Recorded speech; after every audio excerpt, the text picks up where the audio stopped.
Chapter 790, Borrowing My Methods of Increasing Revenue and Reducing Expenditure, 1/2. That afternoon's special date had come to an end. Aaron walked Chin to the door of the boutique and paused. "Do you want me to see you home?" he asked. Chin shook her head. "I'm perfectly capable of getting back on my own." Before Aaron could reply, Chin slipped into his arms, gave him a quick hug, and brushed a soft kiss across his cheek while he was distracted. Aaron froze for a heartbeat, then a slow smile curved his lips. Wordlessly, he slipped a shimmering moonstone bracelet from his own wrist. He held it out to her. "Here, take this." Chin's cheeks warmed. "A token of love?" she said softly. "Isn't it a bit soon for that? I haven't even agreed to be your girlfriend yet." Aaron chuckled, gently taking her left hand and fastening the bracelet around her wrist. "Then consider it a promise ring. You can give it back to me when you're absolutely certain you're no longer my girlfriend. Until that day comes, though, you have to wear it." Chin stared down at the translucent bracelet glinting on her wrist and felt a surprising flutter of warmth in her chest. It was only their first official outing, and while she wasn't yet deeply in love with Aaron, this simple gift made her heart skip. Maybe it was their few hours of conversation, or the long string of letters that had stoked her curiosity about the enigmatic fox's owner. But fate can strike in the blink of an eye. Before anyone could stop her, Chin rose onto her tiptoes and brushed a quick kiss against Aaron's lips. Her face went crimson the instant she turned away. Scott, who'd been standing nearby, went rigid. What just happened? This is their first meeting." His voice cracked, and he looked as if all hope had drained from him. Peter gave him a firm, sympathetic pat on the shoulder. "Trust me, Scott, unless she suddenly dumps him, you don't stand a chance." Aurora, hovering by Scott's side, sighed. "I think this is exactly why the professor sent us along, to whisk you away before you collapsed from heartbreak." Scott said nothing, too stunned even to argue. Meanwhile, Aaron cast a casual glance toward the trio and then strolled back into the store as if nothing out of the ordinary had happened. Abe, his ever-enthusiastic assistant, bounded up to him. "Master, how did it go? You two hit it off, right? Do you think she'll be my fourth mistress?" Aaron let out a small wry laugh. "It's too soon to say. She doesn't even know I have 3 mistresses already. Let's see if she can handle that bit of news first." The next morning dawned bright and clear. Aaron pulled up to Stark Tower on his motorcycle and rode the elevator all the way to the penthouse lab. Tony Stark looked up from his workbench with a wry grin. Well, this is a rare visit. What brings you here unannounced?" Aaron shifted on his feet, embarrassment flickering across his face. "I need your help selling some things." Tony raised an eyebrow. "Excuse me? I need you to help me sell some experiments." Aaron clarified. "Jarvis," Tony called to his AI, "give me a rundown on Aaron Gaius's assets." "Including liquid capital," Jarvis replied. "He currently has $1.737 billion available." Tony whistled. "Almost $2 billion. Respectable, but not bottomless. No ordinary person could blow through that in one lifetime. You short on cash? Need me to broker a sale?" Aaron nodded gravely. "Let's just say the alchemist's resources deplete faster than expected. At this rate, my funds will only carry me 6 months." Tony's eyes lit up. He clapped Aaron on the shoulder and chuckled. "I've got an offer for you. Join Stark Industries as a research consultant. I'll give you, let's say, $10 billion a year for your work. You spend it however you need. I just want periodic reports on your progress." Aaron felt a surge of excitement. Working for Stark Industries at that level, this was exactly the kind of backing he'd been dreaming of.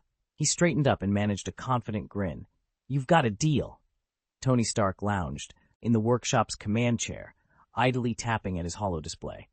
A single keystroke could send another multi-billion-dollar contract his way, so casually he barely registered the scale of his own wealth. "How rich are you, exactly?" Aaron challenged, his voice threaded with equal parts awe and irritation. Tony flashed a grin. "Honest answer? I don't know. One second I drop 10 billion, the next I'm back up 20. It's been that way since I was born. This curse of endless money." Aaron's eyes darkened. "Stark, you really deserve to die." Tony shrugged, amused. "Everyone who's ever envied me thinks so. Fine, just say the word. You want me dead?" "It's not about that," Aaron snapped. "I need you to do me a favor, and if you don't, forget getting any part-time work out of me." Tony leaned forward, feigning shock. You're blackmailing me? Cute. All right. What do you need? If it's one of your magic toys, forget it. I want them all. Aaron shook his head. It's not a weapon or an alchemy tool. He produced a small, softly glowing cube from the pocket of his jacket and held it aloft. With a whisper of displaced air, the walls of the workshop bent momentarily, and the cube unfolded, revealing a single ear of golden corn. Tony blinked. Jarvis? Sir?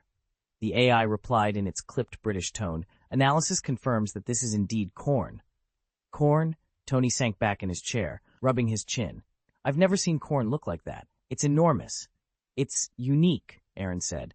Test results show it's pure maize, kernels rich with aroma and sweetness far beyond any Earth variety.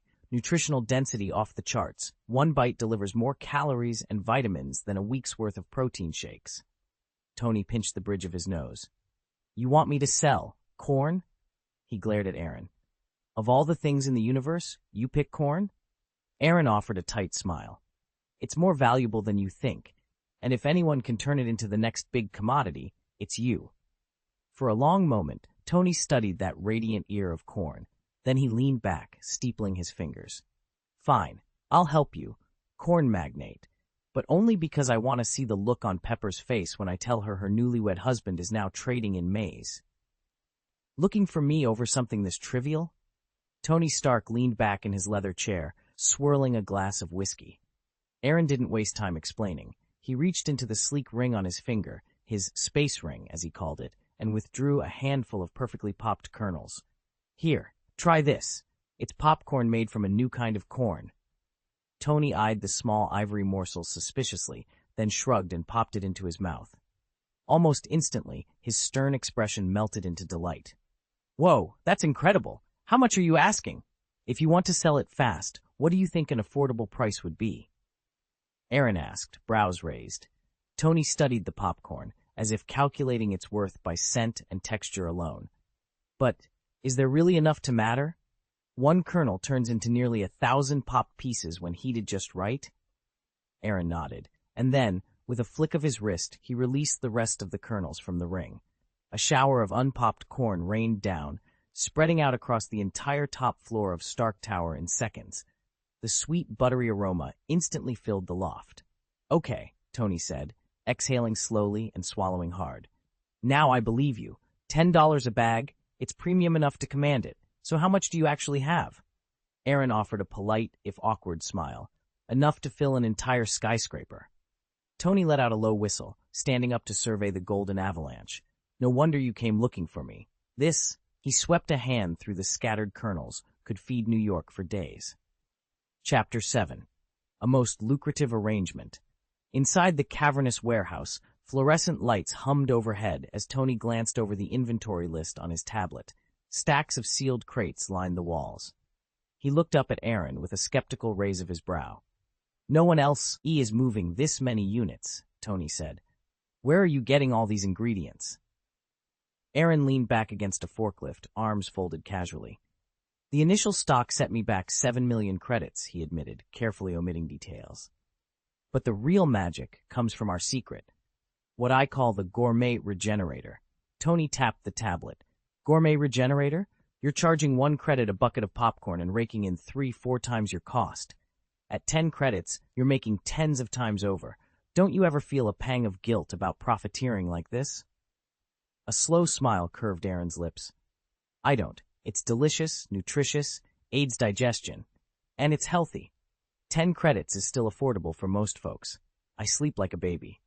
Tony's mouth twitched. You've got the makings of a universal profiteer. Believe me, I've graduated well beyond small-time sales, Aaron replied. He pushed off the forklift and picked up a crate, turning it so Tony could see the label. I burn through 10 million credits every single day on shipping, storage, licensing fees, marketing, you name it. I needed to scale up fast, and that's why I called you. Even now, revenue can't keep pace with expenses. Tony regarded him for a long moment, tapping his pen against the table. Then he nodded. All right, I'll handle the storefront, permits, marketing, staffing, everything. But I want 30% of the gross profits, and you have to guarantee me a stable, ongoing supply. Without that, I'm out. Aaron met his gaze steadily. 30% and your assurances of steady stock. Deal. They shook on it, sealing a partnership that promised to reshape the market and redefine just how lucrative a humble bucket of popcorn could become. Make the deal. Jarvis, scout out prime locations for Stark Popcorn. Certainly, sir. Stark Popcorn? Aaron arched an eyebrow. Seriously narcissistic. Tony waved him off. Hey, I'm just giving you free publicity. Gaius Popcorn versus Stark Popcorn.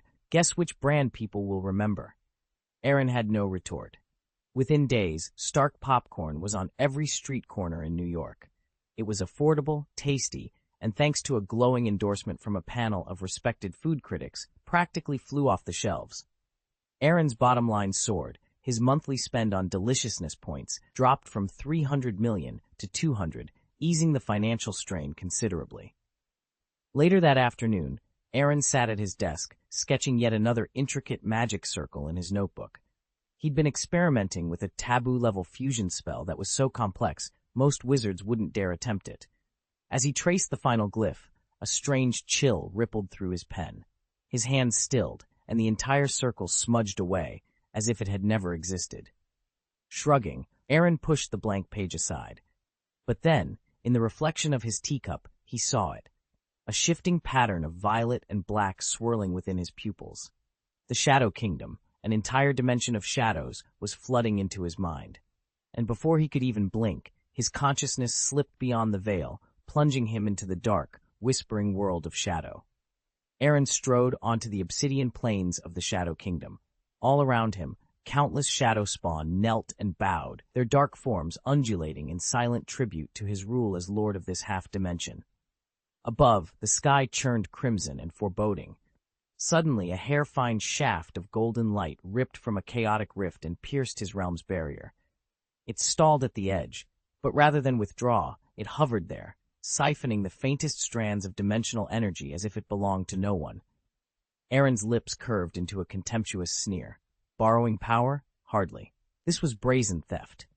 Did the interloper not know that every scrap of energy within this domain answered only to its master, him? With serene authority, he extended a single finger. The corrosive essence of the shadow dimension clung to his touch, sizzling against the golden beam. Then, with a thunderous crack, the filament shattered, collapsing into a cascade of sparkling motes before dissolving into nothingness. Chapter Text, The Lord of Shadows. Consider this your warning. Aaron's voice was low but carried across the crimson sky as he drew a ribbon of black energy from his core, letting it drift into the ether. In the mirror realm, Supreme Mage Gu Yi, known in hidden circles as Kamal Taj, grimaced as he expelled the last wisp of darkness from his body.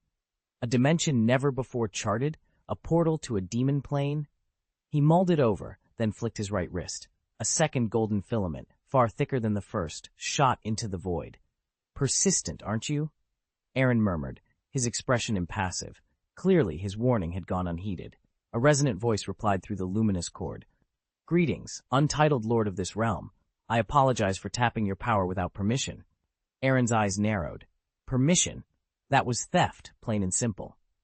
I acted in ignorance, the voice said. I didn't know this dimension had an owner. Please accept this as my formal warning. Aaron surveyed the shadowy figures drifting through the blood-tinged sky. Then learned fast. Now, what shall I call you? After a moment's pause, the voice answered, I am the Ancient One. A faint smile curved Aaron's lips as he gestured to his legion of darkness. Very well. You may call me the Lord of Shadows. An honor, Lord of Shadows. The Ancient One hesitated, then added, Might I borrow a fragment of your power? Borrow? Aaron's laughter was soft and hollow as the storm of darkness swirled around him. Explain yourself. What can I do with borrowed power? To protect a world's reality. And what will you give me in return? Aaron's voice crackled across the dimensional void. Without a moment's hesitation, Gu Yi replied, My soul. Aaron fell silent. He already knew the figure on the other side was a formidable mage, and he suspected that her soul would be invaluable, whether as fuel for his own schemes or as sustenance for the dimension itself. After a long pause, he spoke. Very well. Sign the contract. You may draw on a portion of my power to safeguard your world, but when you die, your soul belongs to me. A smile curved Gu Yi's lips, and she let out a relieved breath. Deals like this were her specialty, and this sheep, as she liked to think of her counterpart, hardly seemed wary. "Thank you," she said coolly. In an instant, a parchment-like contract shimmered into being between them. Every clause of their agreement was spelled out in meticulous detail, leaving virtually no room for ambiguity or escape. Gui's eyes drifted over the text. Cautious indeed, she thought with admiration.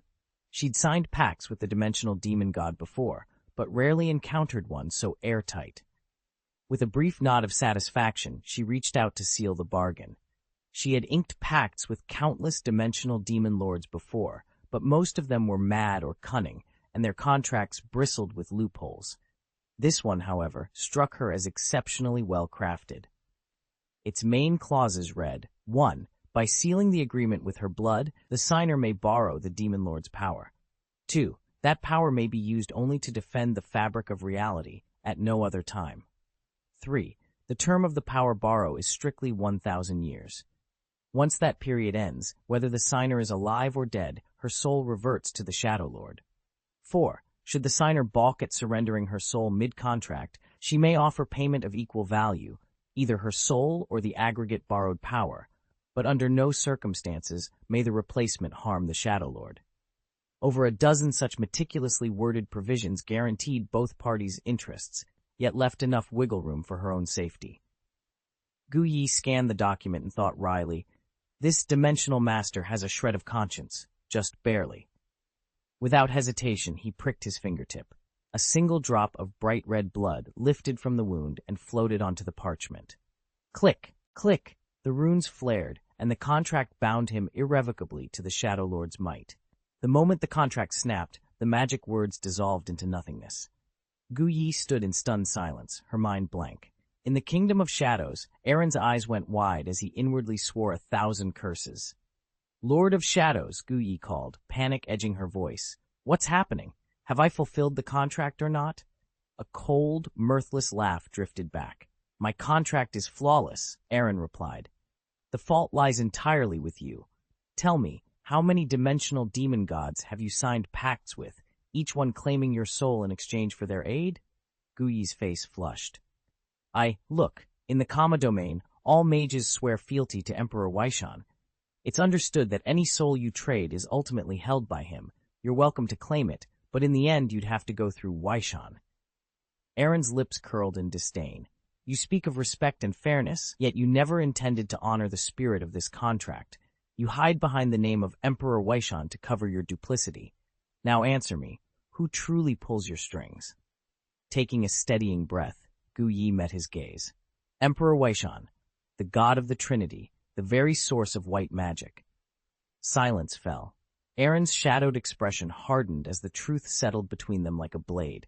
He had never heard of those names before, but the source of her white magic was undeniably potent. He studied her calmly and said, "The being behind you is already immensely powerful. You don't need to draw any more energy from me." She regarded him with quiet determination. "Even the power that Emperor Waishan can command has its limits," she replied. "How much energy any user can channel depends entirely on their own talent. If I'm to protect reality itself, I must tap into every dimension available. Only then will my magic be strong enough to do the job." Chapter 791, Equivalent Exchange of Magic, Selection of Arbitrators, half. "It sounds reasonable," Aaron said coolly, "but that doesn't mean you have to honor the spirit of our contract. You're not welcome in my dimension, and I'd appreciate you keeping your distance. If you violate that boundary, you'll face the consequences."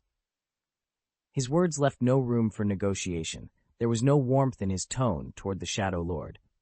"Lord Shadow, please, just listen," Gui interjected, his voice tight with anticipation. He had finally stumbled across a valuable opportunity and wasn't about to let it slip away. Aaron raised an eyebrow. "Oh, and what do you propose? Perhaps we can negotiate a different kind of deal," Gui suggested, leaning forward. Aaron's expression hardened. "Deals require bargaining chips. What exactly are you offering? And don't try to pull a fast one on me." Gui met his gaze. "Magic. Real, usable magic from this universe." A flicker of genuine interest passed over Aaron's face. He understood the value of this realm's magic better than anyone. If he could secure a steady supply, his greatest vulnerability, his concealed identity, would no longer haunt him. Can you be more specific? Aaron's voice cut through the hush of the chamber, his dark eyes fixed on the stranger before him. The robed figure lifted a slender hand and spoke in a low, measured tone. I refer to the portal of Ragador, the ring of Ragador, the voyage of Ikion, the thunder of Bosset, the sacred sword of Emperor Waishan, the wind of Vatum, the energy whip, and lastly, the shield of Seraphim. At the final invocation, Aaron's pulse quickened. The shield of Seraphim was no legend. It was one of the mightiest magics ever woven. He straightened, every muscle taut. Wait, he said, voice sharper now. Who exactly are you? Slowly, the figure peeled back the hood to reveal a face weathered by centuries, yet burning with arcane power. I am Kamataj, he replied, his tone resonant and calm. Supreme mage of our order, the Ancient One. Aaron's jaw dropped. The Ancient One, ranked among the heavenly fathers, stood casually before him, yet spoke of these artifacts as though they were mere trinkets. If such sovereign power could be so freely invoked, what manner of world was this? Stifling his amazement, Aaron managed a curt nod. I've long admired your work. Kamataj gave a half smile, the lines around his eyes deepening. Admiration is unnecessary. My dealings with the Dimension Demons have left my reputation less than spotless. How modest, Aaron replied, a sardonic lift to his lips. He recalled the binding contracts woven by the Gaius family, contracts that had preserved his shadow kingdom when every other fortress would have fallen. He inhaled slowly, meeting the Ancient One's gaze. This revelation would change everything. And now, at last, the true journey could begin. These spells are my bargaining chip, Gujang said. What do you want in return? I want magic equal in value to these, Gujang replied bluntly. An even exchange. Don't you think these are enough? Aaron asked, tilting his head. Magic's possibilities are limitless. For protecting reality, a solid offense and defense should suffice. It's more complicated than that, Lord of Shadows. Gujang paced slowly. The realm I guard is besieged. Imagine a pack of wolves circling on all sides. White magic is formidable, but it can't cover every contingency. In certain situations, black magic proves invaluable. Aaron stroked his chin, considering her words. All right, we can trade, but only under contract. By all means, Gujang said, nodding. Aaron drew in a slow, steady breath. Excitement flickered in his eyes as he contemplated the deal. He knew precisely which spells he could and could not use. The charms he'd learned at Hogwarts, the elemental rites from Witched, he dared not draw on them. If the Ancient One detected any trace of those lineages, his true identity would be exposed. With caution foremost in his mind, he prepared to draft the binding agreement. Aaron knew that any magic he traded had to reflect his nature as Lord of the Shadow Dimension, dark, vicious, and utterly unforgiving. Upright spells were out of the question. After much deliberation, he finally made his choice. Summoning a contract that would allow him to manifest Kamataj's forbidden arts in the mortal world, he attached a precise list of the dark spells he intended to master and sent everything to the Ancient One. The list was blunt and unambiguous. Devouring Spell, Darkfire, Shadow Shield, Shadow Storm, Dark Purgatory, Abyssal Reversal, Shadow Transfer. Guyi, the Ancient One, studied the document in silence. Then, with a single drop of blood from his fingertip, he sealed the pact. This binding agreement existed solely between the Lord of Shadows and the Ancient One. It did not forge an alliance between the Shadow Dimension and Kamataj. Guyi would not teach these dark arts to anyone else, and Aaron would not call upon Emperor Waishan's power. He and he alone would learn and cast each spell from scratch. May our cooperation be fruitful, honorable Lord of Shadows, Guyi intoned. Aaron inclined his head.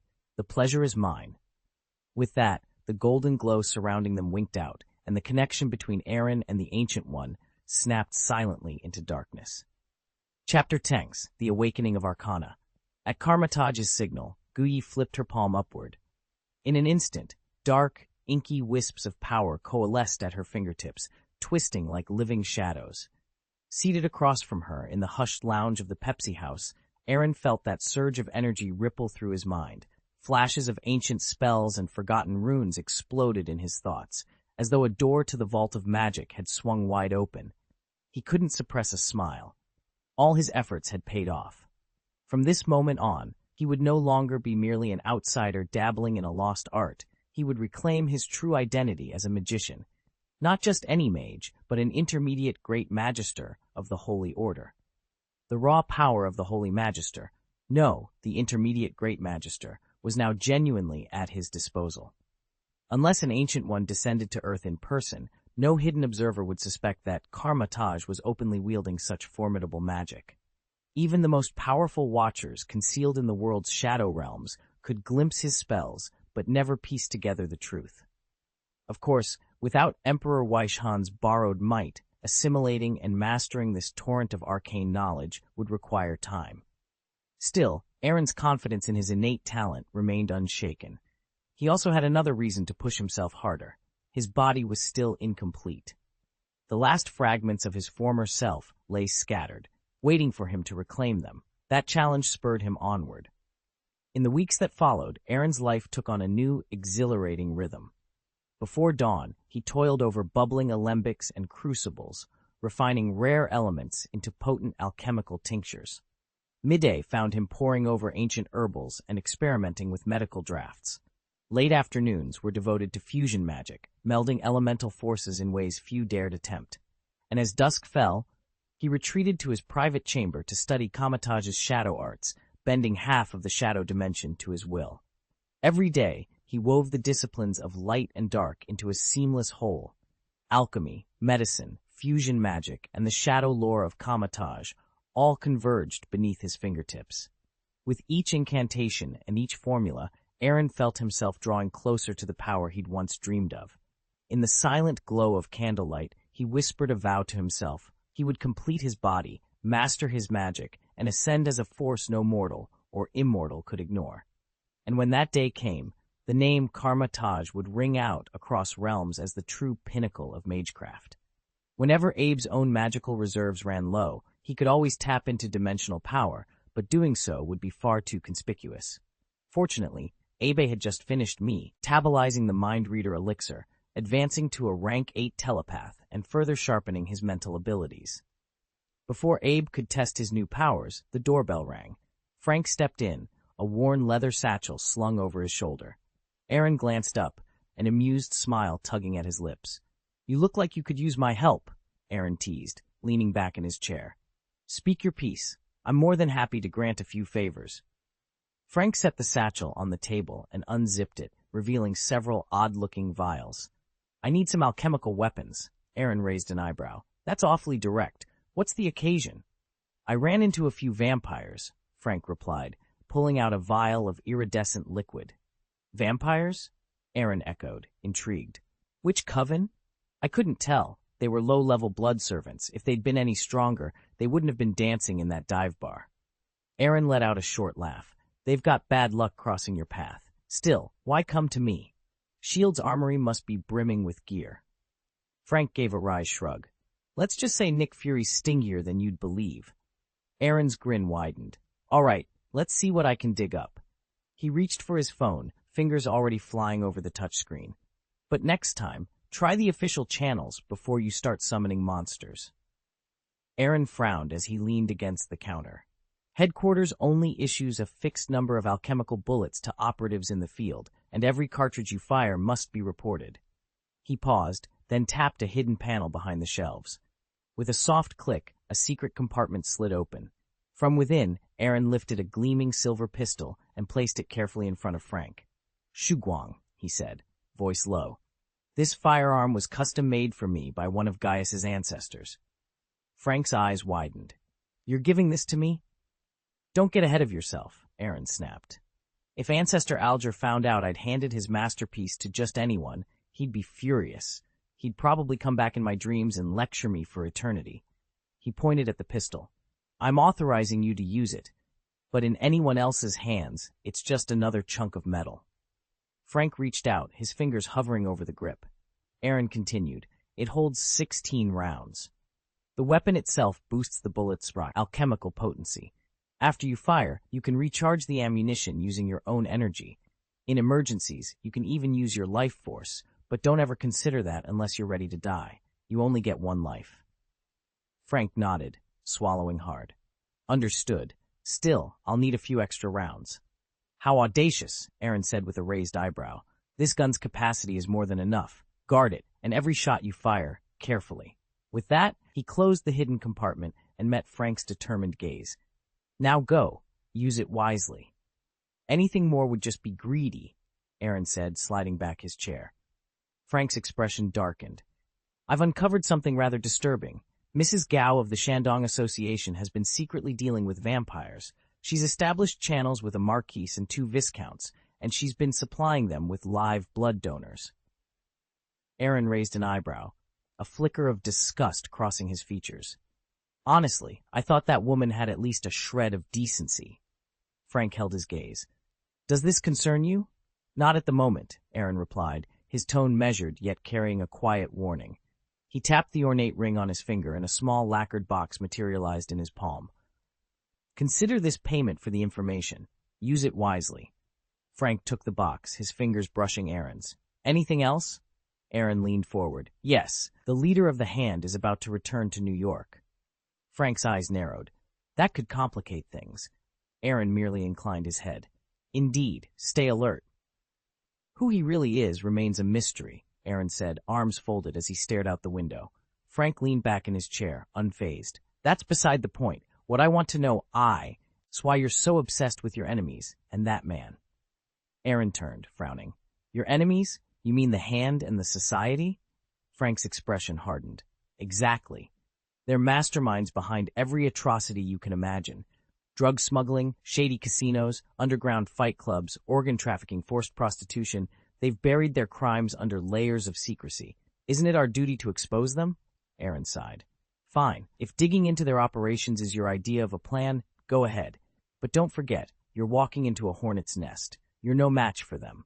A faint smile touched Frank's lips. I'm not naive. If I can kill them, I will. If I can't, I'll run. And if running isn't an option, I still have you, my master. Aaron let out a short, sharp laugh. You're impossibly rude. Frank met his gaze calmly. My life is yours now. What's the point of politeness? Aaron's eyes narrowed. I'm not being harsh. It's just that whether you live or die, your orders won't change. You'll obey them either way.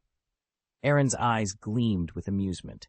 For instance, I could right now command you to steer clear of New York, never set foot in the Hands or the meetings again. Frank's jaw tightened. He opened his mouth, then closed it. No words came. Feeling let down? Aaron pressed. He leaned forward, playful yet cold. You're my favorite. True, but that doesn't mean I'm obligated to shield you at every turn. If you decide you want to die, be my guest. I won't lift a finger to stop you. But the moment you perish, your soul returns to me. All the autonomy you cling to now, gone. I won't force you into anything you hate, but I equally won't permit you free rein. So tuck away your foolish ideas about taking my favor for granted.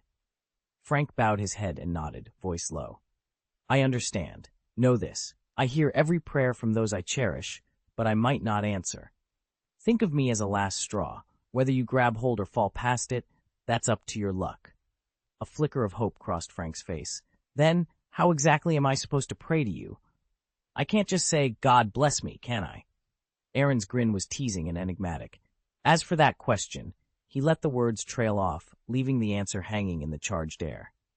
I need something suitably lofty, Aaron muttered, tapping his finger against the wooden table as he considered his words. After a moment's thought, he spoke in a slow, measured voice. God of contract, ancient and noble heir, weaver of minds, lord of shadows. Frank's eye involuntarily twitched. Isn't that a little much? He asked, trying to keep a straight face. Aaron offered a sheepish grin. Perhaps. I did my best to keep it brief. But believe me, if you ever find yourself cornered, just recite that hymn to yourself, and I promise I'll hear your call. Frank stared at his mentor, half amused and half bewildered. I didn't realize you had a sense of humor. I've got a few tricks up my sleeve, Aaron replied with a wink.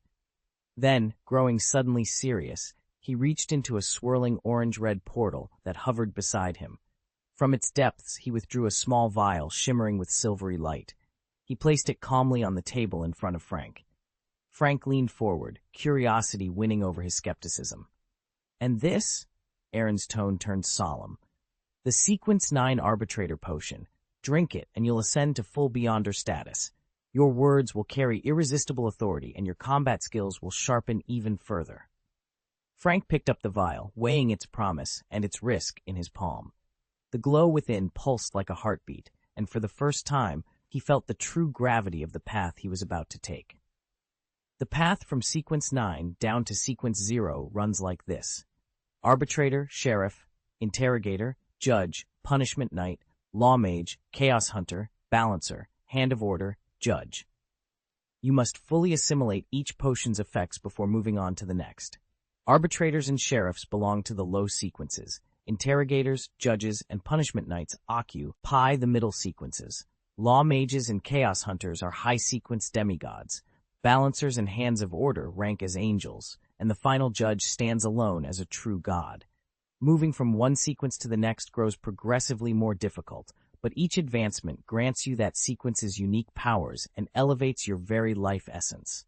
This trajectory toward godhood was crafted especially for someone like you. I trust you won't let me down. Frank stood there, stunned.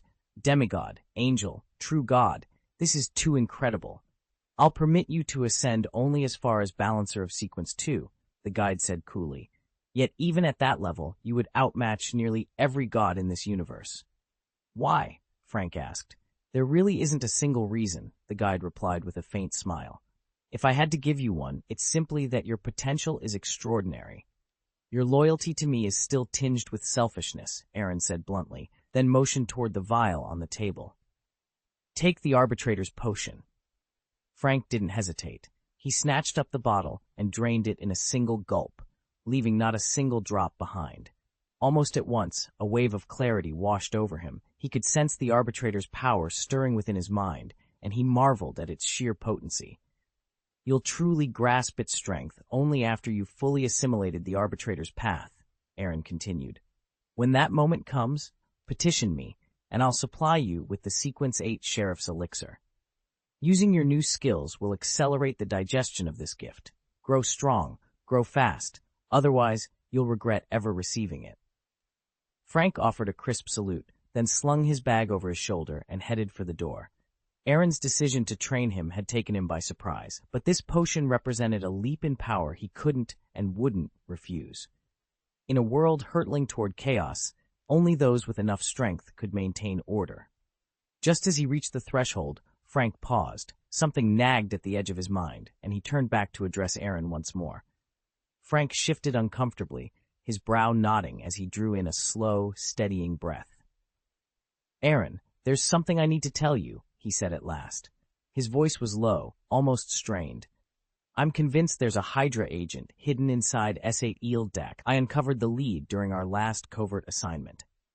Aaron's eyes widened, flickering with a mix of surprise and resolve.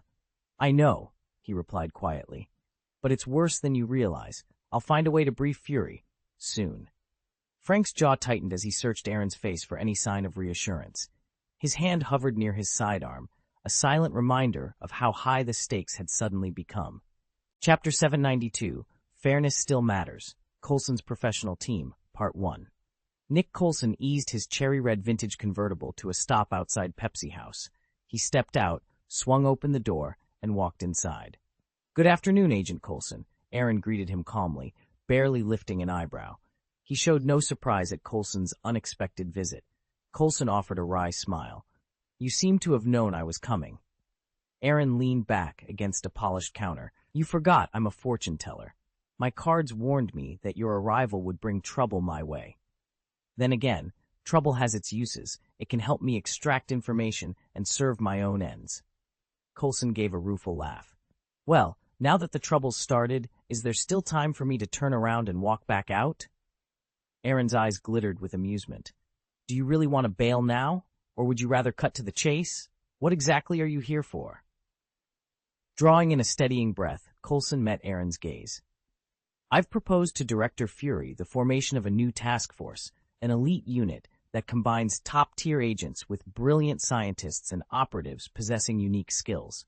Above all, I want this team to operate with absolute fairness. No special favors, no compromises. I need your insight on how to recruit the right people and keep conflicts of interest at bay. Aaron pushed off the counter and folded his arms. That's more like it. Let's get into the details. Agent Phil Coulson cleared his throat as he stepped into the vast, paneled office. The storm outside rattled the windows, but Aaron Templeton merely lifted an eyebrow and offered him a seat. "There's still one role I need to fill, a consultant," Coulson began, his tone businesslike. Aaron chuckled, the sound echoing off the leather-bound bookshelves. "So you came after me?" Coulson nodded. "Director Fury said he has no objection, provided I can persuade you." Aaron leaned back, fingers steepled. "Agent Coulson, do you realize what it costs to hire someone like me? My fee isn't exactly small change." "Believe me, I've done my homework."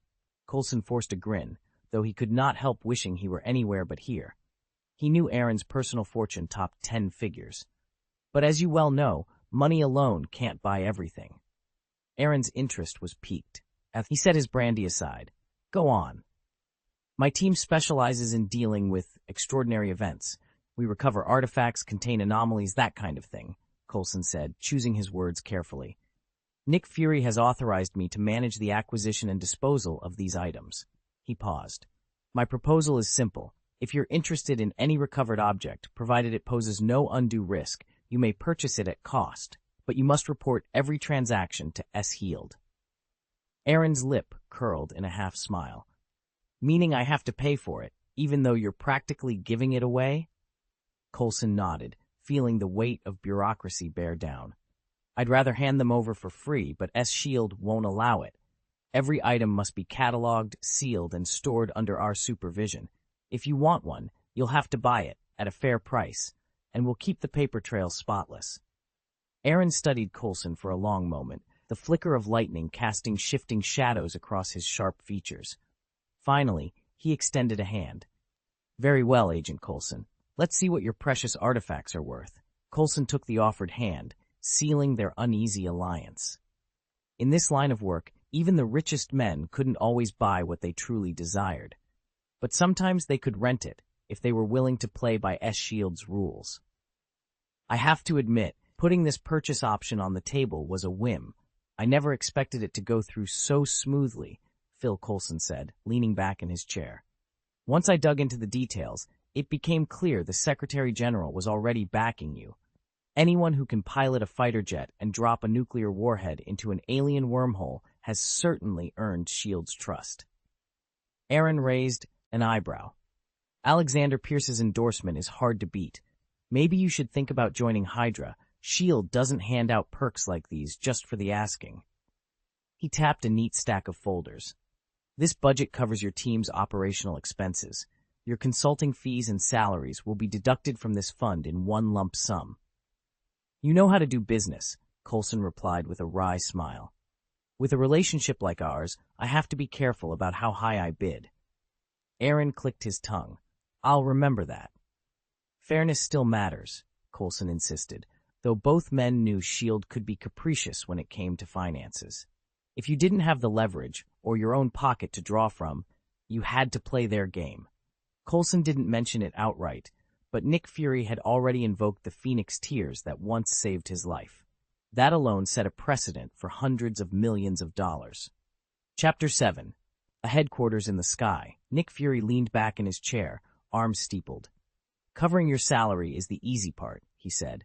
"Don't even worry about program funding." Aaron rolled his eyes.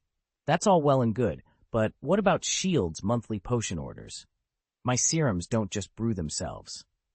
Phil Coulson sat up. "I've already taken care of that. We've installed a fully equipped pharmaceutical lab on the Airbus. You'll have 24/7 access to everything you need." Aaron cocked an eyebrow. "An Airbus?" Coulson nodded with a broad grin. "I requisitioned the plane to serve as our mobile headquarters, fully functional, from chemistry benches to medical bays to secure comms. I promise you won't find better facilities anywhere else on the team." Aaron studied him for a moment, then asked, "Okay, but what does it mean in practice to have an aircraft as our base of operations?" "Simple," Coulson said, folding his arms. "Whenever and wherever a crisis pops up, we fly there. No more waiting around an office, no more losing time in transit.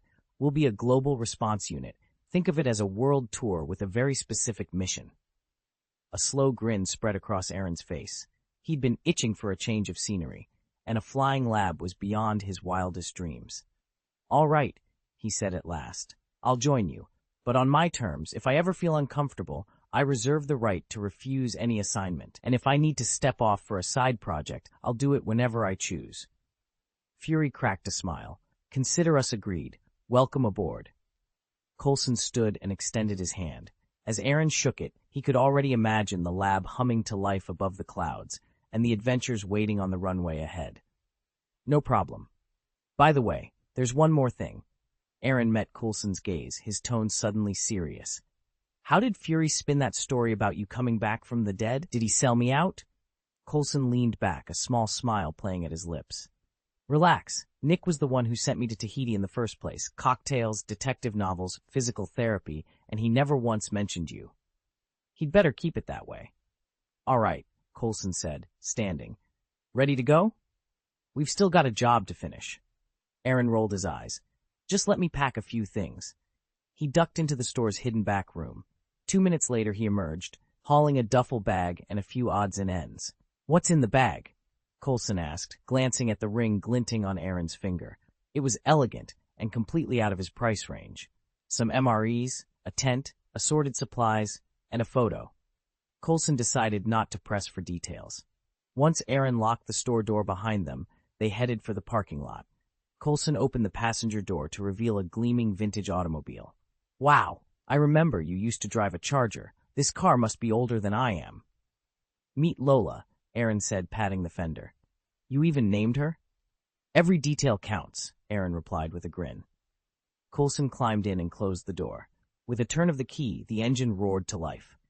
All right, partner, let's see where this road takes us. Hop in the car and I'll drive you to Airbus, Agent Coulson said, offering Aaron a ride. No thanks, I've got wheels of my own. Aaron smiled and wheeled his motorcycle out of the garage. I didn't even name it, but I'll wager it beats your Lola any day. Coulson raised an amused eyebrow. You could have bought it a while ago. I did, Aaron replied, kicking at the kickstand, but I never got around to tricking it out. 30 minutes later, they pulled up to a colossal matte black jet parked on the tarmac. Its angular lines and unfamiliar insignia looked more like a stealth fighter than any commercial plane. Coulson gestured toward it proudly. Director Fritt personally greenlit this beauty. Thoughts? Aaron circled the nose, impressed. So Fury still has time for generosity, huh? I'd forgotten he did that. But will this thing actually fly the way it looks? It'll exceed your expectations, Coulson promised. After sliding Aaron's bike into the ship's space ring cargo lock, they climbed aboard the narrow ramp into a cavernous hangar bay. The hum of onboard systems echoed softly. Before we proceed, Coulson said, tapping his pad, allow me to introduce our resident experts. He nodded down the corridor. Dr. Leo Fitz, engineering genius, especially with heavy machinery, and Dr. Gemma Simmons, top biochemist. Together, Fitzsimmons will oversee your mission's technical and medical needs. The two scientists appeared at the end of the hall, Fitz with grease-smudged overalls and Simmons clutching a tablet bristling with data cables. They exchanged polite nods. Welcome aboard, Fitz said, voice warm but focused. Simmons offered a bright smile. We've got everything ready for you. Engines fueled, life support systems calibrated, you name it. Aaron returned their smiles. Then let's get this show in the air. Agent Coulson nodded toward the two of them, Leo Fitz practically vibrating with excitement, and Gemma Simmons peering on with scientific curiosity. This is Gaius. Fitz practically lunged forward, gripping Gaius's hand. Coulson's been telling us how epic it is to pilot a fighter through a wormhole and drop nukes on the far side. I mean, come on, that's straight out of a sci-fi movie. Gaius shot Coulson a skeptical glance. How many people have you told this to? I was just selling your skills to the team, Coulson admitted with a shrug. Simmons stepped in, folding her arms. And what about those potions you brewed? We've been reverse engineering samples for months, and we still can't pin down your ingredients. Gaius let out a short laugh. Do you honestly think I'm going to hand over my secret formula? Gemma grinned and gave Coulson an approving look. Phil, I didn't think you'd actually pull this off. It wasn't easy, Coulson said. All right, you two head on in. I'll give Gaius the grand tour. He gestured toward the hangar ramp. With a casual shrug, Gaius scooped up Abe, his compact AI drone, and followed Coulson down the corridor, leaving Fitz and Simmons exchanging impressed smiles behind them. "Welcome to the briefing room," Coulson announced, sweeping his arm toward the center of the deck. "Down that corridor are the sleeping pods, and the kitchen's over there. Behind reinforced doors is the interrogation suite, 3-inch thick walls, bulletproof glass. Fitz and Simmons occupy the lab beyond that. Then you've got utilities, communications arrays, the main servers." He led Aaron past rows of consoles. On the starboard side of the cargo bay is an external hatch for vehicle launches. Next to it, an experimental ejection module for hazardous materials. And through that bulkhead is weapons control. Yes, we can actually fire off missiles from here. Aaron paused, eyes wide. Nick Fury really spared no expense. This place is basically a private airbase. Coulson grinned. "Thought you'd appreciate the upgrade. Ready to see your quarters?" Aaron shook his head. "Not hiding from where I sleep. Let's keep touring." Coulson chuckled and escorted him up to Deck 3. He tapped in a clearance code, and the door slid open to reveal a spacious suite, over 40 square meters of nothing but luxury. There was a king-size bed, a walk-in closet, a climate-controlled wine cabinet, a marble bathroom with a rainfall shower, a polished walnut desk, and a wall-mounted 4K holo screen. The ceiling itself was a smart glass skylight, shifting from opaque to transparent at the touch of a button. Aaron ran his hand along the desk's edge, impressed. "This is insane." Coulson folded his arms, pleased. Fury doesn't do half measures, especially when your consulting fees come from a billionaire. Consider this our way of saying thank you. The pharmacy is right across from the bedroom. Aaron stepped through the next door and froze. The room was laid out exactly like a traditional Chinese medicine dispensary. Still, he reminded himself, he'd brought every piece of equipment he needed: crucible, stirrer, regulator. He allowed himself a small nod of satisfaction. "I'm glad you like it," Coulson said. A few minutes later, they arrived in the command center. Fitz and Simmons were already at their stations, and 2 more women stood nearby. Coulson waved to one of them. "Pilot Melinda May." Agent May offered Aaron a polite nod. "Thanks to your potion, I'm not back in therapy." You're welcome," Aaron murmured, then turned to the other woman. "And this is—" "Call me Sky," the newcomer said with an easy smile. A soft rumble came from Aaron's shoulder. Abe, his small dragon companion, whispering in Draconic. "She's trying to work her way in. She has her own reasons." Aaron ran a hand over Abe's iridescent scales. Abe fell silent. Coulson peered at Sky and said coolly, "She's not officially on the team." Sky sat across from Coulson and his team in the briefing room. Aaron cleared his throat. "She's a member of the Rising Tide," he explained. "A super hacker captured this morning. She's been trying to expose S.H.I.E.L.D.'s deepest secrets to the public." Sky leaned back, arms crossed. "Everyone has a right to know the truth," she said coolly. "You think I'm naive? Maybe I am." Aaron exchanged a look with Mai. "There are reasons we keep certain things under wraps," he replied quietly. "I can't explain them now, but you'll understand soon enough." Sky raised an eyebrow. "Fine. Where's Agent Ward?" May rolled her eyes. "He's in the interrogation room, but he's not doing so well." She shot Aaron an exasperated glance. If you hadn't given Sky the truth serum meant for him, he might not be passed out on that table. Coulson tapped at a monitor by the door. The screen flickered to live feed. A young man just over 6 feet tall lay slumped across the interrogation bench, snoring softly. Sky moved closer. "What did Ward say before he conked out?" May shrugged. "He claims he went to Paris but saw nothing, and he muttered something about it being better if you'd stayed in Tahiti."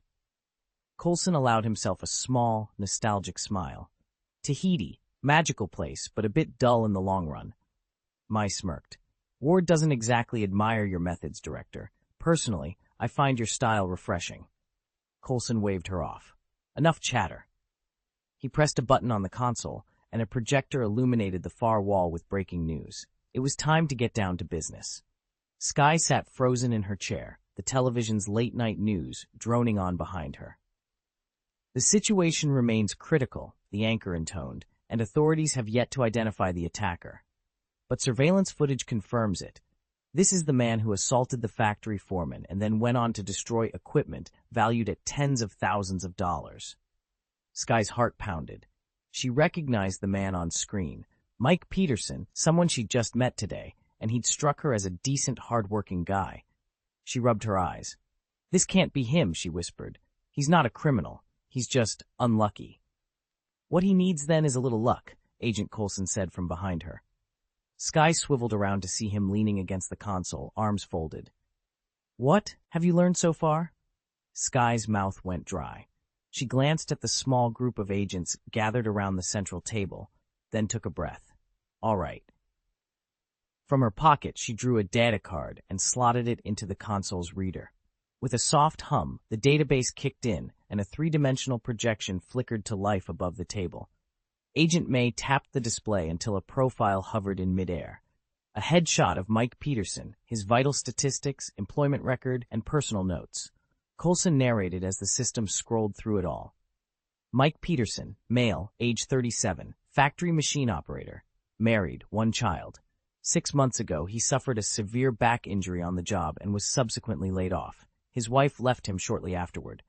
Beyond that, he's got no criminal record, just a string of bad luck.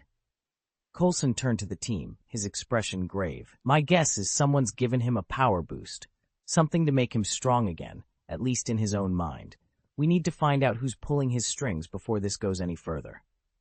The projection dimmed, and the agents exchanged determined looks. Skye clenched her fists. They had a lead, and for once, it felt like they had the upper hand. Who could even have access to that kind of technology?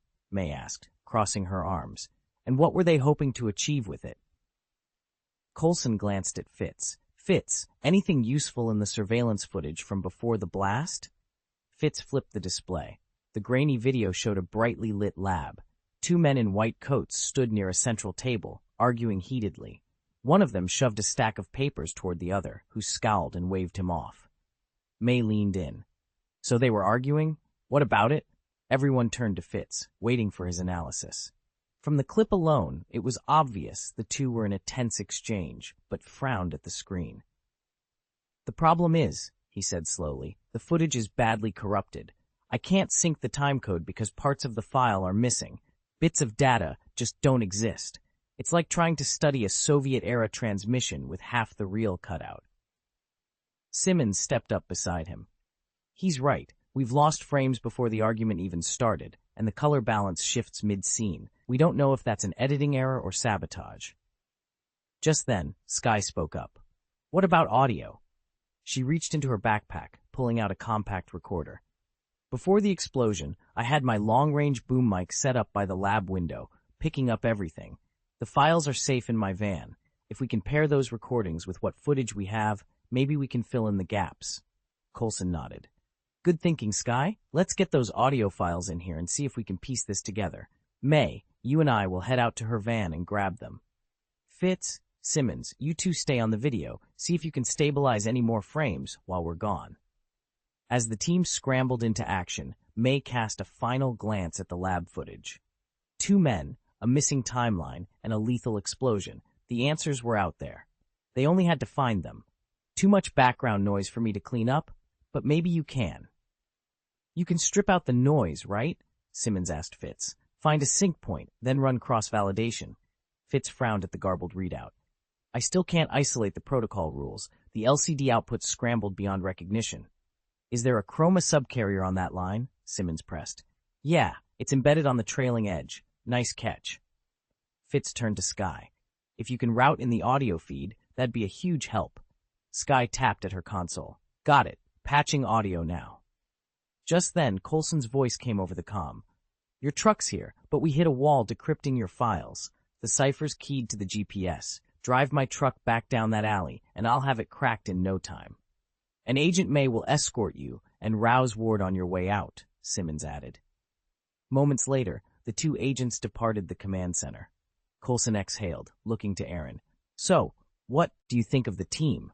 Aaron shrugged and yawned. It's fine. He'd signed on mostly for the chance to inspect the strange artifacts and scope out the new safe house. Everything else? In his view, just small potatoes. Chapter 793. Skye's voice crackled through Fitz's earpiece. The audio feed just came in, but it hasn't been compressed yet. It'll take a minute to fully transmit. Got it, Fitz replied, tapping the side of his console. When you get back, I'll show you my new toy. My hardware, not me. Seriously, my equipment. Never mind, I'll explain later. Talk soon. Hey, you hung up. In the lab, Coulson leaned over the experimental table, frowning at the glowing mass before him. Wasn't this supposed to be some kind of alien explosive metal? He asked Simmons. By the look of those fracture lines and splintered fragments, I expected a blast, not a slow glow. Simmons adjusted her goggles, eyes bright behind the lenses. It's not reacting like conventional alloy. Instead of detonating, it's pumping out gamma radiation. Off the charts. She reached for a temperature probe. As she spoke, the metal began to soften and ooze in silver rivulets. Interesting, she murmured. It's finally starting to behave in a predictable pattern. Just then, Ward strode in, striding purposefully toward Coulson's workstation, only to freeze on the spot. In the corner of the room sat a young man in a swivel chair, his pants around his ankles, head bowed as he engaged in a private moment. Ward blinked. Who are you? The young man jerked upright, cheeks flushing. Aaron Gaius. Ward's eyebrows shot up. Oh, he coughed, looking away. Carry on. Simmons shot him a sympathetic glance as she scrubbed a hand over her face. Coulson cleared his throat, rearranged some cables, and all of them pretended nothing unusual had happened, at least until Aaron Gaius blushed brighter than any gamma ray. The laboratory was bathed in the red glow of multiple projectors. Fitz hovered over the control console, his eyes shining with excitement. We've just finished decrypting Sky's remaining centipede files, he announced. The audio's loaded and ready. Ward leaned forward. Centipede? What is that? Fitz waved a hand at the bank of monitors. You'll see in a second. He tapped a few commands.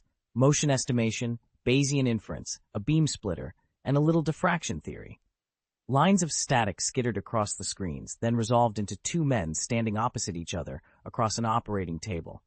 From the speakers came a low, distorted voice. I've heard of you and admired your name for a long time. The second man's retort crackled back. I wish you hadn't.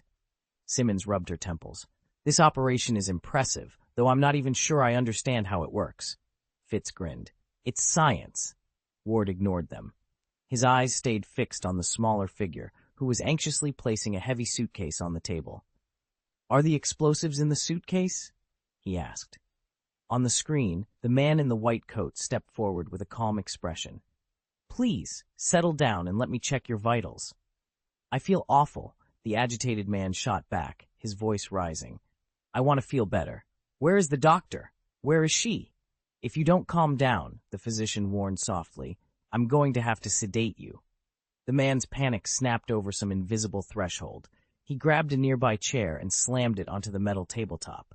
Sparks flew, and the holographic image wavered for a heartbeat before stabilizing again. Ward exhaled, folding his arms. That, he said, is centipede. Wait, did you catch that on his arm? Fitz rewound the footage and hit pause the moment the man lifted the chair.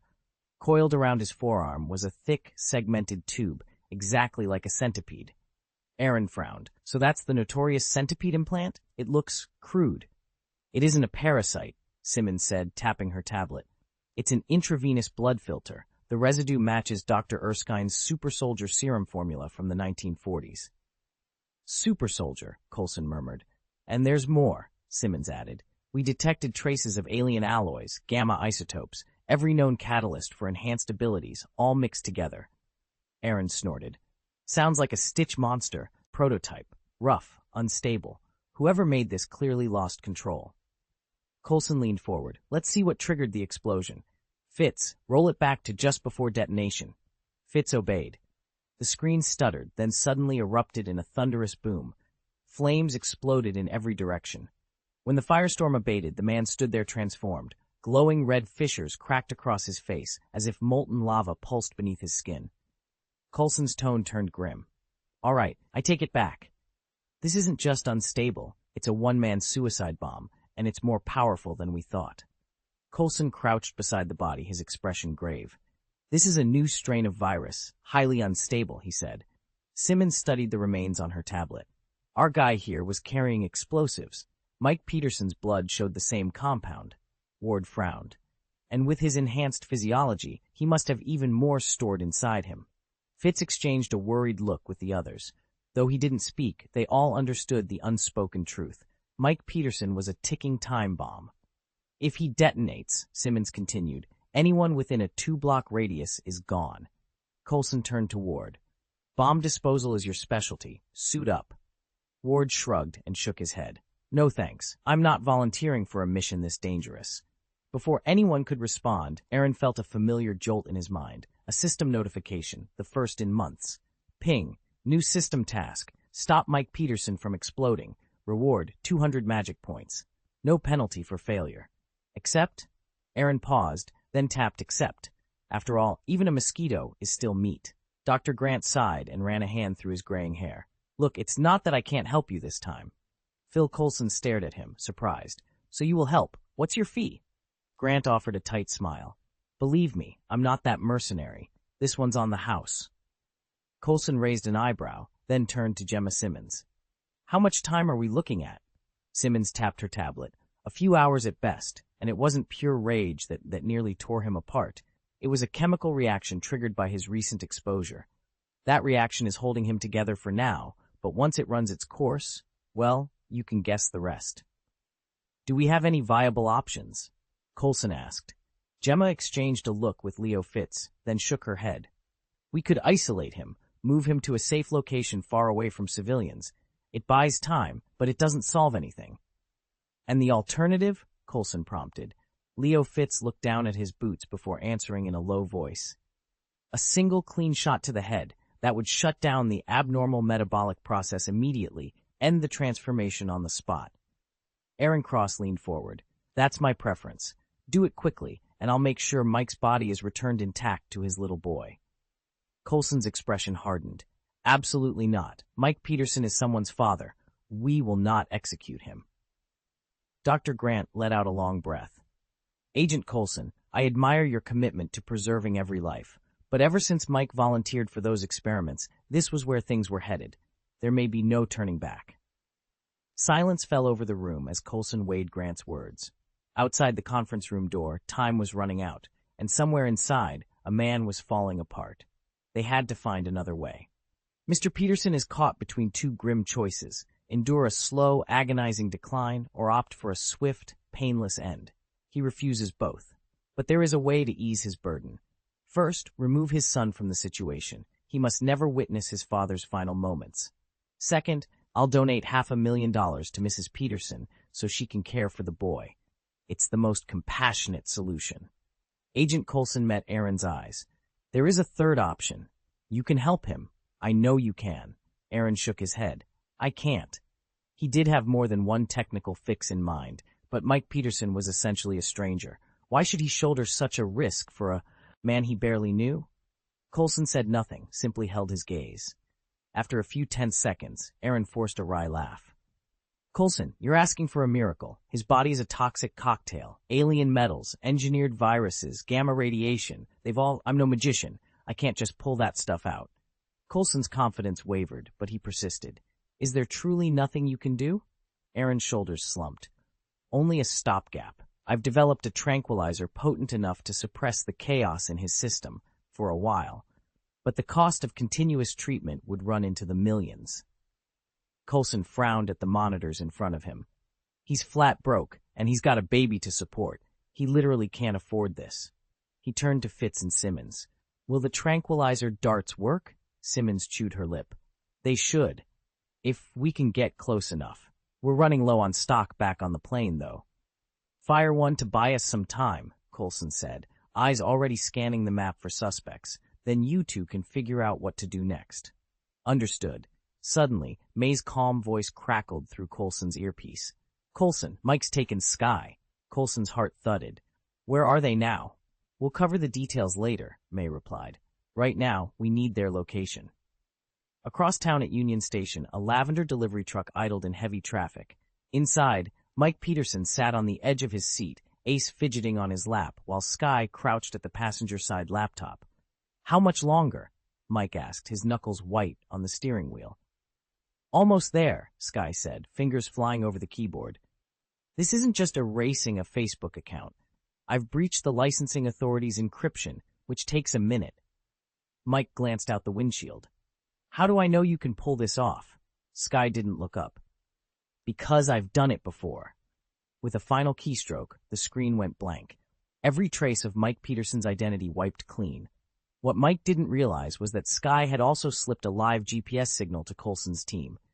"Done," she whispered, closing the laptop. "Let's move." Fitz and Simmons crouched over the centipede control console, anxiety mounting with every passing second. Then alarms blared across the lab. "What is this? Where did it come from?"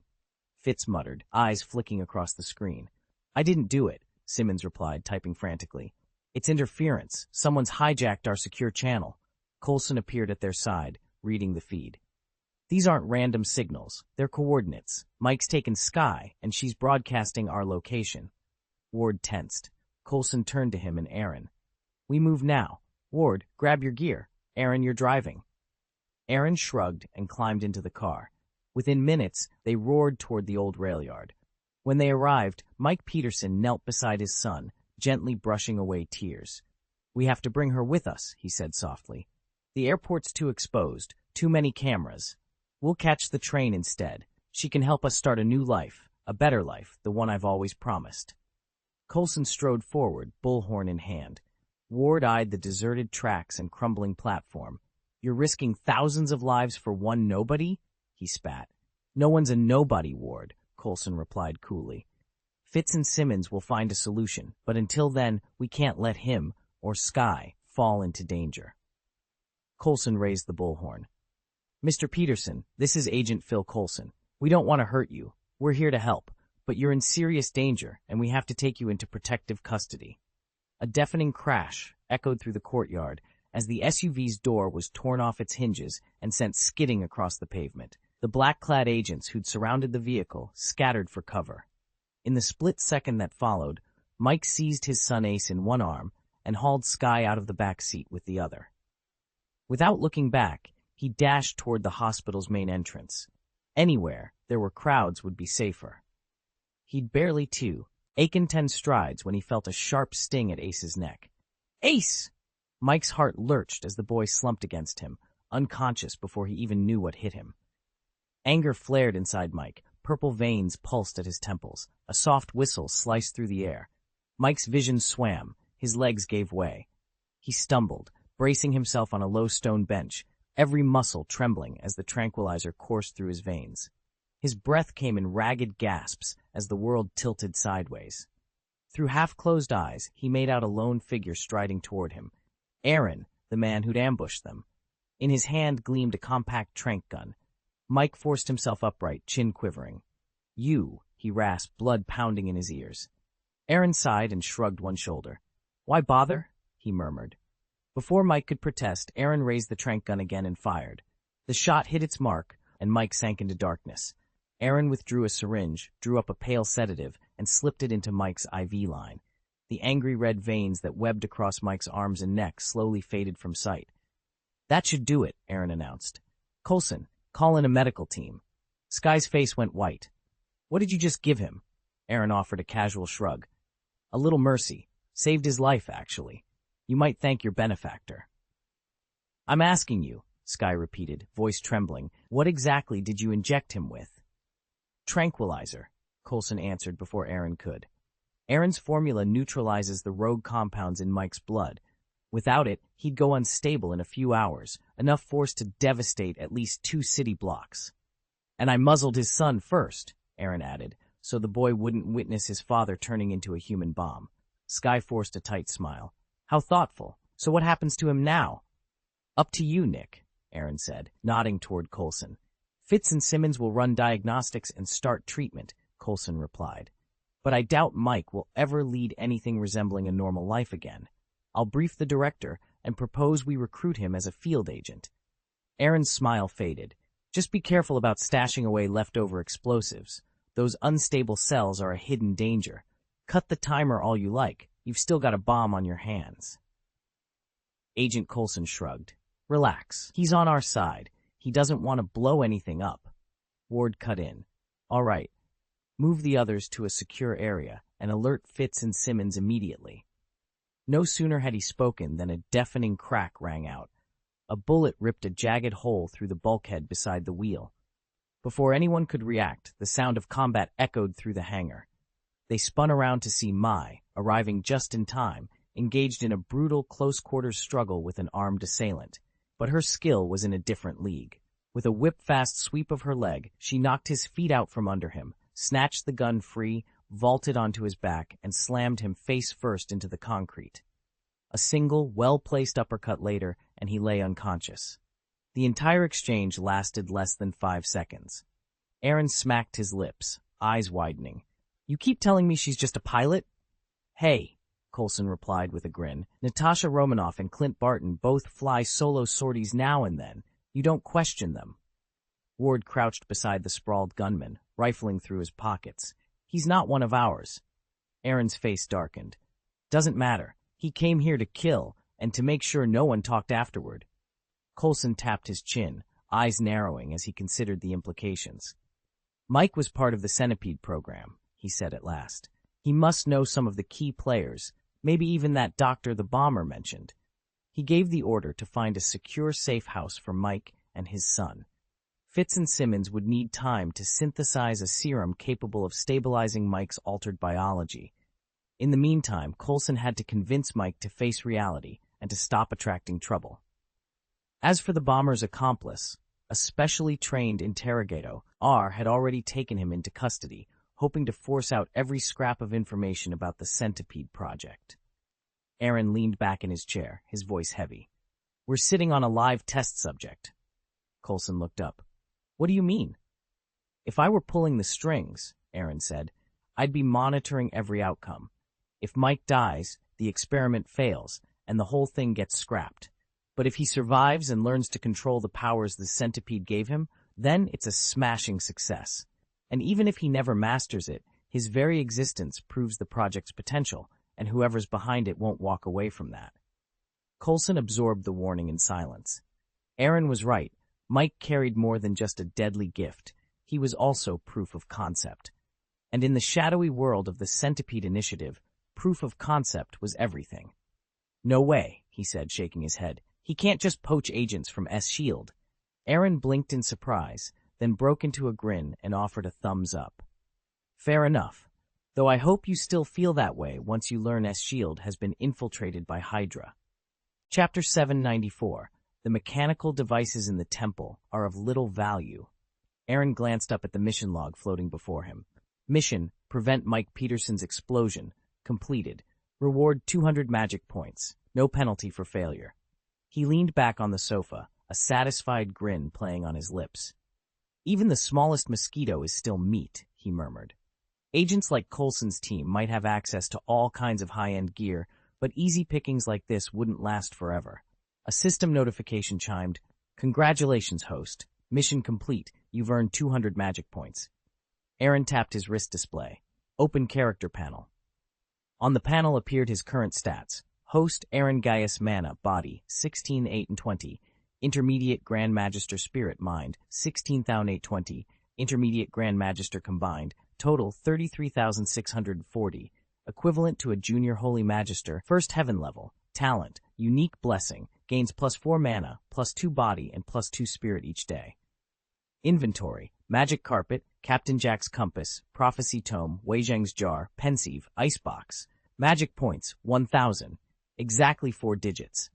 Aaron chuckled, shaking his head in amusement. Then he swiped the interface open to browse the magic item shop. Magic categories: Star Collapse, 600 magic points. Summons meteorites to rain down from the sky, devastating a wide area. Mind Reading, 200 magic points. Penetrates the target's mind to uncover their thoughts. Extraction, 400 magic points. Draws out energy, matter, or information from objects and living beings. Inferi, 100 magic points. Raises corpses as obedient zombies that follow the caster's commands. Psychic, 300 magic points. Enables communication with spirits, but requires samples of the deceased's body tissue to forge the connection. Materials: Ancient Vampire Source Blood, 800 magic points. Roots of the Tree People, 30 magic points. Demonic Sky Energy, 3,000 magic points. The raw power of the Sky Demon Shimu grants control over weather, transforms the heavens, shifts between day and night, and even reverses the flow of time. Inventory notes: the demonic energies of the 8 demons in Panku's treasure chest grants mastery over the demon hell. Artifacts: Heart of the Balrog, 300 Memperor, Face of the Rose, 50 ma. Special items. Lisu Mask, 2500 member, summons the Black Shadow Legion. Collect 10 masks to command the Shadow Kingdom. Shiva Temple Bracelet, 300 mupslets, extends the wearer's arms at will. Flower of Blood, 3 allows the wearer to control and regenerate their flesh and blood, at the risk of losing one's sanity. Druid Stone, 100 mep4, an ancient rune-etched stone brimming with primal magic. Mummy, 10 mep. Aaron stared at his empty coin pouch and groaned. If only he had money. Desperate, he tapped into the Zingbang and extraction services on his wrist console, instantly burning 1,000 magic points. The moment the transaction cleared, his balance dropped to 0. Departing in 2 minutes, May's voice crackled through the ship's speakers. Remain seated, no sudden movements. Aaron braced himself as the engines roared to life once more. It was time to go, again. Where are we headed this time? Skye asked as she fell in step beside Coulson. Peru, he replied. An AO-84 was discovered there. Skye frowned. AO-84? What's that? An object of unknown origin, Coulson explained. Then he turned to Aaron. If you're convinced it poses no threat, you're free to acquire it. Aaron raised an eyebrow. That depends on whether it's useful to me. Skye's jaw dropped. You can just buy one of those things? Coulson shrugged, as if it were the most natural arrangement in the world. Consider it an incentive for joining our team. Special talents deserve special perks. And what about me? Skye asked, feigning nonchalance. Do I count as a special talent? Coulson offered her a sympathetic smile. You're a phenomenal hacker. Twice you've broken through S.H.I.E.L.D.'s encryption with not but a laptop. That's why you never ended up in custody. But Aaron here, well, he enjoys the same level of clearance I do, maybe even more. You're still technically an intern. Skye bristled. An intern? I'm a S.H.I.E.L.D. consultant now. Coulson sighed. You have quite the hacker resume, and frankly, Ward and May were dead set against bringing you aboard. I had to fight tooth and nail for you. He paused, glancing toward the door. But Gaius vouched for you. He saw your potential and overruled their objections. Skye opened her mouth to reply, but a new thought seemed to strike her. As Coulson and Aaron exchanged knowing looks, she realized that being part of this team meant navigating more than just mission parameters. It meant navigating trust itself. Aaron is a specialist pharmacist, a regenerative healer, a diviner, and an alchemist who has made significant contributions to S.H.I.E.L.D. One afternoon in the briefing room, Skye blinked in surprise. Wait, he's still doing fortune-telling? Like the kind you read about in novels? Phil Coulson chuckled, leaning back in his chair. Not exactly. Aaron's divinations only show you possible futures, not certainties. Skye's eyes lit up. That's incredible. Aaron offered her a polite nod. Thank you. Skye hesitated, tapping her foot, then ventured. Could you do a reading for me sometime? Coulson rolled his eyes. Don't even think about it. His fee is astronomical. Aaron shrugged. My base rate is 100,000 credits, and there really is no upper limit. Skye winced. Talking about money always stings. She forced a smile, removed her coat, and slipped onto the chair beside him. Her purple shirt revealed a swath of pale, almost luminescent skin. You're so talented, and so handsome. Surely you could spare me a small favor? Aaron's low laugh was warm but firm. You have quite the way with words, asking for a free reading in the most refined manner imaginable. But I'm afraid you've overestimated my generosity. Skye scowled. You don't have the slightest attraction to me. I've risked my life to seduce you. Could you be any less romantic? Coulson gave her a polite smile. I'm sorry, Skye, but I'm not interested. Besides, I already have more than one girlfriend, and each of them is far better suited to me than you are. Skye's jaw dropped. You have a girlfriend? Since when? That's a private matter, Coulson said coolly. Skye crossed her arms. Fine, but can I at least buy you dinner on credit? He shook his head. No credit. This is hard-earned money. The Airbus set down amid dense trees in rural Peru. Once the blade stopped whirring, Coulson led the team into a waiting SUV. As they rattled along a dirt road, Ward pointed ahead. Tire tracks about 40 meters off the path. I'll check them out. Make sure it's our vehicle, and that no one else has been snooping around. Aaron grinned wryly. You only say that when you're pretty sure someone's been here first. Watch your back. This spot's too exposed, May said, glancing nervously around the treetops. I'll move the car somewhere more concealed. Hold on, Aaron called, gently shepherding Abe, who was more than happy to stay out of whatever scruffy business awaited, into the back seat. Take him with you. We don't need him getting hurt in a fight. May knelt in front of Abe and studied him intently, her voice soft but firm. Don't worry, Abe. I'll keep you safe. Then she climbed into the SUV, giving Aaron a final nod before they drove off toward a better hiding spot. May took a steadying breath as she accepted the small crate. I promise I'll take good care of it. The man who'd handed it over looked anxious. You don't need to take care of it. Just get it off my hands. Got it. May slid into the driver's seat, closed the door, and turned the car around. In the back seat, Fitz couldn't contain his excitement. I can't wait to see capuchin monkeys in the wild. Maybe we'll even spot some yellow-tailed woolly monkeys. Did you know there are 32 monkey species in Peru? Mons leaned forward with a grin. And nearly 200 species of snakes.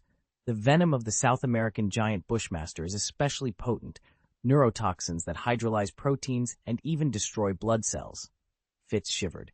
That's terrifyingly powerful. Don't worry, Simmons laughed. Honestly, earthquakes are a lot scarier. Aaron, who'd been watching them in the rearview mirror, let out a low whistle. Have they always been like this? Spouting facts at every turn? No, it's not showing off. It's like breathing to them. May glanced over her shoulder. Are academic types really that different from the rest of us? Aaron shrugged. I've met my share of scholars, but these two, they're on another level, even among academics. Simmons tapped the crate thoughtfully. Still, if this 084 is at risk, we need to warn anyone nearby, just in case. With that, May pressed the accelerator, determined to get both her passengers and their mysterious cargo to safety. Skye fell into step beside Coulson as they made their way down the narrow hallway. We've already got anti-mining rebels and Peruvian guerrillas to worry about, she said. I could feed the media a distraction. Coulson glanced at her. Like what? Remember that antimatter meteor that splashed down off Miami and almost wiped out the city? Skye asked. I don't, he admitted. Exactly, because we buried the story and controlled the narrative from the start. Coulson raised an eyebrow. So, why am I here? If any rumors slip through, we'll need you to turn public attention elsewhere. Make sure everyone's looking in a different direction. Skye's stomach sank. You want me to do the one thing I hate most. Precisely. Before Coulson could respond, Aaron appeared at Skye's side and gave her a friendly shove. Scrubber, no one's better at cleaning up messes than you. Skye rolled her eyes at him. Fine, I'm the scrubber. But what's your role in all this, Aaron? He shrugged, flashing a grin. Logistics, moving supplies, securing routes, collecting the goods. I've got it covered.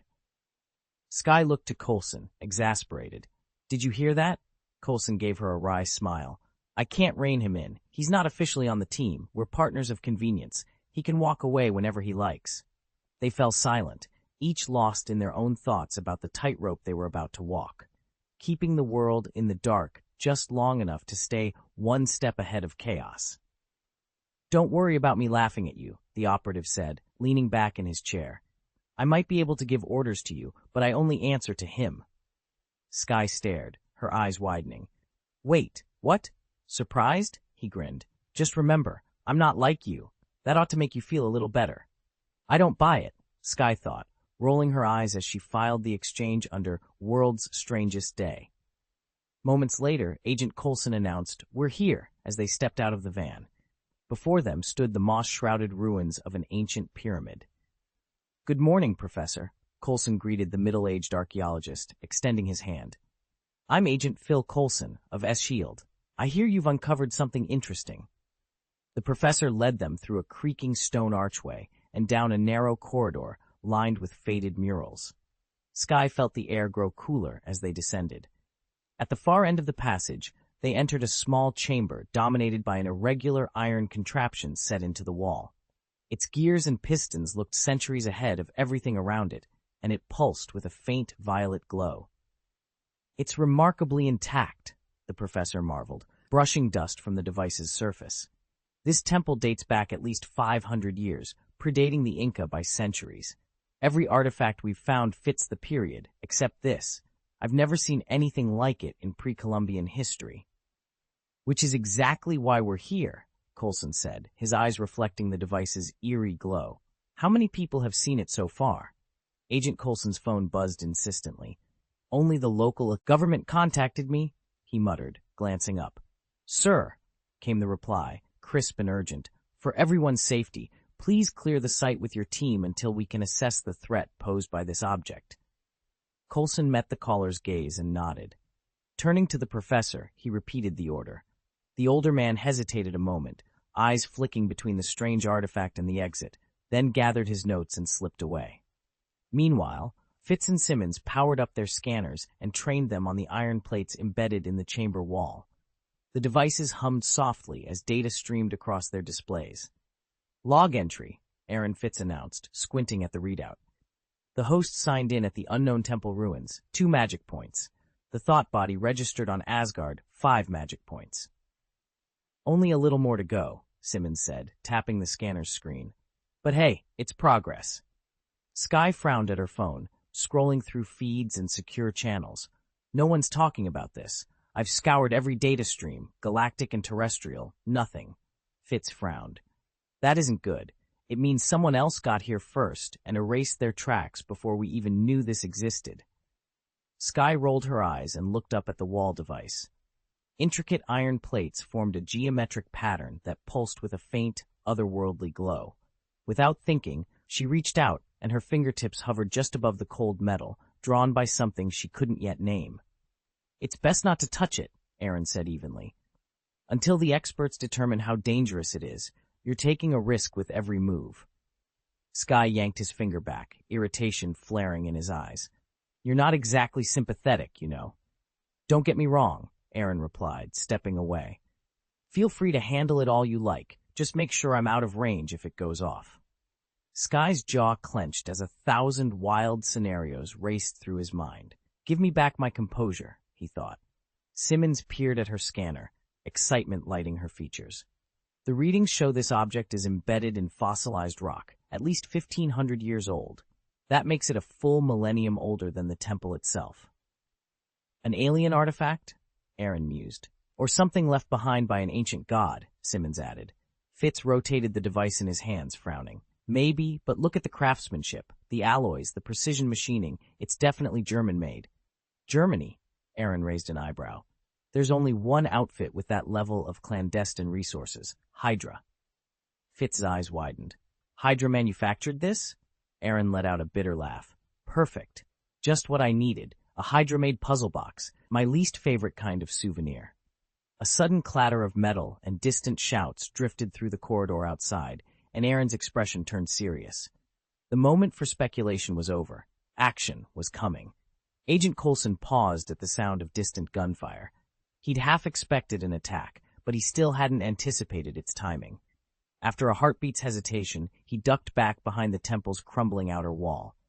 Sir, report. Ward's voice crackled urgently over Coulson's radio. Something's happening outside, Coulson replied softly. Skye's anxious whisper followed. There are plenty of rebel cells in this region, but they don't usually move this stealthily. Coulson set his jaw. Keep monitoring the perimeter. I'm going out to see what's going on. Aaron, you and Skye protect the civilians inside. There was a long pause before Aaron answered, his tone reluctant. Okay, but it really depends on what we find. Coulson noted the hesitation, but he couldn't waste time. He pushed the old wooden door open and stepped into the temple courtyard. Ward and May were already there, but they were far from safe. A dozen uniformed soldiers formed a semicircle around them, each menacing guard holding a local villager hostage. Some of the captives were women, others looked barely older than children. Coulson raised his hands in a peaceful gesture and forced a calm tone. Good morning. I'm Agent Phil Coulson with S.H.I.E.L.D. We're here investigating an incident that threatens international security. He stopped mid-sentence. At the center of the soldiers stood a familiar figure, his former ally turned adversary, calmly directing the operation with a look of cold authority. Coulson's heart sank. This mission was about to get a lot more complicated. Agent Phil Coulson squared off against a squad of Peruvian military police in the crumbling temple courtyard. In their midst stood a woman in full uniform and mirrored aviators, Camila Reyes. Philip? She called. Camila? Coulson's surprise was plain as he raised his hands. "Can you tell your men to stand down?" "Not until you do," she replied coolly. Coulson shot Grant Ward a conspiratorial wink. Ward immediately nudged a pair of hostages out of the firing line. Agent Melinda May holstered her sidearms. Satisfied, Reyes barked orders of her own. Weapons clattered onto the flagstones. Reyes strode forward and removed her sunglasses. "Now that that's settled, we can introduce ourselves properly." Coulson grinned. "I've been promoted to commander, actually. Congratulations on making captain." "That was 3 years ago," Reyes replied. "But thank you, Phil." He gestured behind her. "Agents Melinda May and Grant Ward. Commander Camila Reyes, Peruvian military police. We've been collaborating on this case." May and Ward exchanged a quick look. There was definitely some history here. Reyes waved away any awkwardness.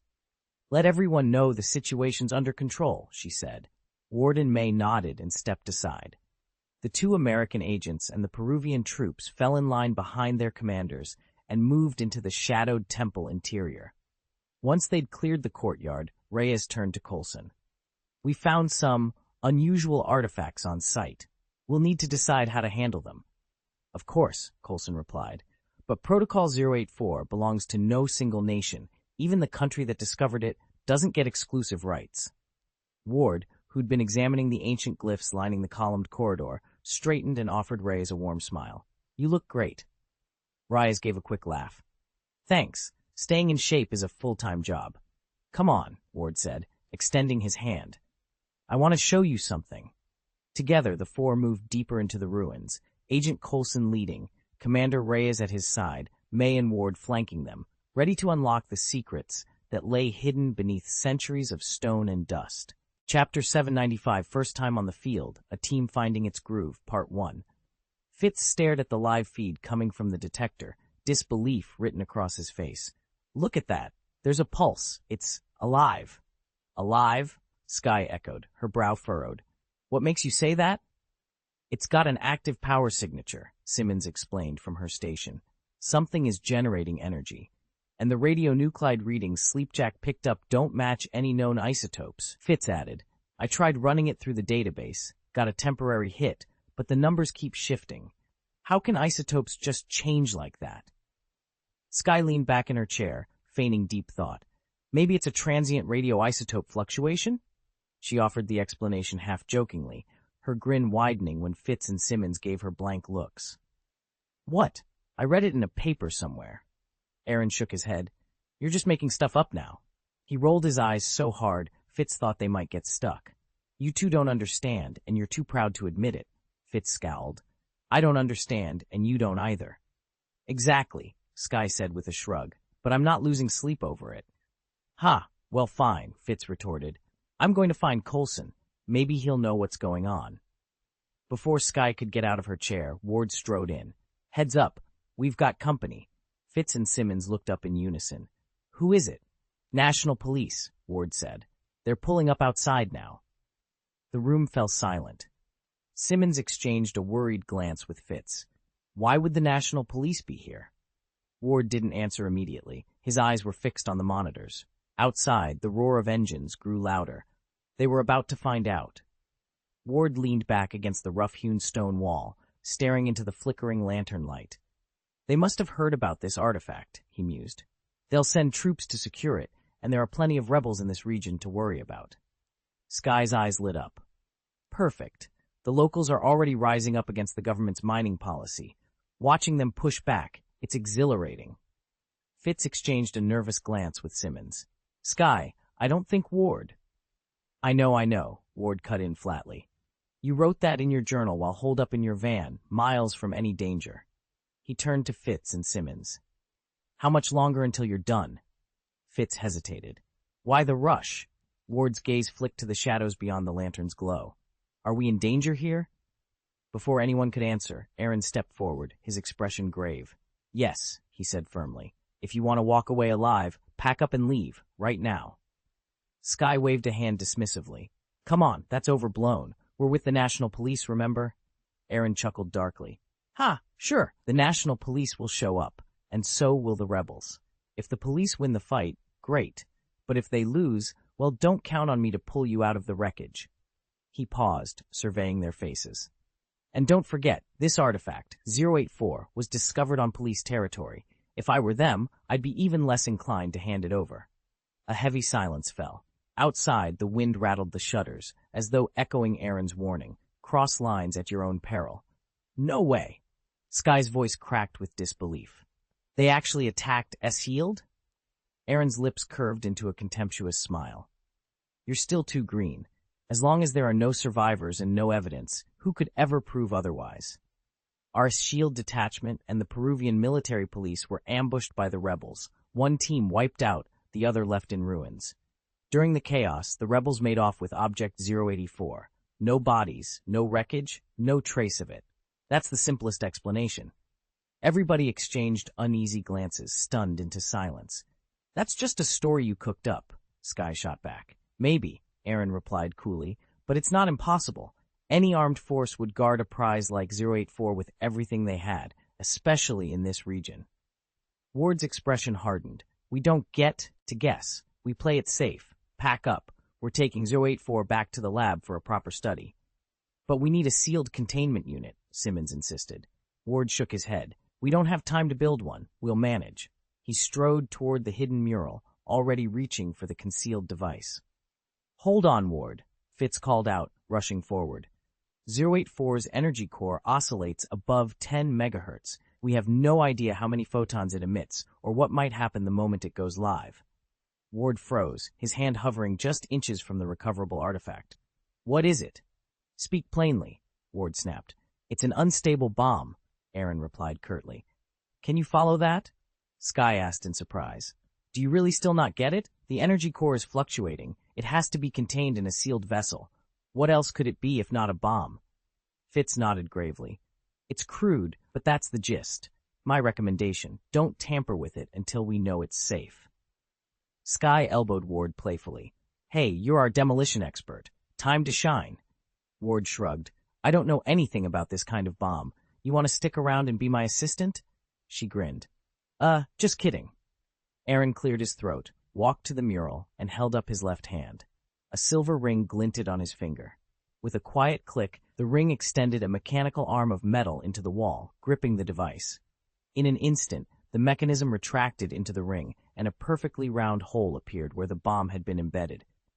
Waltfa, Sky whispered, eyes wide. Everyone stared at the empty space and then back at Aaron.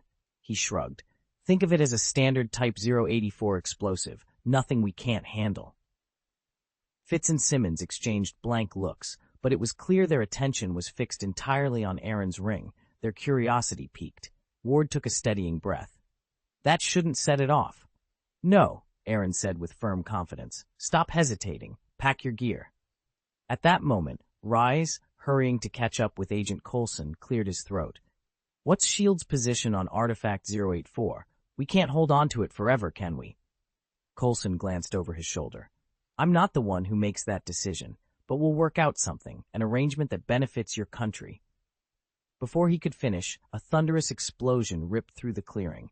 A billow of dust and earth shook the ground, drowning out his words.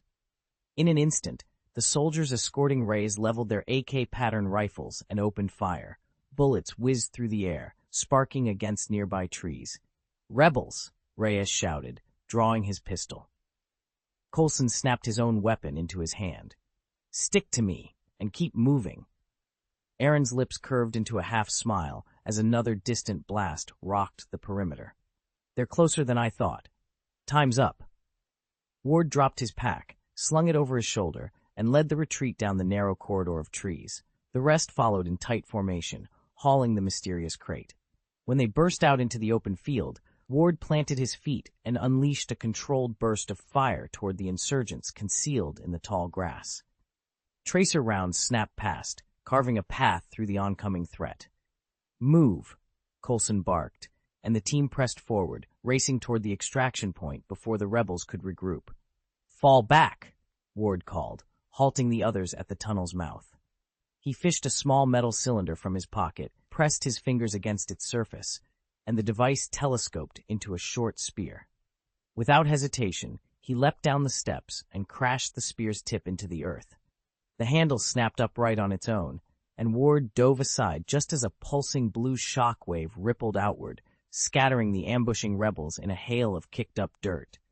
He waved the four behind him forward, urging them out of the tunnel. High above, a rebel perched in the branches sighted them and opened fire. Gunshots rang out, shredding the air, but before a bullet could strike Ward's a matte black bulletproof SUV roared to a halt in front of them. The vehicle's side door swung open, and May shouted, "Get in! Now!" They piled inside without a second thought. May slammed the door, stomped on the accelerator, and the SUV shot forward, weaving through the stunned rebels. Behind them thundered Peruvian army and police trucks, their engines growling, with rebel vehicles in hot pursuit. As the convoy thundered across the clearing, May kept her foot down on the gas. Inside the SUV, Ward pressed the spear's handle against his back and scanned the tree line. Bullets strafed the metal sides, but the armored car held firm. "Hold on tight," May warned over the roar of the engine. "They're not letting up."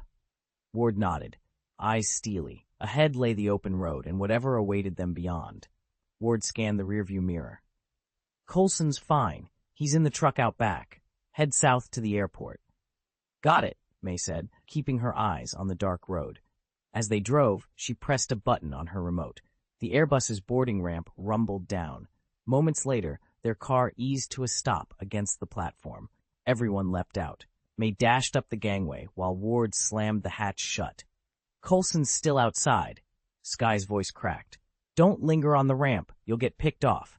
Ward didn't hesitate. He drew his pistol and opened fire on the rebels swarming below. The ramp creaked upward as Coulson and the others fought their way through the last of the attackers and tumbled aboard just before the hatch sealed them in. "We made it," Skye gasped, relief flooding her voice. Coulson sank against the doorway, exhaling. "I wasn't about to leave anyone behind." Skye pressed a hand to her chest, still shaking. "I think I miss my truck more than anything." Fitz and Simmons collapsed onto the cabin floor, utterly spent. Aaron regarded the newcomers with a calm, steady gaze. "This life hits hard your first time out," he said, "but you'll settle in soon enough. Especially you, Skye. Your first day out, I get it." "Why are you two hovering over it?" Coulson asked, arms crossed. Fitz glanced at Simmons, cheeks flushed. "We've trained for this, sort of, but it's our first real field mission. It's thrilling." "I miss my lab," Simmons added with a dry laugh, shooting Coulson a wry smile. "Director, you really pick the best people." "Field experience builds true agents," Coulson replied. "Now about Project 084. Agent Koenig, if you please." Aaron Koenig stepped forward and snapped his fingers. From a hidden pocket, or maybe nowhere at all, he produced a slender metal cylinder that pulsed with a violet-blue light. He laid it gently in his palm. "Here it is. Slide it in carefully. I can't stress that enough." Fitz leaned forward, voice tight with excitement. "Be cautious. It's an ultra-high-frequency oscillator loaded with exotic subatomic particles. If you mishandle it—" "Fitz, enough with the jargon," Ward cut in, folding his arms. "Just tell me what powers this thing. Some Hydra tech? A Wowie 2 relic? Super soldier formula? Is it a bomb?" Coulson stepped closer, lowering his voice. "It isn't nuclear. It runs on a gamma-ray core, enough energy to wipe out thousands in seconds." A tense silence followed. Even Ward took a half-step back, as if the device's eerie glow might burn him at a distance. Coulson met Fitz's gaze. "People don't just grow stronger in the field. They learn to handle threats like this. Let's prove you're ready." Fitz swallowed hard, nodded, and reached for the cylinder. As his fingers closed around it, everyone held their breath, Project 084's power resting in his hands. Aaron snorted in annoyance and rolled his eyes. What a fuss! He gently set the humming device on the flight deck and turned on his heel. "I'm going to feed Abe first. If you've got nothing useful to do, don't bother me." With that, he strode off toward the kitchen. Phil Coulson cleared his throat and addressed the rest of the team. "All right, everyone, let's get this place squared away. Fitz, Simmons, you two are on 084. I want to every detail you can unearth." "Right away, sir," Fitz replied, already pulling out his tablet. Coulson then turned to Camilla Reyes, flanked by several Peruvian military police. "Camilla, I'm going to need you to hand over your weapons." The officers exchanged uncertain glances, but Reyes stepped forward without hesitation and presented her sidearm. "No problem." "Thank you," Coulson said, slipping the weapon into an evidence bag. He tapped the earpiece at his collar. "Command, this is Coulson. Do you copy?" A crackling voice answered. "We read you loud and clear, Coulson. Status report." "We're on board with item 084 secured, plus a cosmic cube power cell," Coulson replied. "Copy that. You're cleared to enter the no-fly zone under escort. Guidance will follow. Safe travels." He clicked off the comms and looked over at Melinda May, who was settled behind the pilot's yoke. His expression turned apologetic. "We're going to have to run at full speed. May, I know you'd rather avoid a firefight. I'm sorry we've pulled you into this. Anything you need before we go?" May gave him a firm nod, hands hovering over the controls. "Just get us in the air, and fast." Coulson offered a tight smile. "Understood. I'll be down in the hangar shortly to check on that evil-powered device in storage." With the orders given and the team in place, the engines roared to life. The plane surged forward, slicing through the dusk sky on its high-stakes mission. May said nothing. A flicker of embarrassment crossed Coulson's face. He turned and walked away. Moments later, standing on the gangway where the cab had pulled up, Coulson faced the Peruvian military police, alert but cautious. "Is everyone all right?" "He's badly hurt, but alive," one soldier replied, stowing the last rifle in its crate. "Thank you for rescuing us." Reyes shook his head. "We still lost too many. We'll get you home safe." "You're covered. There's room for all of you on our plane." Reyes glanced toward the lab, where Fitz, Simmons, Ward, and Skye were locked in a heated discussion around the 084 containment unit. "But are we safe here? Iquitos' military police have their own airstrip just a few miles away." Coulson raised a hand. "We're heading straight to the nearest shield defense facility. There's no safer place." A young soldier cleared his throat. "Look, sir, is there anywhere we can freshen up? Maybe get something to drink?" Reyes grinned. "Upstairs. We've got a lounge. It's surprisingly comfortable." He winked, and the relieved soldiers climbed the stairs. Reyes turned back to Coulson. "I was kind of hoping for a more luxurious trip." Coulson let a small smile play at his lips. "Stick with me. You'll get your 5 stars yet." Then he headed toward the laboratory. As Agent Coulson pushed open the lab door, the sharp clash of voices between Fitz and Ward snapped through the air. He paused in the doorway, eyebrows raised. "What's going on in here?" Fitz and Ward fell silent at once, and the rest of the team looked up. Ward straightened his jacket. "Nothing to worry about, sir. Just hashing out tactics. I guess some of us are still warming up to live fire." Coulson stepped inside, scanning the half-disassembled weapons and scattered gear. "We came out unscathed and even evacuated several of their people. That's a mission success. Any questions?" Skye raised a hand, a teasing glint in her eye. "Actually, yes. I always thought I was the rookie tagging along, but after today, it seems like Ward can't even tell Simmons apart from Fitz, and neither of you have seen half as many firefights as I have. I'm no weapons expert, but is this really your first op together?" Ward bristled, but Coulson offered a small but approving nod. "There's a first time for everything. Nice work, Ward." Ward's lips quirked upward. "So you thought it was fun, huh?" "Because I was terrified, felt like a deer in headlights. But hey, I've been on this team as long as you have. Maybe I'm captain material, too." Fitz and Simmons exchanged a look, part amusement, part incredulity. After a Coulson was a S-Shield veteran. His resume, his decades of field experience, and his steady leadership spoke for themselves. And here was Ward, fresh off his very first joint mission, staking a claim to the captain's chair. The trio couldn't help but share a quiet, disbelieving chuckle as Coulson swept past them, closing the door behind him. The team exchanged uneasy glances as Coulson regarded Skye with an unreadable expression. If she, an untested intern with no credentials, no field experience, and no established trust were in charge, the whole operation would fall apart. Skye's chest tightened under his gaze. She forced a laugh. "Relax. I'm only kidding. Although, maybe it wouldn't be the worst idea. You all seem to dislike each other anyway." Ward bristled. "It's not that I hate them," he protested. "I'm an action specialist. If I'd gone in alone today, I could have neutralized the threat entirely, but I still have to watch out for agents with zero combat experience." Before anyone could reply, he stomped his foot. "Fine, I'll handle it by myself." "Typical," Simmons muttered. "Who do you think designed your gear?" "And the special polymer in your weapons," Fitz added. "Exactly," Simmons said, turning to Ward. "We did. So tell me, are you going into the field naked? Ward glared, but Coulson held up a hand for silence. Look, you two. Ward, you speak 6 languages. Simmons, you hold 2 doctorates whose names I can't even pronounce. Fitz, you're our resident rocketry genius. So why shouldn't we rely on your expertise? We stick together, or we all fail. No one spoke for a long moment. Then Skye squared her shoulders, determination sparking in her eyes. The team might bicker, but even an intern like her knew one truth. Nobody succeeds alone.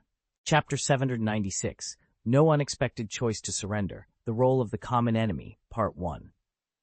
The Airbus's dining salon was bathed in soft, warm light. In the adjoining lab, Fitz and Simmons remained absorbed in their research on Subject 284, while Skye and Ward lounged on a leather sofa, casually debating global affairs. At a small table nearby, Aaron draped a crisp napkin over Abe's lap.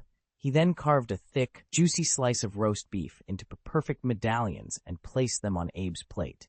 Here's your dinner, he said. Enjoy. Take your time. Abe's face lit up as he nodded and began to eat with gusto. Aaron cracked open a bottle of ice-cold Crystal Coke, poured it into a tall glass, and savored the first cool sip. After a few moments, Abe looked up, chewing thoughtfully. Master, he said, those Peruvian military police over there, I can't shake the feeling they've got dark intentions. Aaron flicked a casual glance toward the uniformed officers relaxing and eating a few tables away. He smirked. Don't worry about them. Coulson's team can handle any trouble that comes up. As for us, if there's no advantage to be gained, we simply won't intervene, Abe finished, his tone matter-of-fact. A slow smile spread across Aaron's face. That's quick thinking. You've grown sharper. He leaned in, lowering his voice. Now tell me, does the owner of that device really have no interest in it? Abe paused, setting his fork down. After a brief moment, he shrugged. And what would I want it for? Aaron's glare was icier than any winter wind. I don't even want the cosmic Rubik's Cube, he sneered, let alone these fragments Hydra cobbled together with its power.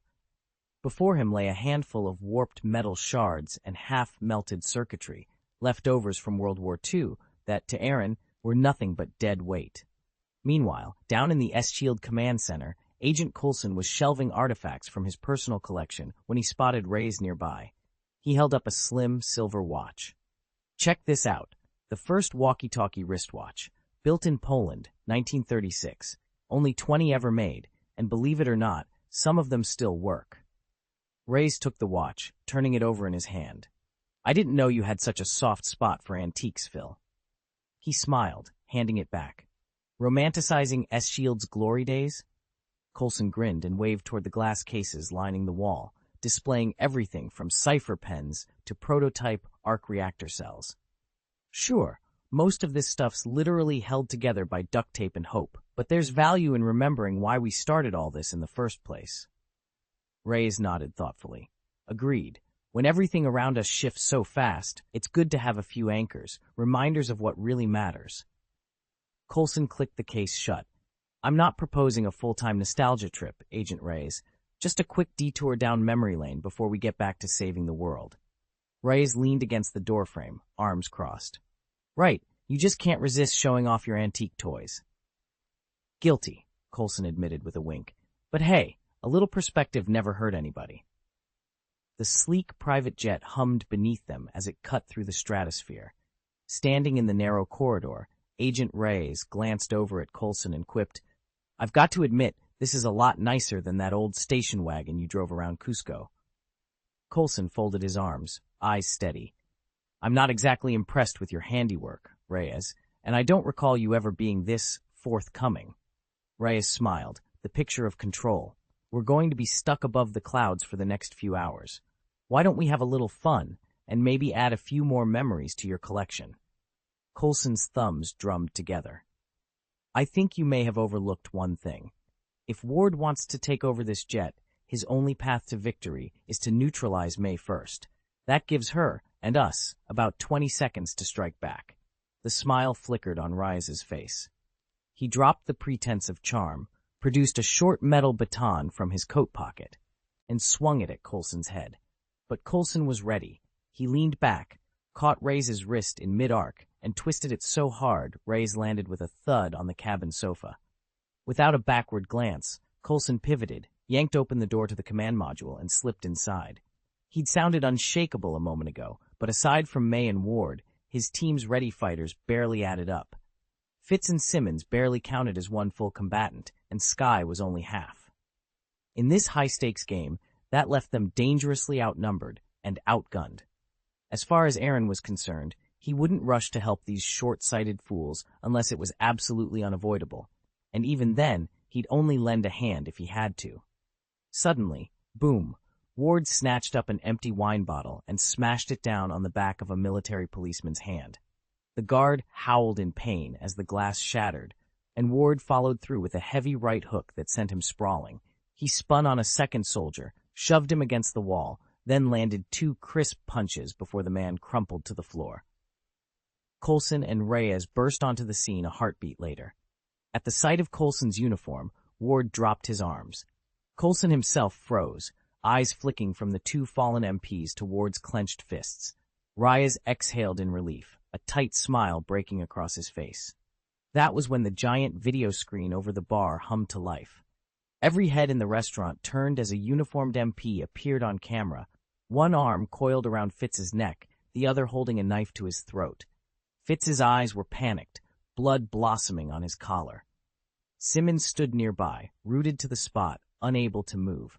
With Fitz as their hostage, Ward and Coulson held all the leverage they needed. Aaron watched them quietly, shaking his head. He knew Coulson's sense of duty. Once lives were on the line, there'd be no more fighting. Learn from this? No, he muttered under his breath. You're better off never learning. Make sure you slip away to the cabin when you can, and play the good cat. With that parting shot, Aaron downed the last sip of his crystal Coke, set the empty glass aside, and dropped onto the floor beside his chair. He curled into himself, pressing his head into his trembling hands, eyes wide with silent pleas. Don't hurt me. Abe stared, utterly dumbfounded. Their boss's bravado was so over the top it rattled even a Sequence 8 telepath. Coulson's shoulders sagged as he took in Aaron's broken posture. He'd pinned his hopes on their old comrade, but now they fell away. He closed the distance, voice low and tight with hurt. We were allies. We shared a history. When did you decide to throw that all away? Reyes met his gaze without flinching.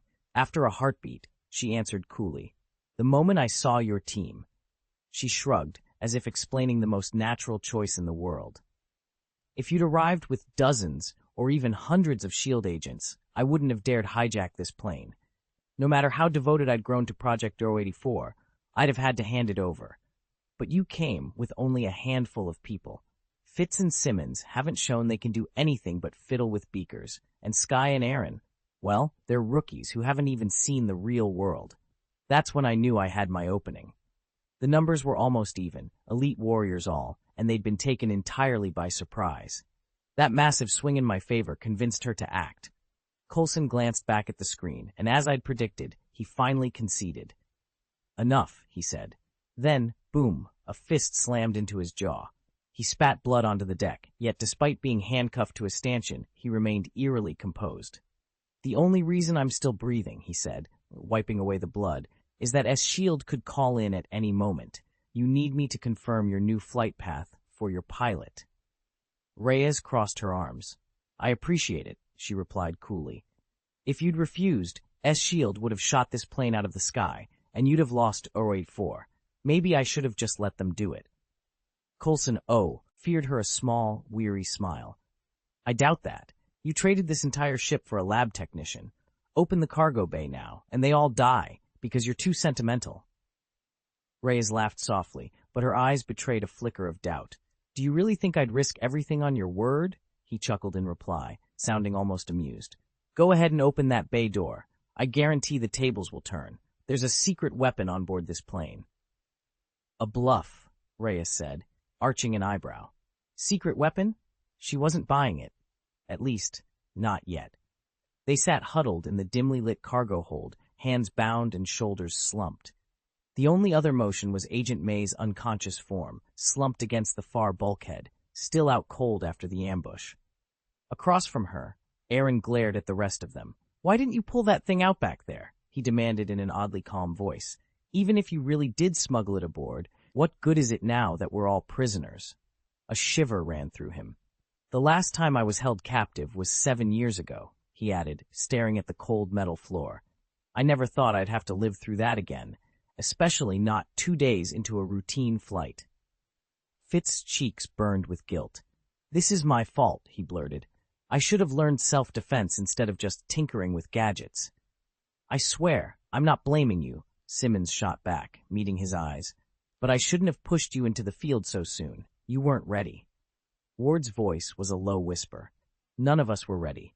We needed a proper threat assessment, and we didn't get one. Sky glanced over at May's still form. If May had been at the controls, none of this happens. She could have flown us out of here, or fought her way free with those ninja moves of hers. Fitz's eyebrows shot up. May? Martial arts? No way. Wasn't she transferred in from admin? I saw it with my own eyes, Sky insisted. She knocked a guy out cold in one punch. For a long moment, silence stretched between them. Then Fitz and Simmons exchanged a look and turned to Ward, as if hoping he'd explain how their toughest agent ended up unconscious on the cargo hold floor, along with the rest of them. They weren't field agents, they were scientists, and even Ward, as the team's operations expert, didn't claim any special knowledge of what came next. He leaned against the locked door, a playful smile on his face. Hey, have you ever heard of the Iron Cavalry? I have. Gemma Simmons gaped, and Fitz, peering over her shoulder, echoed her astonishment. Everyone at the academy is talking about her. Melinda May's dark eyes snapped open. She sat up and crossed her arms. Never call me that, she said softly, but not without acknowledgement. In that moment, the legend of the Iron Cavalry was very real to them all. It's incredible, Simmons breathed, a note of excitement creeping into her voice. If she's really here, we can get out. How do we do it? Ward tapped the door. You can't just walk through there. It's locked, tied into the whole pressurization system, so any bright ideas? Genius duo? Fitz frowned. It's hard to think straight when your lungs feel like they're shrinking, he protested. May shot them both a wry glance. Then take a page from our friend at the rear. She nodded toward Agent Aaron, the one person who hadn't broken a sweat. You don't look the least bit worried, Aaron. He shrugged, his expression calm. I trust you'll figure something out, he said. The confidence in his voice was so steady, even May felt a flicker of reassurance. Silence settled as they all stared at the door. Somewhere out there, the Iron Cavalry was on her way, and with her coming, their way out was finally in sight. Don't panic. Take a deep breath. Ward's voice cut through the roar of the engines. He locked eyes with Fitz and Simmons. You two don't have to solve everything at once. Just tackle one piece of the problem. Yes, every little bit counts, Sky said, rubbing her hands together. Fitz closed his eyes, murmuring, one piece, one piece. Then his eyes snapped open. I think I've got, well, a less than perfect solution. Ward gave him an encouraging nod. Aaron chimed in. At a time like this, a bad idea is better than no idea at all. Fitz drew a shaky breath. There's the weapon codenamed 084. It's a high-energy laser. If fully triggered, it could destroy this plane. Wait, are you saying you want to blow up the aircraft? Sky's voice rose in shock. Do we even have parachutes? We're cruising at 30,000 feet. Fitz shook his head. Not exactly blow it up. I'm talking about firing a quick pulse of the laser to punch a hole in the fuselage, just a small breach. Simmons frowned. That kind of decompression will create a massive pressure differential. Anything, or anyone, nearby could be sucked out. True, Fitz admitted, but if we do nothing, Rise will have us dead the moment we land, and blame it all on the rebels. Sky's eyes narrowed as she weighed their predicament. It's risky, but it might be our only shot. Ward exhaled and met each of their gazes. All right, let's do it. Fitz, walk us through the steps. At least this way we still have a chance to fight back, and I'm not going to waste it, Ward said, glancing over at Fitz. What's our first move? Fitz frowned. We can't get to the second floor without passing through the lab. Simmons rubbed her temples. And the only way to open the lab door is from upstairs. So step 1, untie ourselves from this cargo door restraint. Sky stared down at her bound wrists. No matter how cleverly they'd planned, they were useless unless they could move. Suddenly, a soft click echoed in the hold. Fitz looked up, puzzled. What was that? Ward leaned forward. Listen, her wrist. They watched in stunned silence as Mai cracked one finger back into place with a precise snap. The ropes around her hands slackened instantly, and in one swift motion, she tore them apart. "Sk," Aaron clicked his tongue. "That girl has no mercy."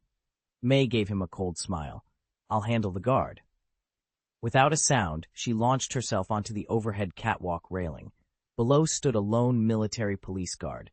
He scanned the other prisoners, 6 in total, and froze when he realized one of them was missing. His hand darted toward his radio. In the blink of an eye, razor-sharp legs shot out from the darkness and clamped around his neck. The guard's rifle slipped to the deck as he gasped for air. With brutal efficiency, May flipped him over the railing.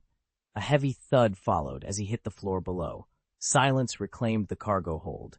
Thanks to May's swift strike, their path upstairs was finally clear. Leaping from the catwalk several meters above, May brought Aaron's body crashing down onto the deck. The impact knocked him out cold before he even hit the floor.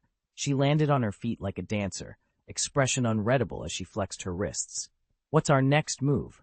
she asked. Skye, Fitz, and Simmons gaped in disbelief. Ward merely nodded, as though he'd expected exactly this. Meanwhile, Aaron stirred, pushing himself to his knees before hissing at them.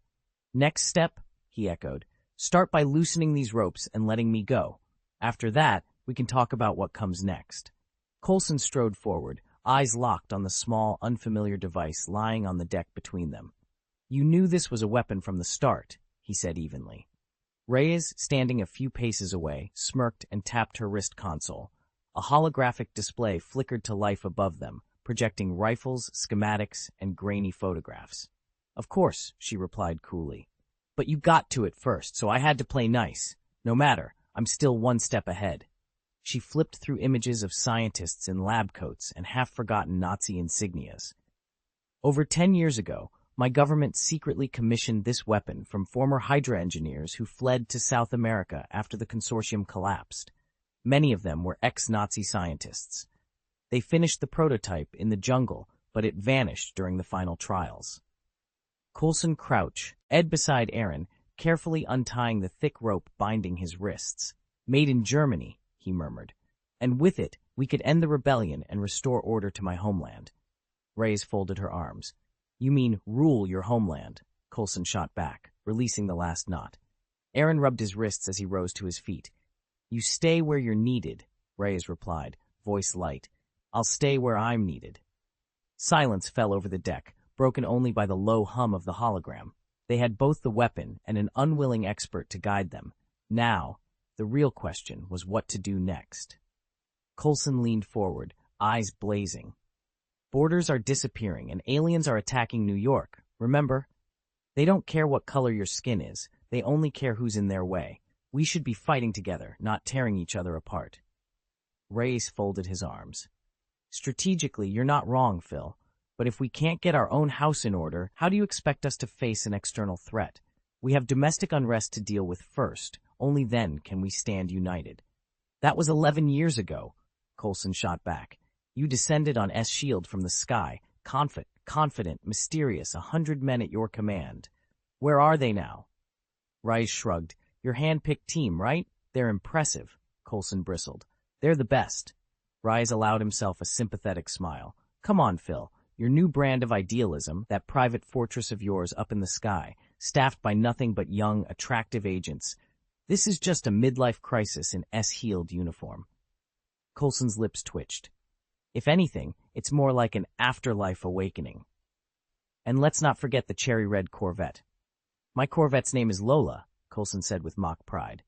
"Of course it is," Reyes laughed. "Typical. You assembled this whole operation just so you'd feel needed again." "What they need isn't me. It's time," he said quietly. "But time's already run out," she replied, tension threading her voice. He gave a crooked smile.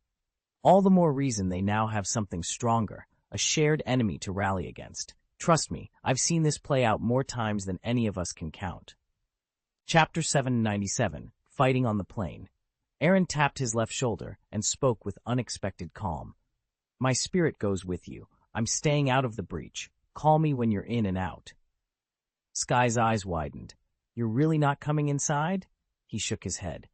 "This isn't about trust. I'm here as a consultant on Coulson's team. If I jump in now, it'll only make things harder for you later." Before she could argue, May snapped, Fine, if you're too scared to get your hands dirty, sit this one out. Sky rolled her eyes but rallied the others. All right, no second guessing, no panicking. Understood? A chorus of steady voices answered. Understood. Let's move. Freeze up, and we all die. May climbed into the driver's seat, slammed her foot on the accelerator, and drove the armored car straight into the lab's reinforced doors. The impact rattled them all, but the way was open. The entire plane shuddered, rattling everyone on the upper deck. It didn't take long for the guards to realize their prisoner was up to something. Half a dozen of his men leapt to their feet, drawing sidearms as they headed for the cargo hold. Colonel Reyes slammed his hand down. Stop! That's exactly what they want you to do. Down the corridor, the small team inside the lab split up and went to work. Ward and Sky rifled through a supply cabinet, pulling out lengths of rope. Gemma Simmons crept to the ceiling and pried open an air vent. Fitz retrieved a compact controller from an equipment box, linked to the nearest drone, and guided it through the ductwork until it slipped out over the fuselage. At that moment, May flung open the cockpit door and slipped inside. Into Coulson's secured walkie-talkie, she spoke. Aegis 616 to command. Radar's been updated. New flight path uploaded. Please confirm.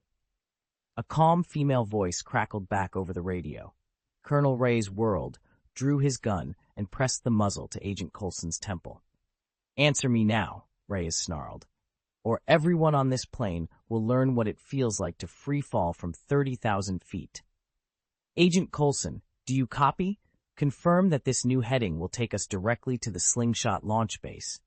Coulson's fingers worked at the ropes binding his wrists, but his voice wavered. Then he caught sight of a tiny speck moving across his instrument panel, a drone, homing in on Flight 084. He inhaled, steeled himself, and prepared to make the call. Captain Lance Hunter, as team leader, immediately seized on Fitz's plan. Relief and a flicker of anxiety washed over him as he quietly secured the tether around Fitz's wrist, making sure no one would be lost to the open sky. Through his comlink, he checked in. Agent Coulson, do you copy? I'm seeing some odd readings from the plane's systems. We're fine, Coulson replied after a pause. The sky's clearing up right now. In the lab hangar, Ward was busy anchoring the rest of the team, Fitz, Simmons, Sky, and the others, to heavy-duty safety lines. Fitz's fingers danced over the drone's controls, voice tight. Simmons, forget everything I said earlier. Brace yourselves. This is the moment we might live to regret. He guided the drone into position above the aircraft. In an instant, a harsh sizzle cut through the air, then a brilliant blue beam lashed out, ripping a massive hole in the plane's hull. The violent decompression sucked the nearest soldier out before he even had a chance to shout. Inside the cabin, Coulson, Rise, and the others were slammed against bulkheads and overhead rails, fighting the pull that threatened to drag them into the void. Ding! The lab console chimed. Simmons's eyes lit up as she read the readout. Yes! We did it. The sudden air pressure forced the hatch to cycle open. Ward's tone was calm but urgent. I'll handle the soldiers here. Fitz, Simmons, move in and secure 84. Go, go, go. What about Coulson? Fitz barked into his comm. Pray he can protect himself, came the grim reply. Ward wrenched the hatch open. He'd barely set foot inside when bullets ripped past his head. Back off, he snarled, charging through the blast of wind. He grabbed the nearest soldier's wrist and slammed it against the wooden armrest. The man howled in pain, his rifle clattering to the floor. Ward seized the moment to drive an elbow into his jaw, sending him sprawling. A second soldier lunged, rifle raised. Ward vaulted over the sofa, stamped on the barrel to pin it, then followed up with a savage kick that knocked the man flat. The first soldier recovered and charged again. Ward caught his arm mid-swing, slammed him onto the seat with a backhand strike, and cinched the built-in harness around him. May Simmons, raise! Find 084, Ward commanded. He whirled back just in time to grapple with a third assailant. They wrestled amid the howling wind, each step dragging them closer to the gaping hatch. Below them yawned 10,000 meters of open sky. Elena Reyes stood nearest the void, her eyes wide with panic. With nothing to hold on to, one slip here would mean a plunge into the abyss. Agent Phil Coulson grabbed Simmons without a second thought, even as the roaring gust threatened to pull them both through the gaping hatch. He planted his feet against the railing. Hang on! Simmons edged closer to the opening and yanked the canister marked 084 off its mounting. "Fitz! Got it! Pull us back!" Fitz called, though he remained awkwardly sprawled on the deck, more embarrassed than heroic. Then, as abruptly as it had begun, the howling airflow dropped off. Coulson thudded back onto the floor. When the dust settled, a dark blue thermal blanket sealed the hatch. Standing beside it, arms crossed and wearing a triumphant grin, was Aaron Gaius. "Nice plan," Gaius said, "but you forgot the most important step, plugging the hole." He dusted off his jacket and rose to his full height. "So, second round? Third? Sorry, Phil, and thanks for the rescue, but I'm switching sides." Coulson let out a rueful laugh. "I expected as much." He nodded in Gaius's direction, offering a genuine, grateful look. He didn't mention any reward, meaning he'd just bailed out Gaius once again, free of charge. "You'll just have to find out," Gaius sneered. "The plane is still under our control, and—" Her words cut off as Aaron produced a revolver, seemingly out of thin air. The barrel, jet black and cold, swung up to press against her forehead, then settled just above her heart. She and her men stood unarmed. "And what?" Aaron taunted, voice soft with menace. "I'll give you a chance to finish that sentence." Gaius's chest tightened. She glanced at her lieutenant, Camila. "Camila, remember when I said there was a secret weapon on this plane?" Camila's eyes flicked to the corridor behind them. "Is it him?" "It's obvious," Gaius replied, her frown deepening. She slid her right hand toward her pocket, intent on retrieving something. Boom! A single shot rang out. The bullet ripped across her fingertips. She cried out, staggered back, clutching her hand as burning pain flared through her arm. "Commander, you'd better not be foolish," Aaron warned, tilting the gun's muzzle closer. A slow, cruel smile curved his lips. "Next time, I won't miss." Think about it," he interrupted smoothly. "If your plan succeeds, who do you think they'll blame for your death? The rebels, of course. Or perhaps we'll pin it on them ourselves. Don't doubt my willingness to pull the trigger." Gaius struggled to steady her breathing, ignoring the ache in her fingers. "We still have the plane, and the pilot." Aaron paused, cocking his head as if listening to something none of them could hear. He kept her guessing. "I don't think your pilot can stand against S.H.I.E.L.D.'s cavalry," Gaius sneered. "Cavalry?" Gaius spun toward Coulson, eyes blazing. "That woman? A cavalry officer? You really hired a cavalryman to fly your jet?" Coulson remained unruffled. "As I said before, they're more than capable." At that moment, the plane shuddered and banked sharply. Gaius slumped back into her seat, defeat washing over her face. "It's over," she muttered. Within seconds, Coulson's nest team had Gaius and her men bound and secured. He motioned for everyone to reconvene at the service bar, then turned to Aaron. "Thanks for stepping in," he said quietly, "but you could have acted sooner." Aaron forced a casual shrug. "Don't get me wrong, Agent Coulson, I wasn't planning a rescue, but this flight was brutal. Turbulence, howling wind, non-stop screaming. I got tired of watching." What no one knew was that Aaron had received a hidden prompt the moment the commotion began. New task: assist Coulson's team in resolving the present crisis. Reward 200 magic points. No penalty for failure. He'd accepted without hesitation. After all, in his world, even the smallest mosquito is still prey. Aaron didn't hesitate. He pulled the enchanted carpet from his portal ring and stepped out of the cargo hold as if it were the most natural thing in the world. "Thanks again," Coulson said, his voice tired but grateful. He glanced at the others. "Isn't there any safer way? We're barely starting to figure out how things work here." Fitz tapped rapidly on his datapad. 084's stabilizing nicely, but its coolant loop is still hot. We need to call headquarters and get it shipped to the slingshot launch site as soon as possible. A few hours later, the plane rolled to a stop on the windswept plains of the secret slingshot facility. The exact location was classified, of course, but the site was unmistakable. The slender rocket 084 stood ready on its launch pad, silent against the open sky. Ground crews swarmed over the battered jet, patching torn panels, reattaching snapped antennas, and hauling back the furniture and equipment that had tumbled out during their frantic escape. Coulson knelt beside his beloved Corvette, Lola, lovingly wiping a speck of dust from her polished fender. He straightened with a satisfied smile. "Not a scratch on you," he murmured. Skye strolled up, examining the plane's wrecked doorframe. "Lucky Lola's tougher than this jet. I hope S-Shield insurance covers hijackings. Coulson chuckled. It's in the miscellaneous expenses clause. Skye folded her arms. And here I was, thinking I signed up for espionage, not a front-row seat to the weirdest show on Earth. Fitz glanced over, dark circles under his eyes. Consider yourself privileged. Thrilling, Skye deadpanned, as Aaron unfurled the magic carpet and tucked it back into the portal ring. Just another day in the extraordinary life of S-Shield agents. The conference room was quiet except for the soft hum of the projector. Skye leaned forward, tapping her pen against her notebook. I didn't expect things to spiral out of control so fast, she said, voice low, and all over a weapon we were planning to destroy. Coulson ran a hand through his hair. Operation Slingshot is standard protocol, he explained. Devices like the 084 are simply too volatile to fall into just anybody's hands. Someone like Reyes would come after it without hesitation. Skye raised an eyebrow. Not just anybody?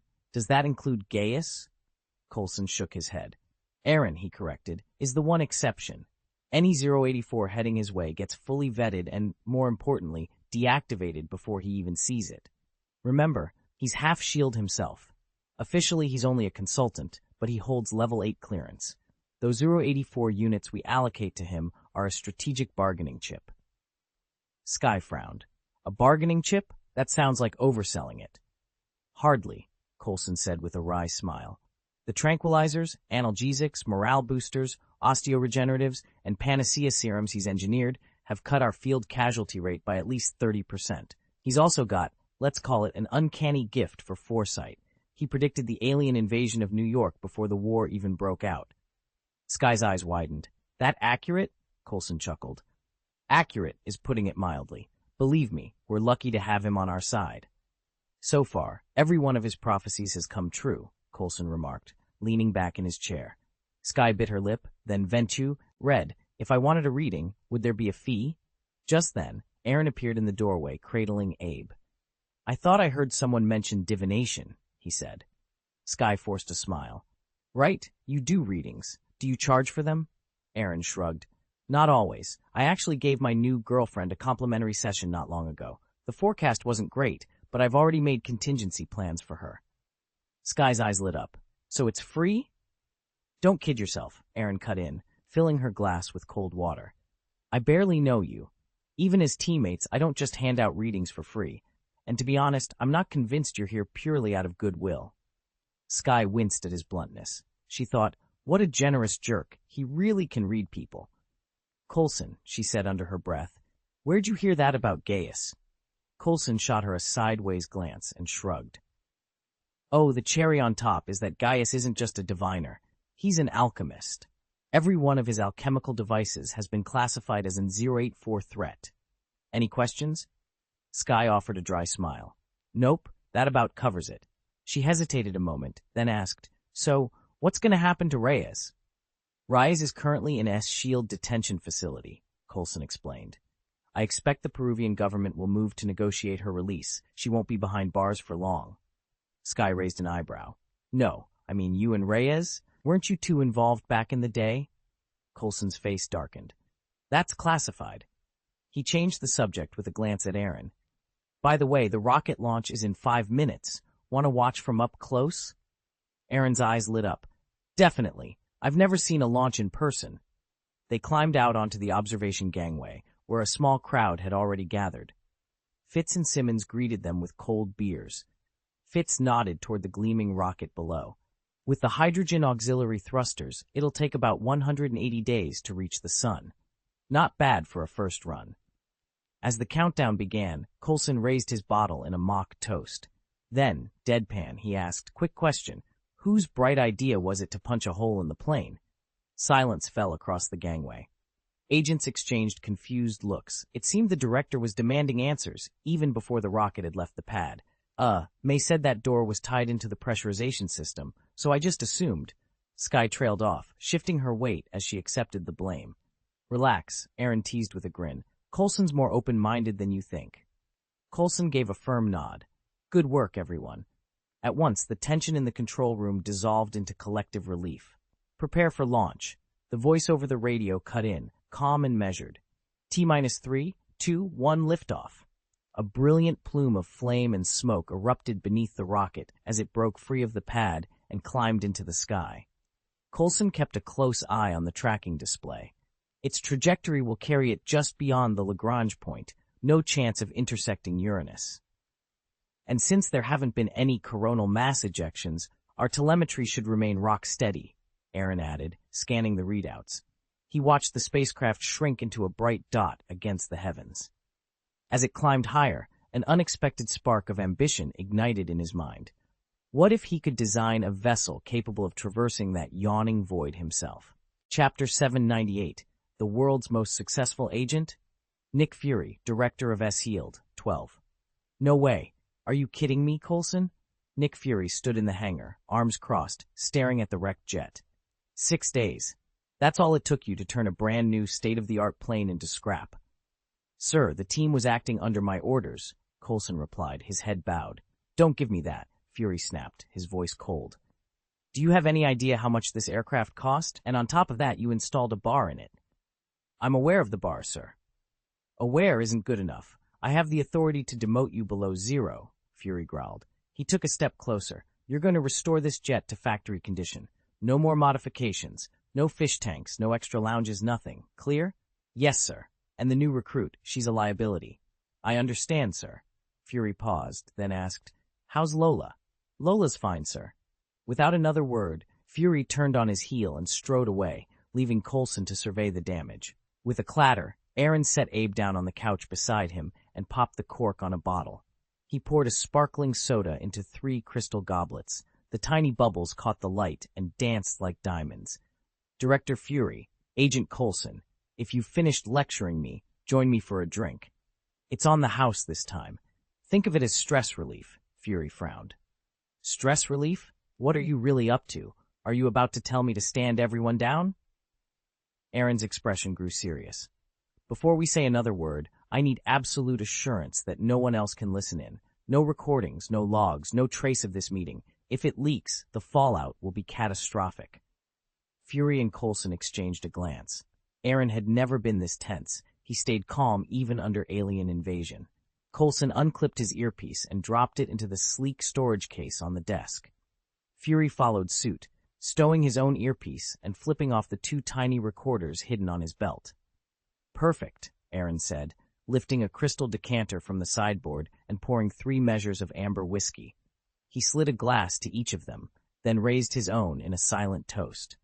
To Nick Fury, the world's most successful agent.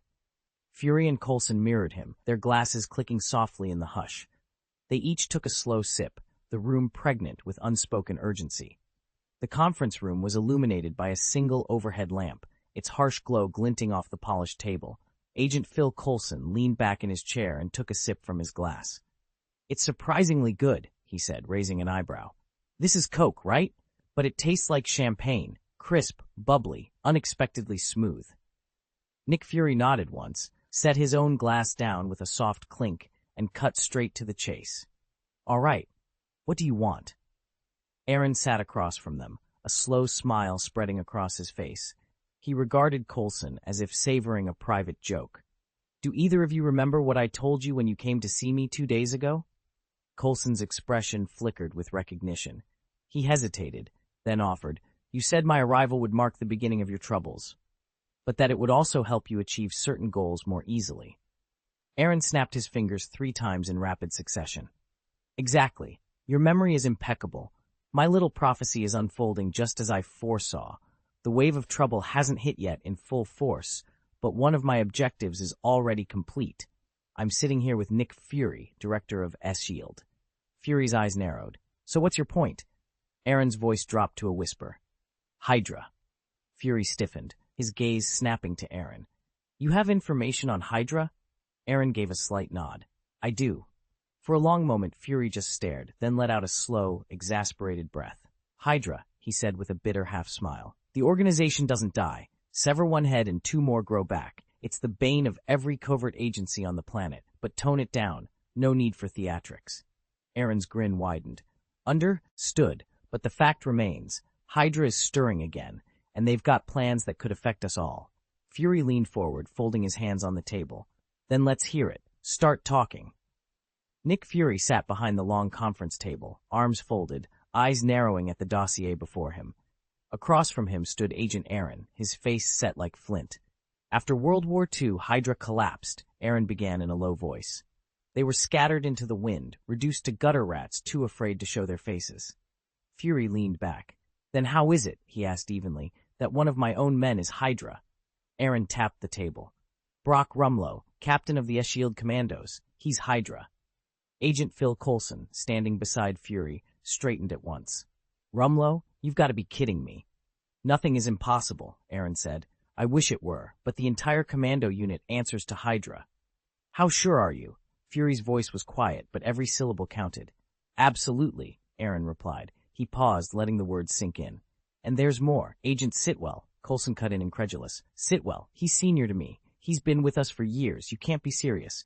Aaron met Coulson's disbelief with an unwavering stare. I am. And the final piece of this puzzle.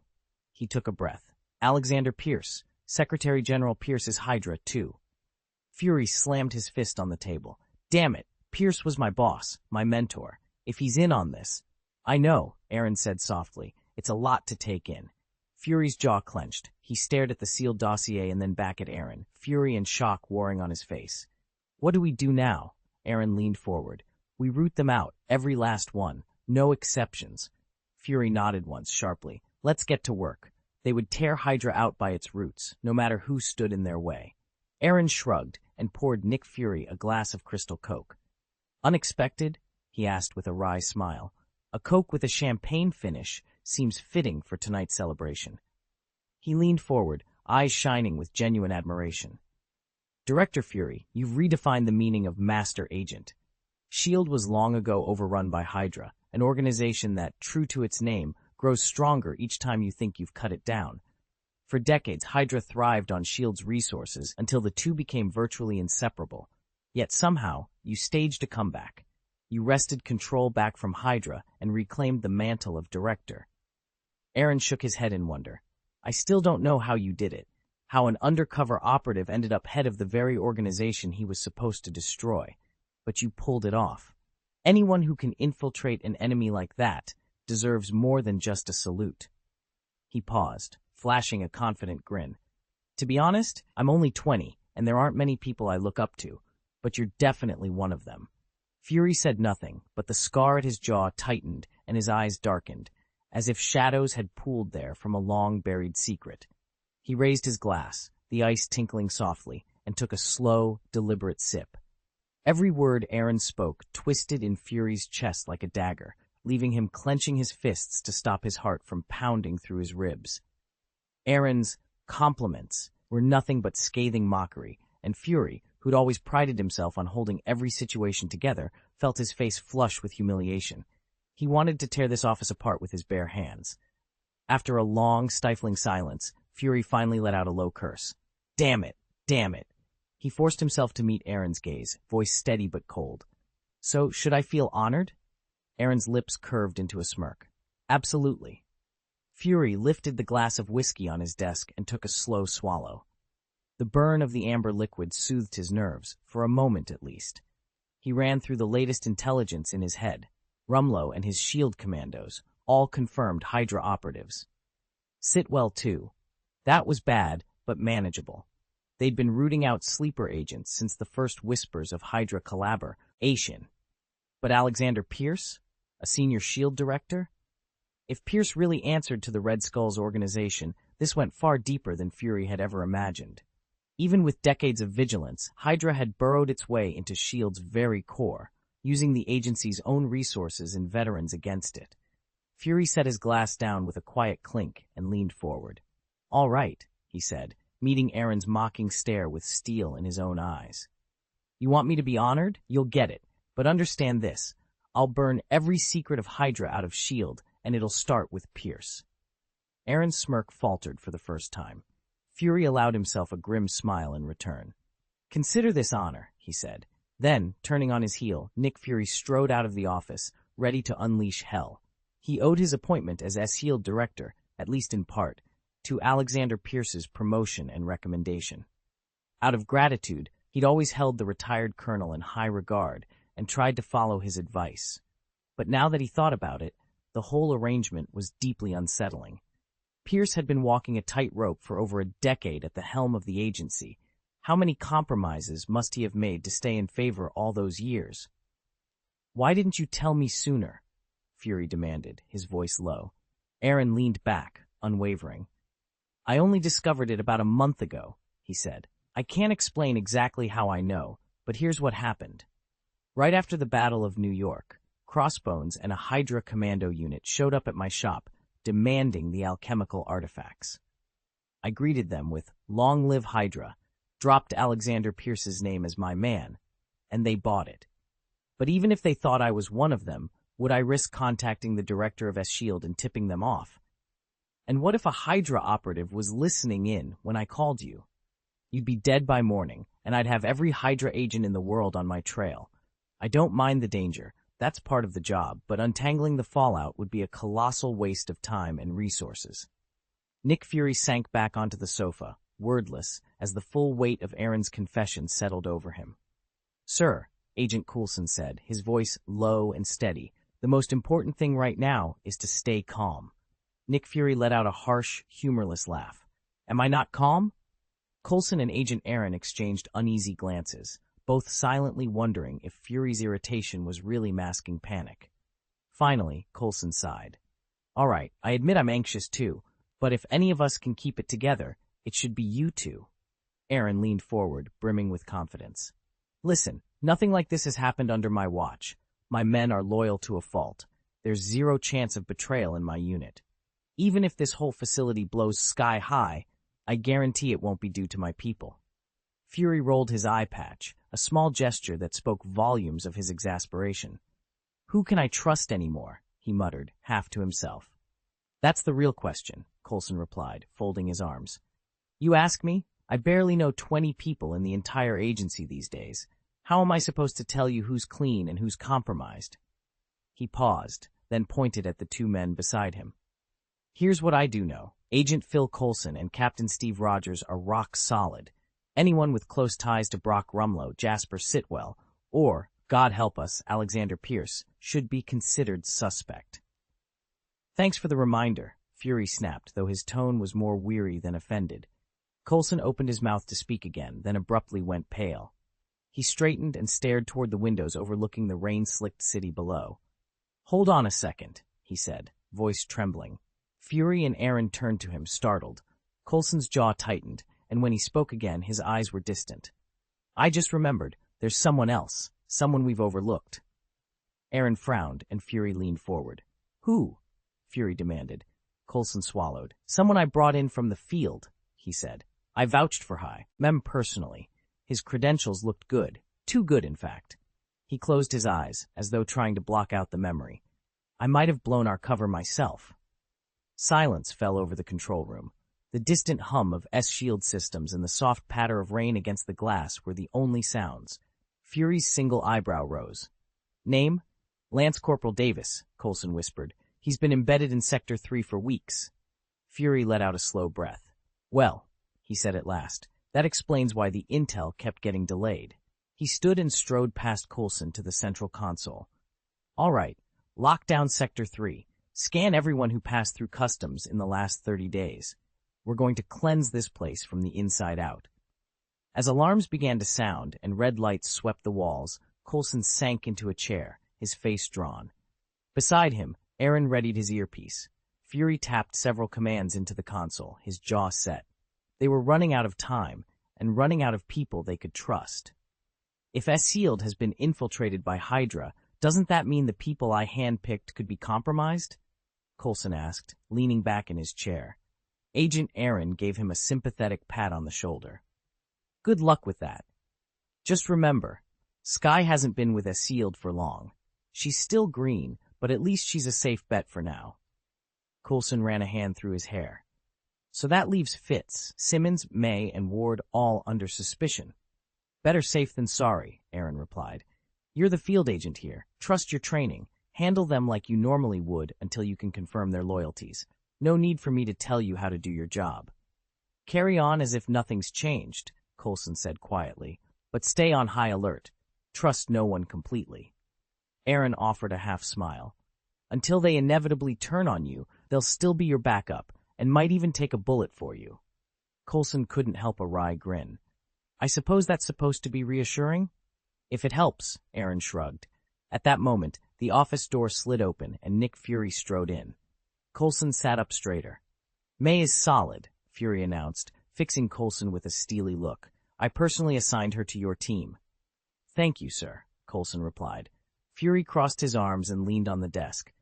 Hydra's reach is long, but even after all this time, I'd bet they've corrupted no more than 30% of S.Shield's ranks. We're still the largest and most capable intelligence agency on the planet. Just don't mistake size for invulnerability. Coulson nodded. Understood. Hydra naturally places immense emphasis on personnel training and has established a global network of dedicated training facilities. If Alexander Pierce wanted to cultivate agents from within S.Shield, he would have to move with the utmost caution and in total secrecy. One slip, one leak, and all his work would collapse. It made far more sense to recruit promising candidates externally, put them through Hydra's own training bases, and then, when the moment was right, insert them into S.Shield under clean covers and official credentials. Nick Fury ran the numbers again in his head. Pierce must have dozens of hidden Hydra compounds scattered around the world, and fully 80% of them had been financed with S.Shield money. Fury felt a cold knot tighten in his chest. He prided himself on being frugal, on dotting every I and crossing every T before asking the board for funds. And yet here was Pierce, brazenly embezzling millions. Worse, Fury knew that once the scandal broke, Pierce could pin the whole thing on him. Fury clenched his jaw. It was intolerable. Beside him, Agent Aaron, an old-school field operative, gave him a contemptuous look.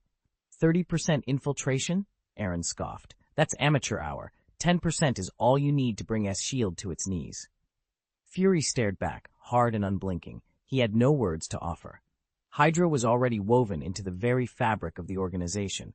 When the fight finally began, even if S.Shield managed to stop it, the agency itself would be crippled, if not fatally wounded. He drew a slow breath and let it out. Then we have to stop it now, he said quietly, before it's too late. Pierce still has no idea we've uncovered Hydra's infiltration of S.Shield. That ignorance is our biggest advantage. For now, we'll keep everything looking normal, conduct a covert sweep, and identify every Hydra mole in the agency before Pierce catches on or flips the script. Then, when the time is right, we'll take them all down in one decisive strike. That we you keep talking about doesn't include me, does it?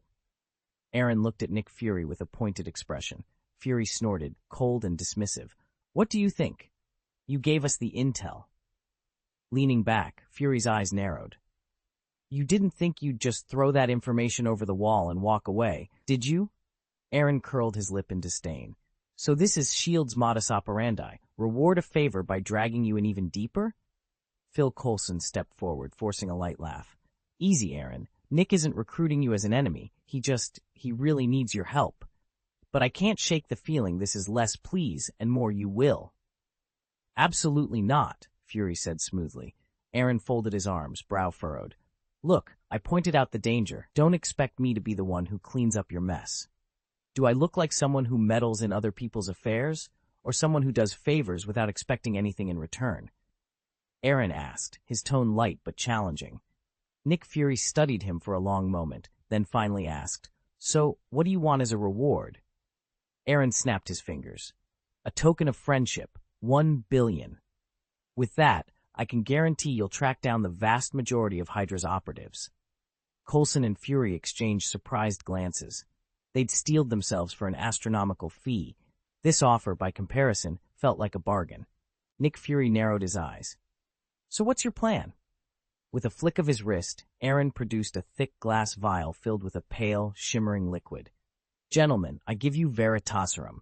As the name implies, it forces anyone who takes it to speak nothing but the absolute truth. Fury's eyebrow twitched. That's it, he wondered. Before he could reply, Phil Coulson offered a polite but strained smile. Aaron, S.Shield already uses a similar serum. Our agents trained specifically to resist it. Frankly, it's not entirely reliable. Aaron bristled. And yet, can your serum rival mine? I spent a full lunar cycle refining this formula. No one can withstand it. Fury leaned forward, interest lighting his eyes. You're certain? Not a single agent could fight it off? One drop is enough, Aaron said confidently. They'll confess every secret, no exceptions. Nick tapped his chin thoughtfully. But given the size of S.H.I.E.L.D., I'm guessing one vial isn't going to cover all our agents. A sly smile curved Aaron's lips. That's where Sitwell comes in. He's hardly the toughest individual you've ever met. Add a drop of Veritaserum to his water. Make sure he drinks it. Then we'll have him spill everything. Hydra's newest projects, their leadership structure, every last detail. I understand. Nick Fury's eyes gleamed as the plan fell into place. A single vial of truth serum wouldn't wipe out Hydra overnight, but it could paralyze their operations, keep them from making any dangerous moves, and buy S.H.I.E.L.D. the time it needed to counterstrike. We'll send Agent Sitwell in right away. Undercover. Consider that Phase 1. I'm counting on you, Director, Phil Coulson said, confidence steady in his voice. Fury leaned back, folding his arms. And after we've got him talking? Coulson flashed a wry grin. You're not expecting us to hand you that $1 billion vial and say, good luck, are you? Fury shook his head. One dose can crack open an executive's mind, sure, but at that price, it's more precious than solid gold. At the edge of the room, Aaron Jarvis extracted the frosted glass feel of Veritaserum from his jacket pocket. He tapped it lightly with 2 fingers, eyes dancing at the absurdity of its cost, then activated the hidden clasp on his wrist and slid the vial into his subspace storage ring. All set, Jarvis announced. Phase 1 is ready to roll. Fury allowed himself a small, cold smile. Then let's make sure Hydra doesn't see us coming. I'll give you the concept for free, and I couldn't care less about anything else. Nick Fury froze in his tracks. Aaron's tone left no room for negotiation. Fury opened his mouth, then snapped it shut. Hold on, he said finally. 1 billion credits for the Veritaserum. That part's settled, right? Let me check my account. Aaron smirked. I know, Fury said, rubbing his temples as he sank onto the sofa. But until Hydra's dealt with, I can't move that money. Fine by me. Aaron set the vial of truth serum gently on the coffee table. We should review what we agreed on, just in case anyone asks. Fury rolled his eyes. First I chewed out Coulson, then I officially offered you a place in S.H.I.E.L.D., and you turned me down. Just enough to keep up appearances, Aaron replied. I'll handle the rest. Fury chuckled. Honestly, I didn't think you'd side with S.H.I.E.L.D. I figured you'd play clueless. Aaron leaned forward, clasping his hands. I'm on your side, Nick. I couldn't care less if S.H.I.E.L.D. takes a hit, but it can't collapse. Not now, and I know you better than most. So let's get this straight, once and for all. He paused, meeting Fury's one-eyed glare. In that silence, an unspoken partnership solidified, one forged in trust, secrets, and mutual necessity. Aaron leaned back in his chair, folding his arms with a self-satisfied grin. You know, Director Fury, for all your darker impulses, your stinginess, your shameless scheming, your cunning, you do still have a moral line you won't cross. Nick Fury cocked an eyebrow, one eyebrow higher than the O, there. Are you paying me a compliment or throwing me under the bus? Aaron held up a hand in mock surrender. Compliment, of course. You're the head of S.H.I.E.L.D. That's exactly the sort of praise you deserve. Bullshit, Fury muttered under his breath. But honestly, Aaron continued, so long as S.H.I.E.L.D. stands, you're its director, and my career is safe. If things ever go sideways, I just flash my S.H.I.E.L.D. ID, and I save myself a ton of headaches. That's all I'm saying. Don't read too much into it. Fury exchanged a glance with Agent Coulson, who sat across the table. Both men wore bemused expressions, one amused by Aaron's bluntness, the other exasperated by it. All right, you've made your point, Fury said with a sigh. These last couple of days have been easy, too easy actually. I'm getting an itch that something's brewing. Coulson shifted in his seat, concern flickering in his eyes. So, what now? Are you planning on quitting the team? Aaron paused. He wasn't unfamiliar with the friction that came from working with a group this accomplished. The tension was the price of mosquito meat, the adrenaline of a tightly knit op cell. It was delicious, in its own twisted way, and he'd hate to give it up. He cleared his throat. I haven't decided yet, he admitted. But don't worry, I'm not going anywhere. Not just yet. Nick Fury leaned forward, steepling his fingers. Good, because the last thing we need right now is loose ends. Aaron offered them a lopsided grin. Then it's settled, at least for now. He stood, slipping his S-Shield ID back into his jacket pocket. Let's get back to work. There was a heavy silence as the three men exchanged knowing looks. Outside the window, the city lights of New York twinkled, reminders of the next crisis waiting just beyond their doorstep. And for better or worse, Aaron knew he'd be right there with them, ID in hand. What exactly is our arrangement? If you ever hit a snag, just come to me. As long as the price is right, I'll help you out. Coulson shook his head with a wry smile. Understood. He paused, then turned to Nick Fury. Sir, could I get a few drops of Veritaserum? I want to root out any potential traitors on the team before they become a bigger problem. Fury's expression darkened. I know where you're coming from, Coulson, but we can't let anyone catch on right now, so tread carefully. Got it, sir. Coulson drove Aaron back to Hell's Kitchen himself. The moment Aaron stepped through the door, he activated his mission interface. Mission: help Coulson's team resolve the immediate crisis. Reward: 200 magic points. Penalty for failure: none. Status completed. He pressed receive. Congratulations, you've earned 200 magic points. Aaron let out a relieved chuckle. Bloody marvelous. He picked up the phone and tasked Agent Fox with delivering a letter to Chin, then settled into what promised to be a tedious but rewarding routine: brewing potions, drafting alchemical formulas, inscribing magic circles, and delving into the arcane teachings of Kamatage. Meanwhile, in a nearby park, Alexandra sat on a weathered park bench, dressed in her signature white trench coat, scattered handfuls of crumbs to the pigeons pecking at her feet. She glanced up at the cloudless sky every few moments, as though chasing some half-forgotten memory in its vast blue expanse. A steady rattle of metal announced Mrs. Gao's arrival. The elderly woman, with the help of a well-worn crutch, settled onto the bench beside her. You still love this place, Mrs. Gao remarked with a gentle scowl. Alexandra gave a small, rueful smile.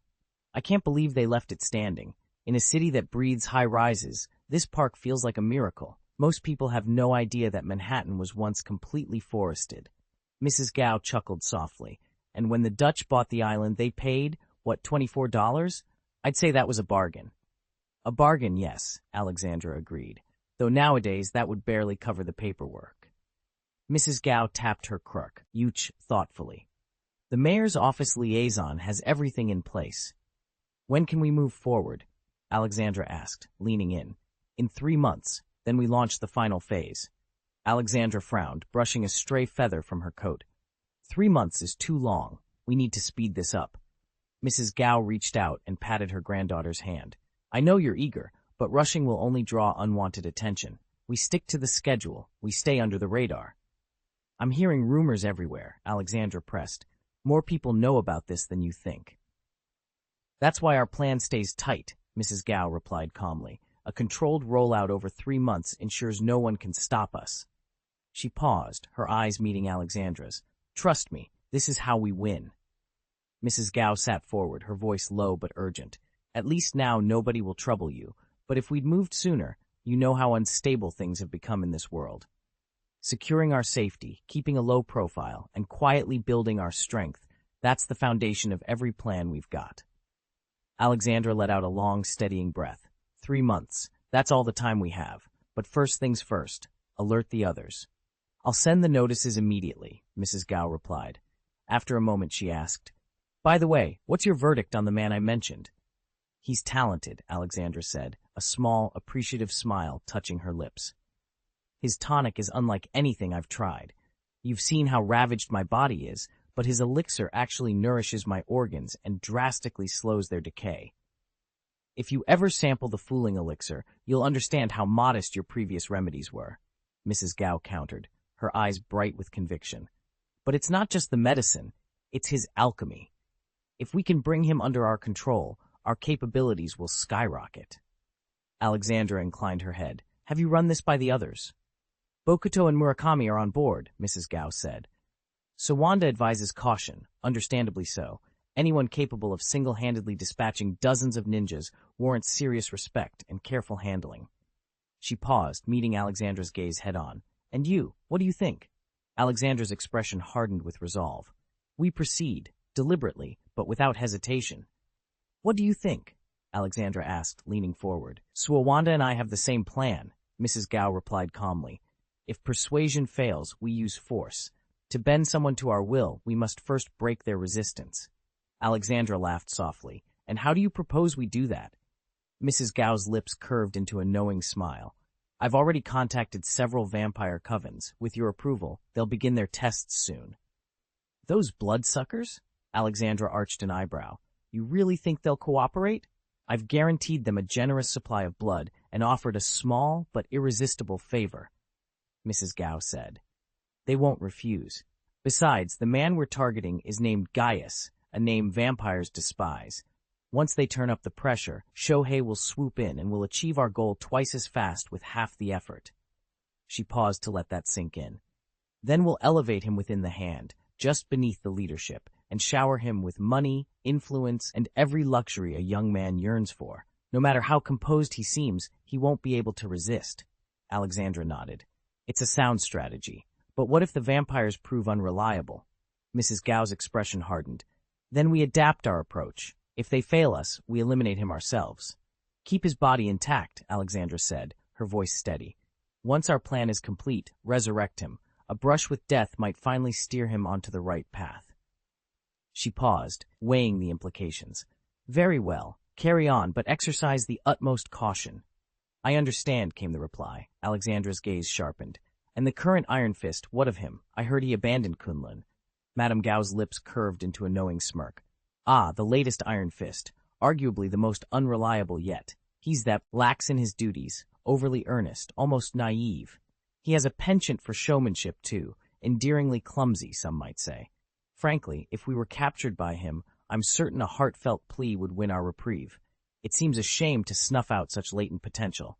Who knows if the next Iron Fist will be so forgiving? In that case, Alexandra concluded, we keep him alive until our work is done. Precisely, Gao agreed. Night had fallen over the sprawling suburban manor. Two figures, vampires draped in specialized black robes, stood vigil at the gate, submachine guns at the ready. The moon hung low and full over the blood carnival, its pale light washing the tents and Ferris wheels in silver. Two vampires lounged on a rooftop ledge, voices tinged with irritation. What rotten luck, the taller of the pair muttered, staring up at the orb above. Why do we always get stuck on night duty here? His companion laughed. You think that's bad? I've been subsisting on donated plasma for weeks. I can't even remember what freshly spilled blood tastes like. That's nothing, the first vampire countered with a leer. In the first half of the month, the ninja clan delivered a whole convoy of blood slaves. The Baron himself handed me a little girl, her terror, her screams, and that pure red warmth, absolutely exquisite. The second vampire closed his eyes, savoring the memory. But before he could speak again, a silenced pistol barked once. A silver bullet struck him squarely between the eyes. He barely managed a choking gurgle before his body crumbled into dust. His partner whirled, pistol in hand, but never fired. In the flicker of an eyelid, a massive figure lunged forward and wrenched the vampire's neck.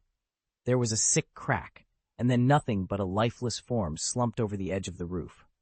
Hey! The man who'd fired the shot stepped into the moonlight, voice sharp with reprimand.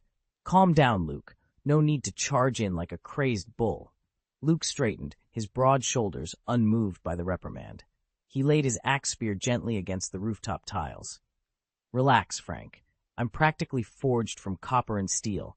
If a vampire wants to try and draw my blood, they ought to be prepared to break a few teeth doing it. Frank holstered his pistol, eyes cold. That's exactly why I asked you to join me tonight.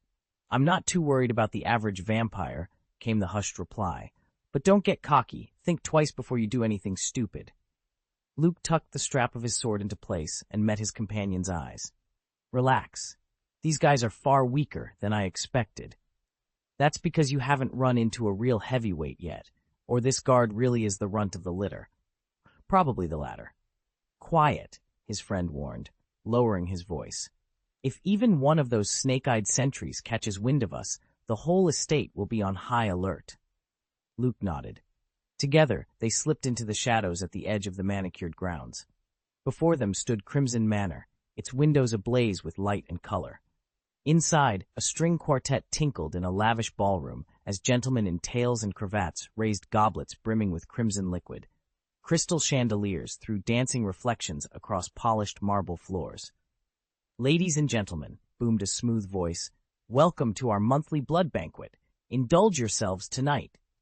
At the commanding tone of Viscount Lesser, resplendent in a scarlet waistcoat, the doors at the back swung open. A dozen terrified young men and women, their arms bound in silk cords, were ushered in by pale-faced attendants. A low murmur ran through the crowd as vampires closed in on the newcomers, their eyes gleaming with hunger. One guest leaned to his neighbor, nostrils flaring. "Do you smell that? The Oriental girls are always the sweetest. That raven-haired one in front, perfect. Western blood rarely matches their purity." Luke's heart pounded. He glanced at his friend, steel already in his grip. Tonight, they'd bear witness to a feast unlike any other. And, somewhere in that procession stood the girl they'd come to rescue. "Who says they don't know how to have fun?" The vampire next to Viscount Lesser crowed, eyes glowing red with hunger. Around them, fellow vampires bared their fangs in eager anticipation.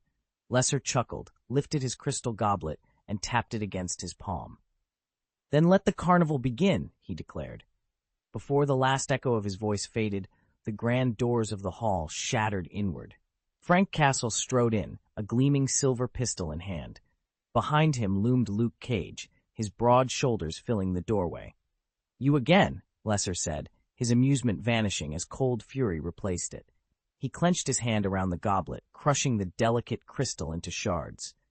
In recent weeks, this so-called Punisher had torn through the Viscount's territories like a whirlwind, wresting away strongholds and slaughtering more than 20 of his blood-bound servants.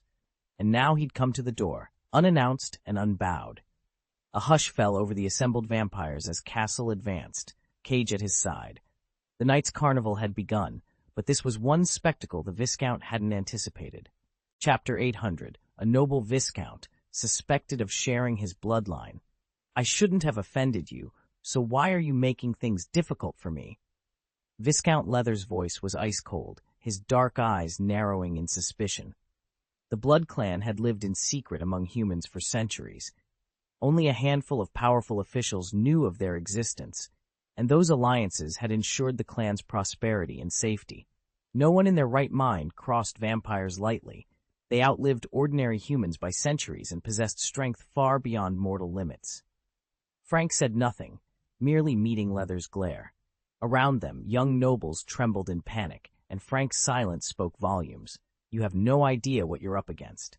With a snarl, the Viscount bared 4 glistening fangs and sprang forward at inhuman speed, his body blurring like a shadow.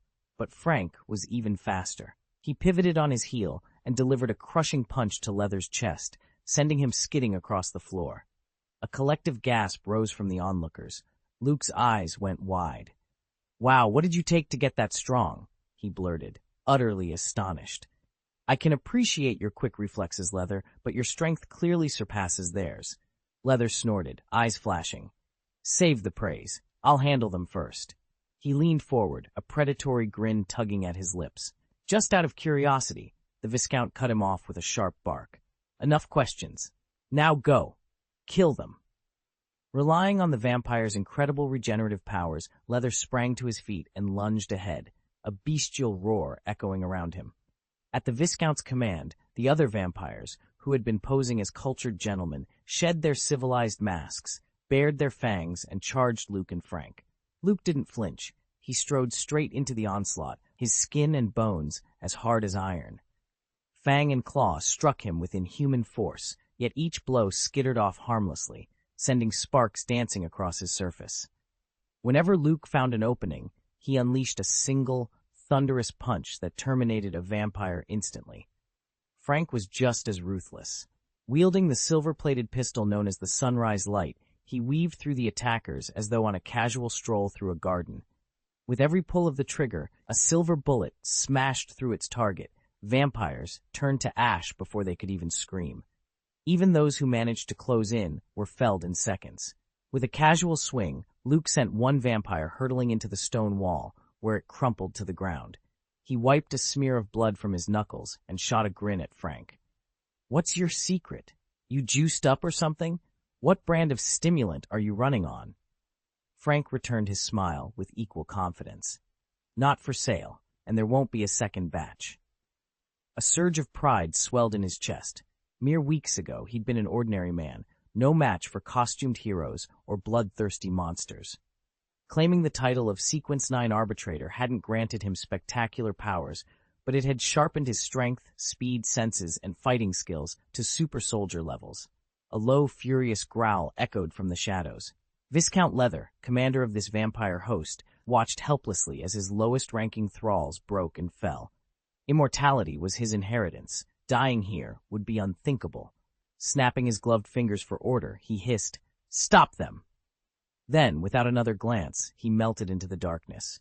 Among his blood servants, Leather's command was absolute. Bring down the intruders at any cost. Though they trembled with fear, the manor's vampires stood their ground, buying precious seconds for their masters to flee. Leather was poised to leap from the third-floor window when an urgent alarm flashed through his mind. Instinctively, he twisted, just in time. Crack! The bullet aimed at his temple slammed into his forearm, tearing flesh and bone all the way to his shoulder.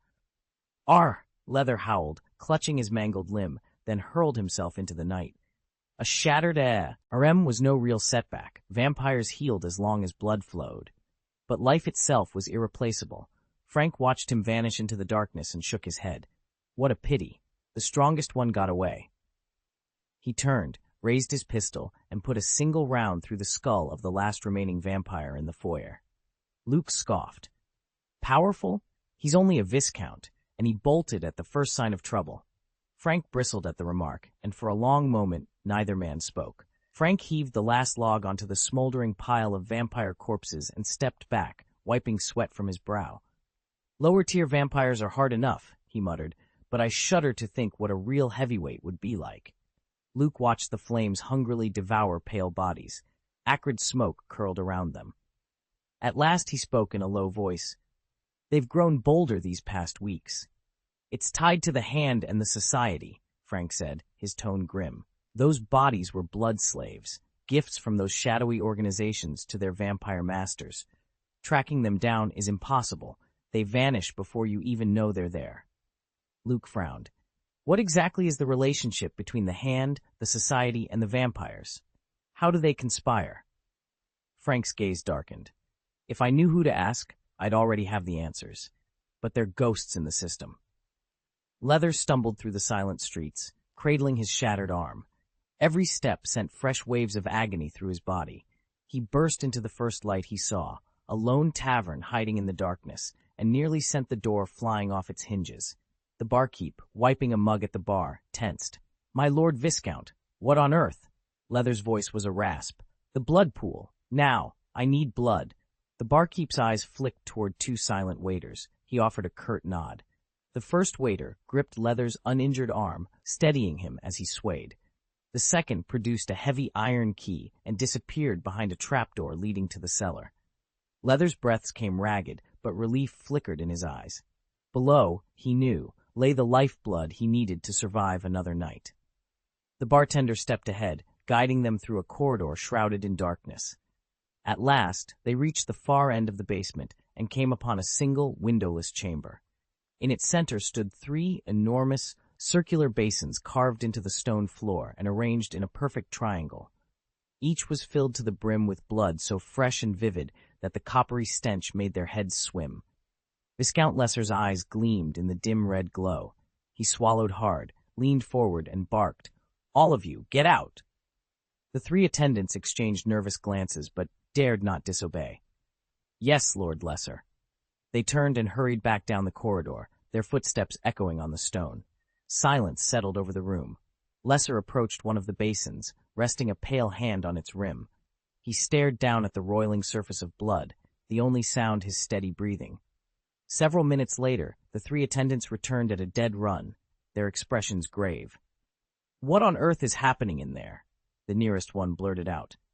"Lord Lesser is injured. He actually called for the blood pools himself."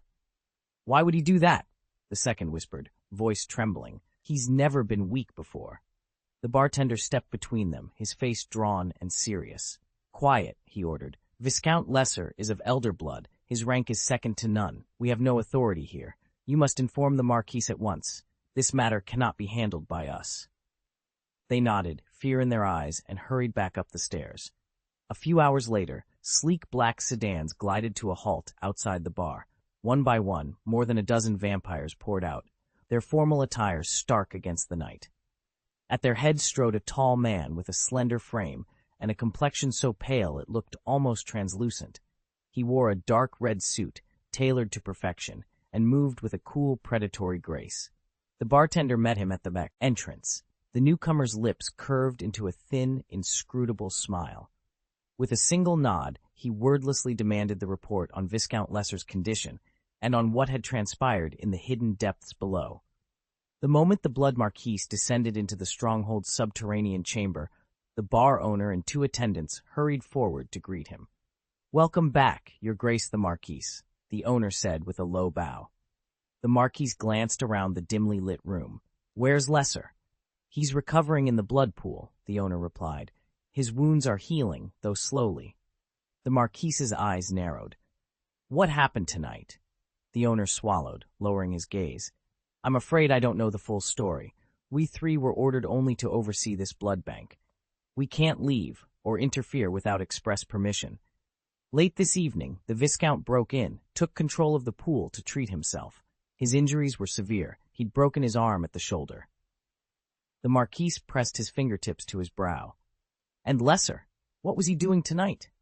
"If I recall correctly," the owner said hesitantly, "Sir Lesser was hosting his monthly blood carnival." "Blood carnival?" The Marquis's tone turned icy. "How many times has he run this event?" 7 or 8, I believe," the owner admitted, voice trembling. The Marquis ran a hand through his hair, exhaling in frustration. "So he's grown that prominent. No wonder he's become a target." At that moment, the heavy trapdoor at the far end of the hall creaked open. Lesser stepped through, his posture steady. His broken arm had miraculously regrown, but its pale, almost translucent skin contrasted starkly with the healthy tone of the rest of his body. He paused under the flickering torches, eyes calm and unreadable, as the Marquis approached. Lesser stiffened when he saw the imposing figure seated in the corner booth. For a heartbeat, his forced smile trembled. "Uncle Shia, what are you doing here?" Shia's dark eyes glinted. "You go ahead and head downstairs. I need a private word with my nephew." At his uncle's command, the circle of vampires, still flush from their revelry, exited the bar in a hurried line, each of them lingering near the door to keep watch. Once they'd gone, the lamplit room fell quiet, leaving only Lesser and the vampire Viscount, Shia, in the smoky haze. Shia stood and approached the table in measured steps. He was the very picture of aristocratic restraint, at least outwardly. But his voice, when it came, trembled with anger. "Do you truly believe that because you carry the Great Elder's blood, no one can rein you in?" He folded one arm across his chest. "You threw a blood carnival without consulting the council, without seeking permission from Chiba. Are you attempting to break away from the clan?" Lesser bowed his head. The training of a Marquis did not equip him for this kind of confrontation. I just wanted something fresh to drink." "Then you could have found fresh blood without turning the whole city upside down," Shia replied coldly. "You know as well as I do that our forces here are too weak for such ostentation. If the Elder's donation isn't enough to satisfy you, you should have learned restraint, not displayed our lineage like a circus." Lesser's shoulders slackened. Shame burned in his cheeks. "I'm sorry, Uncle. It won't happen again." Shia's gaze softened only a fraction. "See that it doesn't.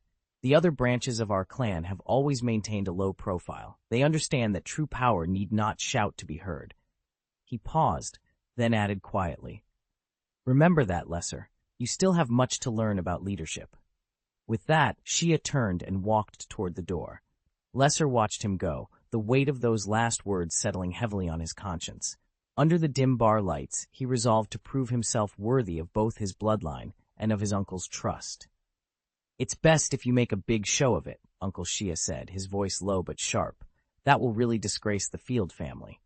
"Uncle Shia, What? Oh, you think I'm wrong? If the Great Elder hears about your actions, you know exactly what punishment he'll mete out." Lai stiffened, then bowed his head. "You're centuries old. Can you not show a bit more restraint? Shia chuckled. Rest assured, it won't happen again.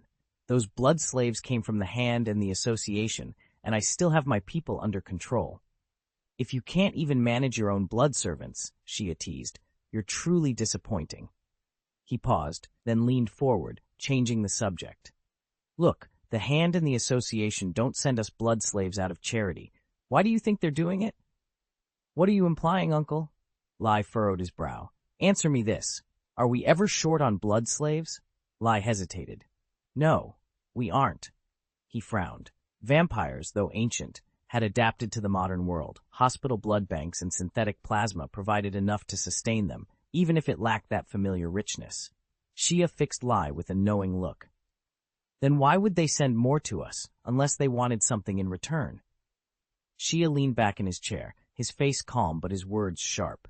In other words, the Hand and the Society treat the blood thralls they supply as utterly expendable.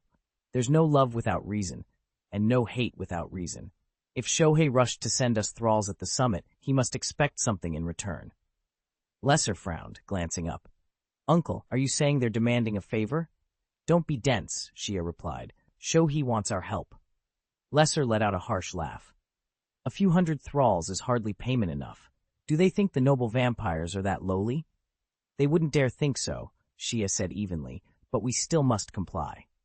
Uncle, it's unnecessary, Lesser argued. Shia fixed him with a steady gaze. Just listen, Mrs. Gao has hired us to deal with a certain man. Maim him, but do not kill. His surname is Gaius. Gaius? Lesser blinked, rubbing his temple as if to clear a cobweb of memory. The last scion of the Gaius line? Impossible. The Presbyterian Council has combed their archives for centuries, and they found nothing, no living descendants. A tense silence fell as both men stared at each other, the weight of an impossible task settling between them. After millennia, it hardly matters whether he left behind a single heir. What matters now is that this could be your chance to rise to the rank of Earl. Leather's eyes brightened at the prospect, then clouded with doubt. Uncle, he said quietly, the clan's bounty on Gaius is generous, but we can't just snare any commoner to claim the title. If the Blood Clan's new Earl turned out to be a nobody, our name would lose all its prestige. Shia arched a brow, amusement flickering in his gaze. And what if Gaius isn't ordinary? Would an unremarkable man come seeking the aid of our clan? Leather hesitated, torn between excitement and uncertainty. Could he truly be of his blood? He whispered. Uncle, we've searched for thousands of years without so much as a hint of an heir. Isn't this suddenly appearing out of nowhere a bit suspicious? A soft chuckle rumbled from Shia as he laid a hand on Leather's shoulder. You're still too young to understand. The clan only dared to put a bounty on Gaius because they're convinced he left no successors. He was so powerful that the very thought of him drove others to despair. Yet any descendant he might have sired could fall far short of his might, or perhaps no bloodline survived at all.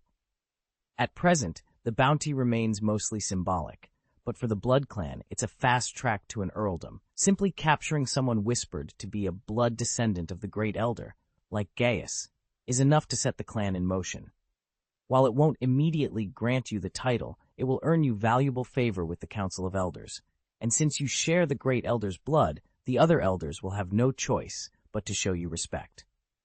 After that, a few more noteworthy deeds, and securing your promotion to Earl becomes a formality. Leather. His eyes went wide with astonishment and then lit up with excitement.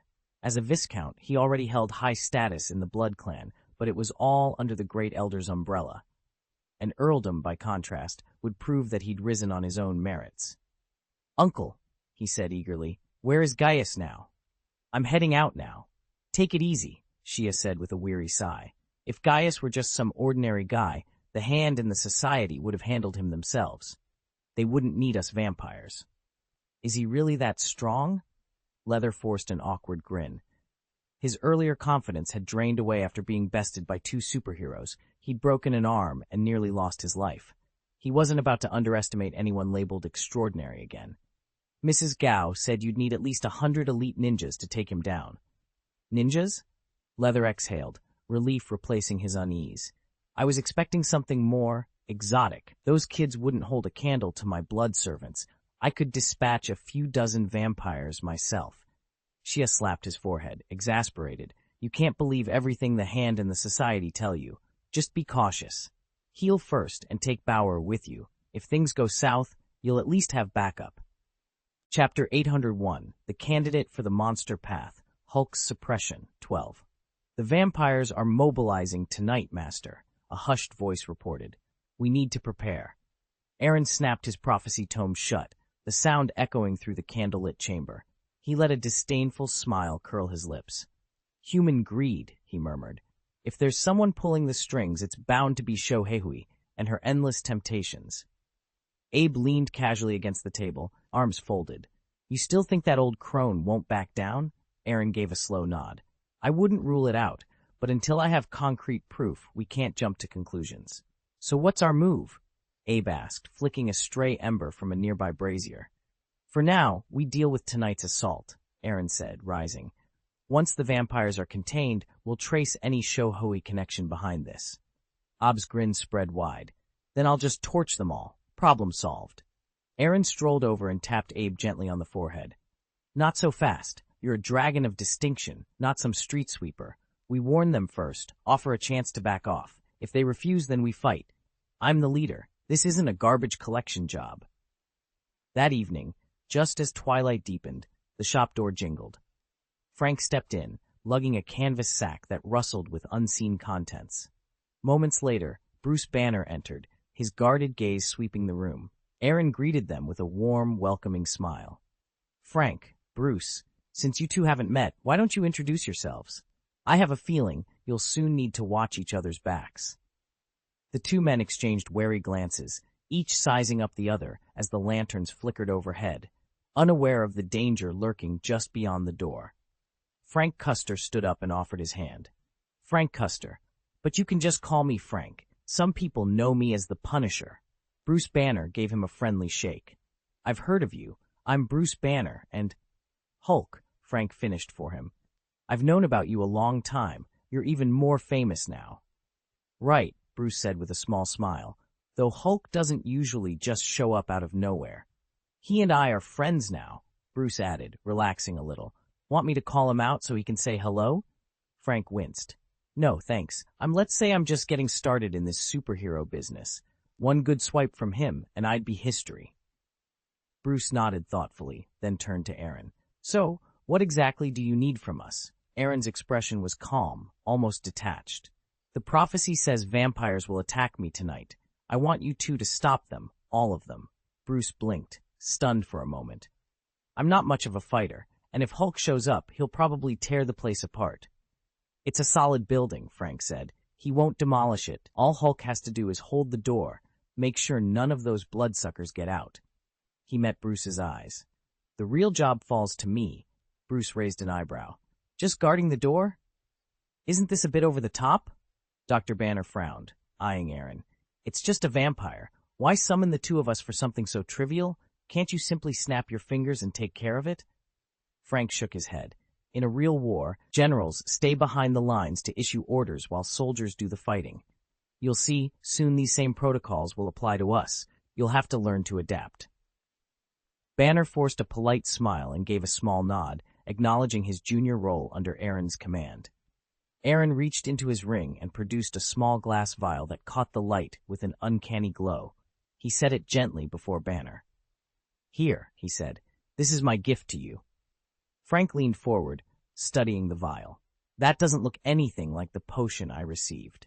Aaron's mouth curved in a knowing smile. Of course it's different. I chose the judge path for you, Frank. For Dr. Banner, I selected the destiny path. The destiny path runs from sequence 9 down to sequence 0. Monster, Machine, Lucky Man, Bishop of Disaster, Winner, Mage of Dew, Chaos Walker, Prophet, Mercury Snake, and finally the Wheel of Fortune. What you have there is the Monster Potion, sequence 9 of the Destiny Path. Aaron held out a small glass vial, the pale blue-white mist inside swirling softly. Drink this and your inspiration will skyrocket. You'll hear sounds no one else can, see things beyond normal sight, maybe even catch a glimpse of the future. Banner's brow furrowed. Monster? Do I have a choice? I'm afraid not. Aaron replied gently. You're my hand-picked favorite.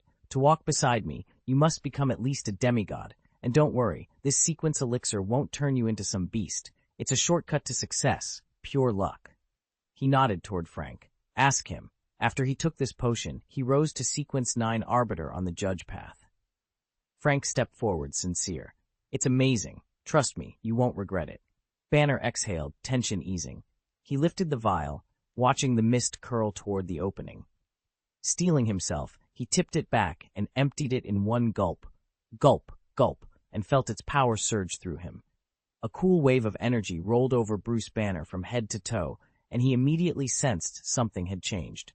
This, he began, his voice hushed with surprise.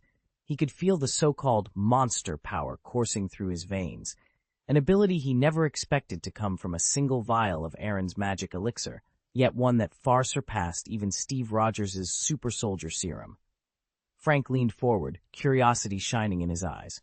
How do you feel? Bruce opened his mouth to answer, but then paused. He blinked at Frank. Something about him looked different.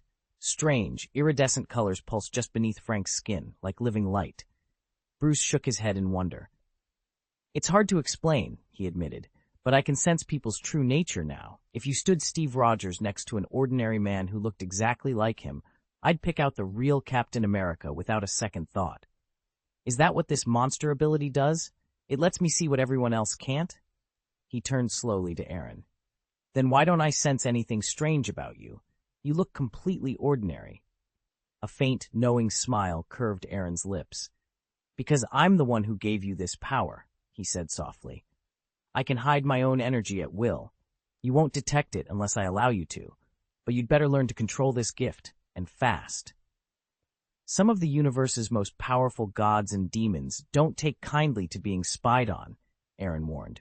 If your rank isn't high enough, catching a glimpse of them can at best leave you blind, at worst drive you insane, or even kill you outright. Banner shot Aaron an irritated look, then froze when he noticed the small creature curled up beside him. What the? He stammered, scrambling to his feet and rubbing his eyes.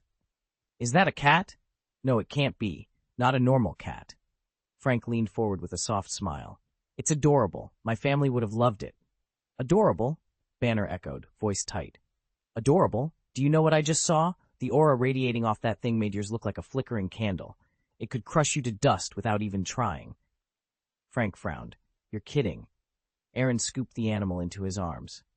The creature, small and cat-like, yet exuding raw power, stretched out its right paw and flexed its claws, producing a low, thunderous rumble. No joke, Aaron said calmly. Meet Abe. He's a dragon, my companion since I turned 18. Banner staggered backward, eyes wide. Unbelievable. You really should have warned me. You should have seen the Chitauri warship I faced before. Felt like staring into the heart of a supernova. Abe isn't exactly small. Its true length exceeds 50 meters, and it can fly, breathe fire, heal, and even control the very skies. What Frank said is spot on. My family absolutely adores it. But more than that, Abe is a Sequence 8 creature on the visionary path, a mind reader that can almost pluck your thoughts right out of your head. Frank and Banner exchanged astonished looks. You, unbelievable, right? Frank breathed. Incredible, Banner agreed. Actually, Abe piped up, that's not exactly what you two were thinking. He glanced at Frank. You didn't believe Master would waste a divine path on me, then turned to Banner. And you, Banner, thought I couldn't really read minds. Frank and Banner fell silent as Abe's tone turned mildly contemptuous, making them shift uncomfortably. Don't look so embarrassed, Abe continued. After all, you're both among Master's few favorites. So it really is a dragon? Banner asked, brow raised. You just keep a dragon at home? As a pet? Aaron chuckled and rolled his eyes. Why not? I've got a phoenix roaming around too, but don't get your hopes up. You won't be seeing that one today. He glanced at the time. Speaking of which, I should start on dinner. Frank, could you introduce Abe to Dr. Heller? Banner rubbed his temples. What exactly is the path of God? Aaron ushered him and Abe into the kitchen. From a concealed safe beneath the counter, he retrieved a whole pufferfish. In one fluid motion, he filleted the fish with a razor-sharp knife, then transferred the meat into a simmering pot, where it began to stew in aromatic broth. Back at the work table, Frank arranged 3 small vials before Banner. The potion you just drank, he explained, operates on a 9-sequence hierarchy. You begin at the lowest sequence, then ascend through the middle and high sequences. Beyond that, you can rise to demigod, then angel, and ultimately, true god. Banner stared at him, speechless. A thrill ran through his veins, as if a hidden door to another realm had swung wide open. Outside, night deepened and the neighboring shops flicked off their lights one by one. Aaron and Abe took seats around a polished oak desk, their eyes bright with anticipation. To settle the waiting spirits, Aaron placed a platter of fresh fruit, an assortment of savory snacks, and a steaming teapot before them. He poured 3 cups of tea, the fragrant steam curling into the air. Suddenly, a deafening crash shattered the quiet. The store's front door burst inward on a gust of wind. A shadowy figure hurtled through the gap, its scream raw and furious as it barreled toward Aaron with single-minded fury. Before the creature could close the distance, Frank drew a revolver and fired. The silver bullet struck the intruder squarely in the chest. In an instant, the vampire disintegrated into ash, drifting across the floorboards. Frank holstered his gun and, without a flicker of surprise, observed, "Cannon fodder." "It's a dull temptation," Aaron murmured, popping a grape into his mouth. "Make sure you leave their leader alive. I have questions I want answered." "As you wish," his lieutenant replied. Moments later, a wave of vampires, dozens strong, poured into the shop. Their eyes glittered with amusement as they surrounded Aaron and his 2 companions, but rather than attack, they churned aside, respectfully clearing a path down the center aisle. Through the gap stepped 2 impeccably dressed figures, nobility by every measure, Baron Lesser and Viscount Bauer. Lesser's lips curled in recognition the moment he saw Frank. A sudden ache flared along his newly transformed arm, a vivid reminder that Frank was indeed a vampire, and thus his sworn enemy.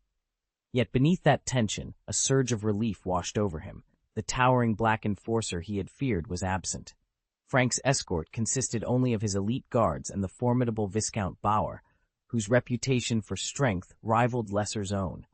Flanking them were 2 more figures, the infamous Punisher, his mien surprisingly meek and submissive, as though he were easy pickings, and beside him, the true objective of this gathering, a strikingly handsome youth, his boyish features belying the gravity of the confrontation to come. Frank leaned casually against the cold stone wall, his voice unnervingly calm. "I know this one," he said. "Last time he only survived by luck. This time I doubt he'll be so fortunate." Lesser's face contorted with wrath. "Gee, enjoy your life while you can. Soon I'll rip your head off with my own hands, carve it into a goblet, and drink every drop of your blood." Ball swallowed hard, his expression growing serious. "Leather," he said quietly. "Something's wrong. I can't shake this sense of dread." Leather scoffed and waved a dismissive hand. "Relax, we've got 2 viscounts backing us, each with a dozen elite guards. We could storm the royal palace if we wanted." "No," Ball insisted, shaking his head. "This is different. I know it is." At that moment, their prisoner, Banner, stirred. He'd been slumped in the chair, bound and bruised, but now he straightened with a sudden, stiff determination.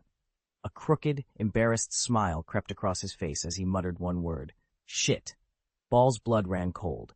Unlike Leather, who survived by leveraging connections and waiting for favors, Ball had clawed his way up from the lowest blood servant. He watched the subtle ripple of power beneath Banner's skin and recognized the telltale signs of a monster awakening. "Fall back," he shouted. "Now!" He spun toward the door, every instinct screaming to flee, but Leather seized his arm, yanking him to a grinding halt. "You're not going anywhere," Leather growled. In that instant, Ball realized they faced far more than a wounded captive. They had unleashed something ancient and deadly, and there would be no second chance to walk away. "Don't retreat." Leather's voice cut through the chaos, halting his cohort of vampire viscounts in mid-stride. Though each bore the title of Viscount, none dared disobey Leather's command. His backing by the Great Elder made his orders absolute. Ball's jaw tightened. He wanted nothing more than to shove Leather aside and make his escape, but the risk was too great. The battlefield lay before them like a maw of doom, and Ball knew they had no hope of victory today. "We haven't even engaged," Leather thundered, chest swelling with indignation. "And already you're talking about retreat? Have you forgotten the pride of the Blood Clan?" Ambition glinted in his eyes. A decisive victory against the Punisher lurking beyond the ridge would earn him an earldom. Why cede the glory to anyone else, especially to Ball, whose strength equaled his own? "You're an idiot," Ball said flatly. Leather bristled. "What did you call me?"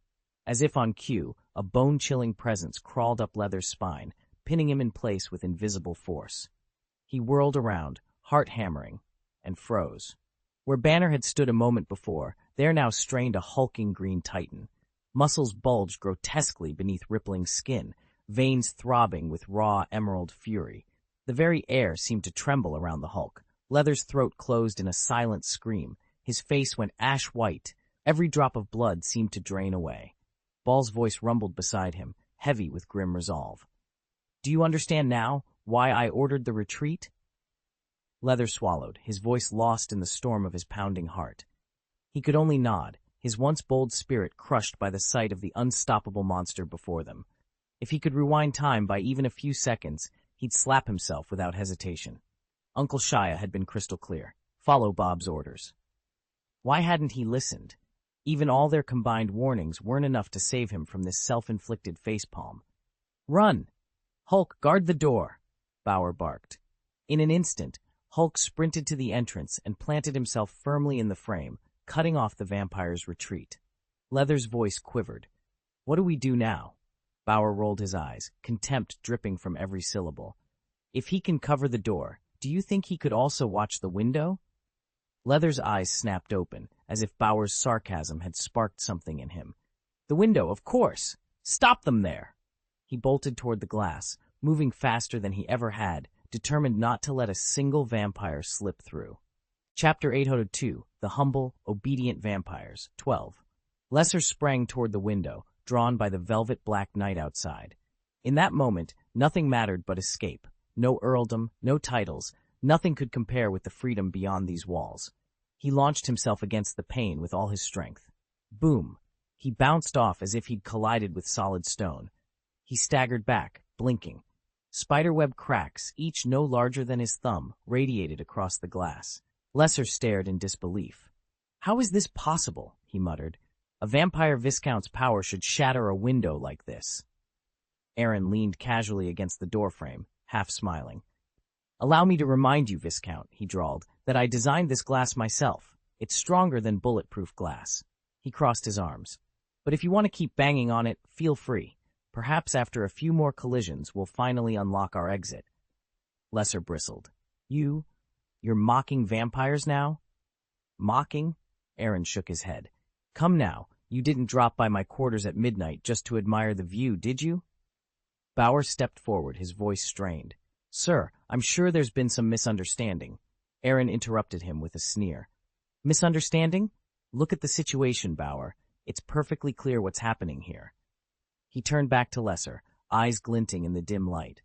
Lesser clenched his fists, his cloak swirling around him, but the unyielding barrier held firm. Night's promise of freedom lay just beyond the glass, taunting, unattainable. And in that silent standoff, the true power dynamic of this strange alliance became painfully obvious. Aaron's lips curled into a half-smile as he studied the trembling young noble before him. "Hulk won't be joining this little war," he said.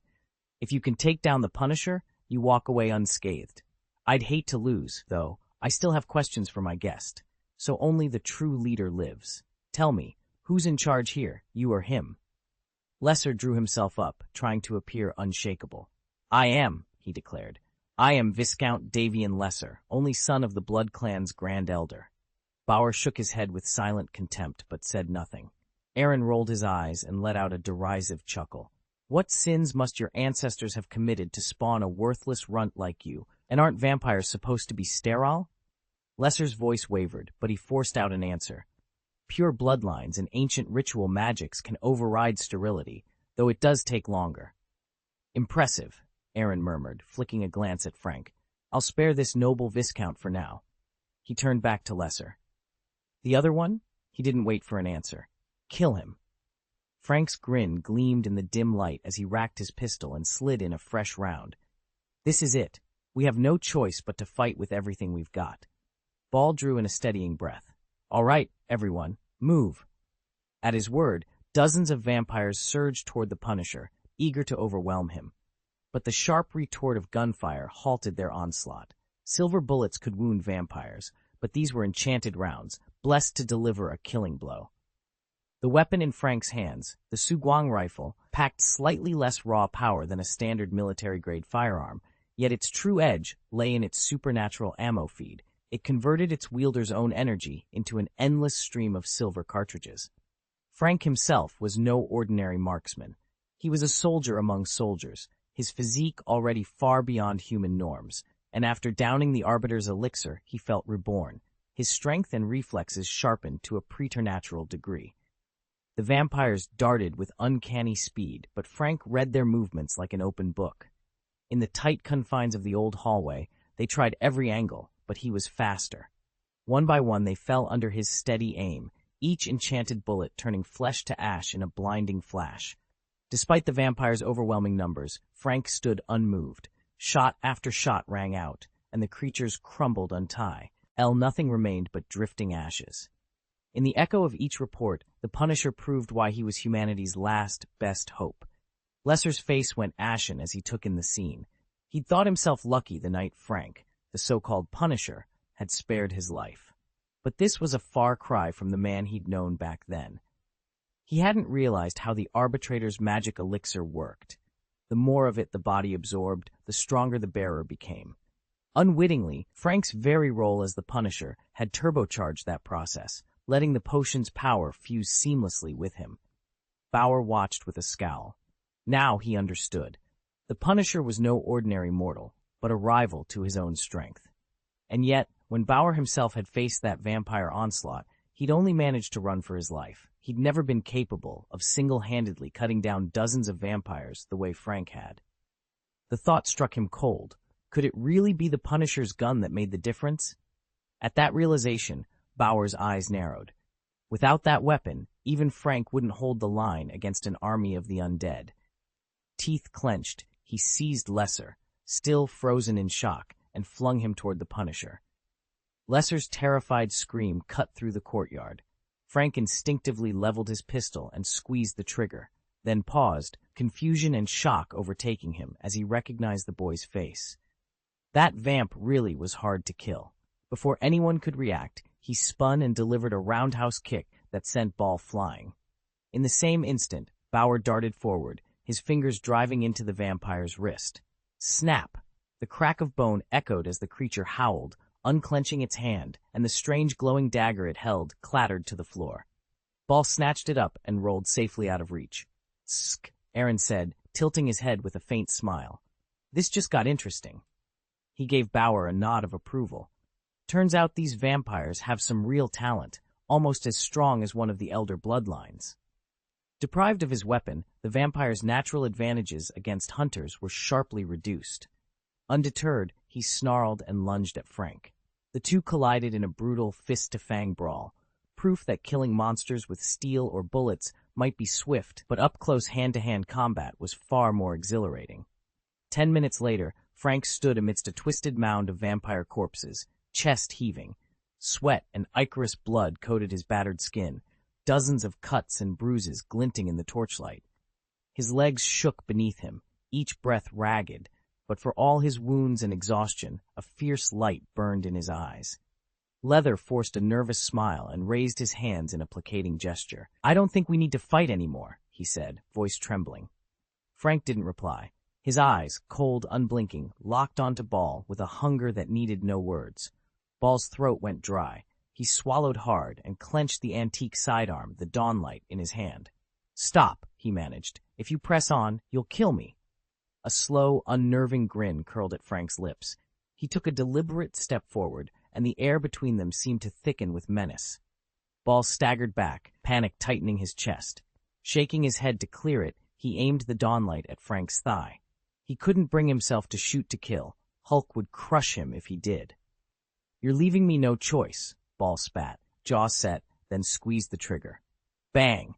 Only the echo of the hammer falling. The bullet never came. Ball blinked in disbelief as Frank closed the gap in 2 strides, lifted the gun from Ball's grip, and slipped it into his coat pocket without breaking his smile.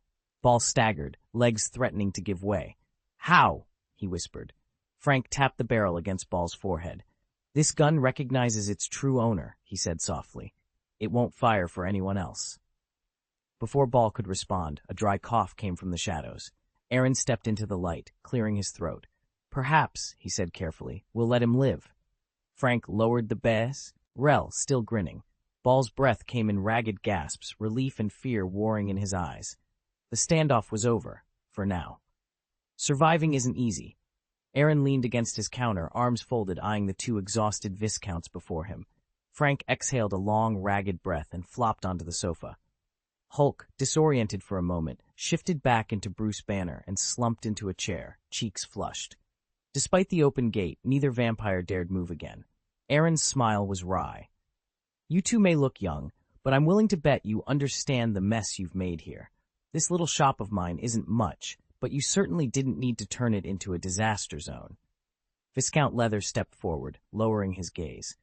"My deepest apologies. I swear on the honor of the Blood Clan that we'll cover every last penny of damages, double, if that's what it takes. I'll even compensate you for any emotional distress." Aaron straightened. "Now that's more like it."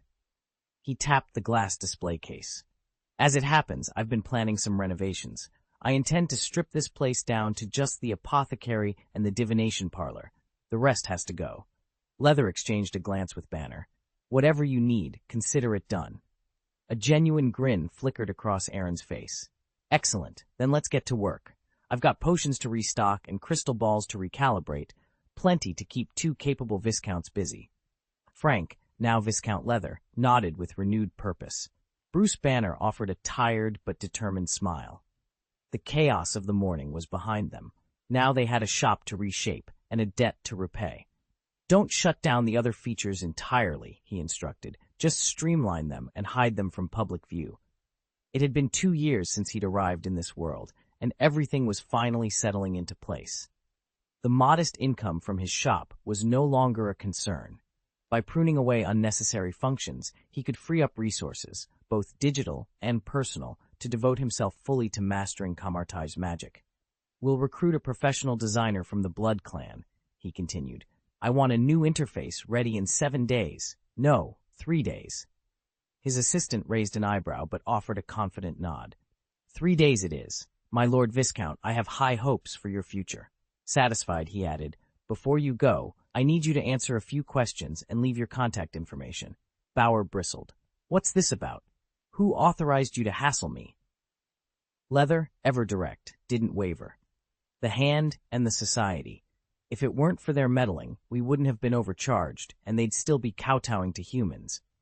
Aaron sighed, his expression darkening. "I suspected as much. It seems Madame Gao really did make the wrong call." Frank, who had been listening intently, leaned forward, eyes ablaze. "So, are we actually going after the Hand and the Society?" He'd dreamed for years of uprooting that corrupt organization, but taking them on alone was a daunting prospect. Leather exchanged a glance with Bauer. "Yes," Bauer said quietly. "We're going after them, together." Aaron's eyes grew cold. "If I'm the one taking action, things will turn out very differently." He'd barely ever seen his master move against anyone, but he knew instinctively that the man was leagues stronger than any of them. A sequence 9. Leather and Bauer exchanged a tense glance. "No," they said firmly. "The Hand and the Society must pay for what they've done." "Good," Aaron said, his gaze never wavering. "Now tell me, what reward did the Hand and the Society put on your heads?" Bauer hesitated. He glanced at Leather, clearly embarrassed. "It's, well, ridiculous, really." He swallowed. "They offered a bounty." Leather jumped in, cheeks flushed. "On the Gaius family name." Aaron let out a mirthless laugh. "On the Gaius name? Did they mean for every Gaius to be executed? You risked your lives to hunt me down over that?" "The fields have long put a price on any Gaius," Bauer said quietly. "They promised that whoever could prove descent from one of their great lords would be elevated to the rank of Earl." Silence fell. Aaron studied the two men, their faces pale in the flickering torchlight. Betrayal, greed, and fear. Never had he thought the Gaius name would be worth so little. Yet here they stood, pawns in a brutal game of titles and blood. He inhaled slowly, controlled and calm. "So be it," he said at last. "You'll collect your price, but not from me." Behind them, the great hall's doors groaned as they swung open. A tall figure stepped inside, cloak swirling, eyes sharp. Leather and Bauer stiffened, and Aaron straightened, a ghost of a smile ghosting across his lips. He'd heard whispers of his master's wrath, but nothing had prepared them for what was coming. Aaron rolled his eyes and muttered under his breath, why hadn't Horn's ancestor wiped out every last vampire? If I truly am his descendant, the very first thing I'd do after birth is change my name. Otherwise, the Blood Clan would still be hunting me. Bauer began, but Aaron cut him off with a wave. No need to explain, Aaron snapped. You're all a bunch of morons. He slapped his palm against his forehead, then suddenly straightened. Okay, third question. Have you heard of the Volturi family? Leather and Bauer exchanged puzzled glances, but they both knew they had to answer. The Volturi are based in Italy, Leather said. They're the ruling line of a separate vampire branch. Every member is top tier, and they almost never train low-level blood servants. Though they're immune to sunlight and silver, what really sets them apart is their strict adherence to the ancient laws. They never encroach on another clan's territory. Once every 100 years, the senior vampires from all the family lines meet to decide the future of our kind, and the Volturi hold a significant number of those seats. Aaron stroked his chin thoughtfully. One last question. What's your impression of Jane Volturi? Lesser frowned, clearly taken aback. Jane? Are you interested in her? Let's just say I'd like to be on friendly terms. Lesser shook his head. She's a cold beauty. I once tried to get in her good graces, but if Aro hadn't bowed to my father's standing, I'm certain she would have tortured me to death. Aaron chuckled. You sound like you deserved it, but seriously, if I want to befriend her, what must I watch out for? Lesser glanced around before answering quietly. Only one thing. You'll need Aro's blessing. He values Jane too highly to permit her any human companionship. That won't be a problem, Aaron said, waving a hand. He reached for a small notebook. Leave your contact information with me. I'll call you when it's time to start the decorations. And please, line up a designer in the meantime. We will, Bauer replied, bowing deeply. He and Lesser slipped out of the room in a hurry, neither wishing to linger another moment. It's over. Aaron shrugged at Frank, then slid a bottle of universal potion across the table. Well done. I didn't waste my share. Frank didn't hesitate. He downed the elixir in one gulp and felt his strength returning as his wounds knit closed. After a long moment, he looked up, cautious. You don't actually like that Volturi vampire, do you? Don't get me wrong, it's respect, Aaron said, eyes glittering. One of the divine paths I've mastered is specifically for vampires, female vampires, to be precise. After the Battle of New York, prophecy guided me to the third favored one, and I concluded it was Jane Volturi. Banner frowned. Isn't that a bit premature? She's a vampire, after all. Aaron let out a short laugh. Honestly, vampires probably kill fewer people than the Hulk ever has. Banner fell silent, no rebuttal on his lips. Aaron's gaze turned steely. Dr. Banner, compassion is a virtue, but from my vantage point, human life is as fleeting as an ant's. Sounds harsh, I know, but it's the bloody truth. From now on, you'll learn just how fortunate you are to be one of my favored.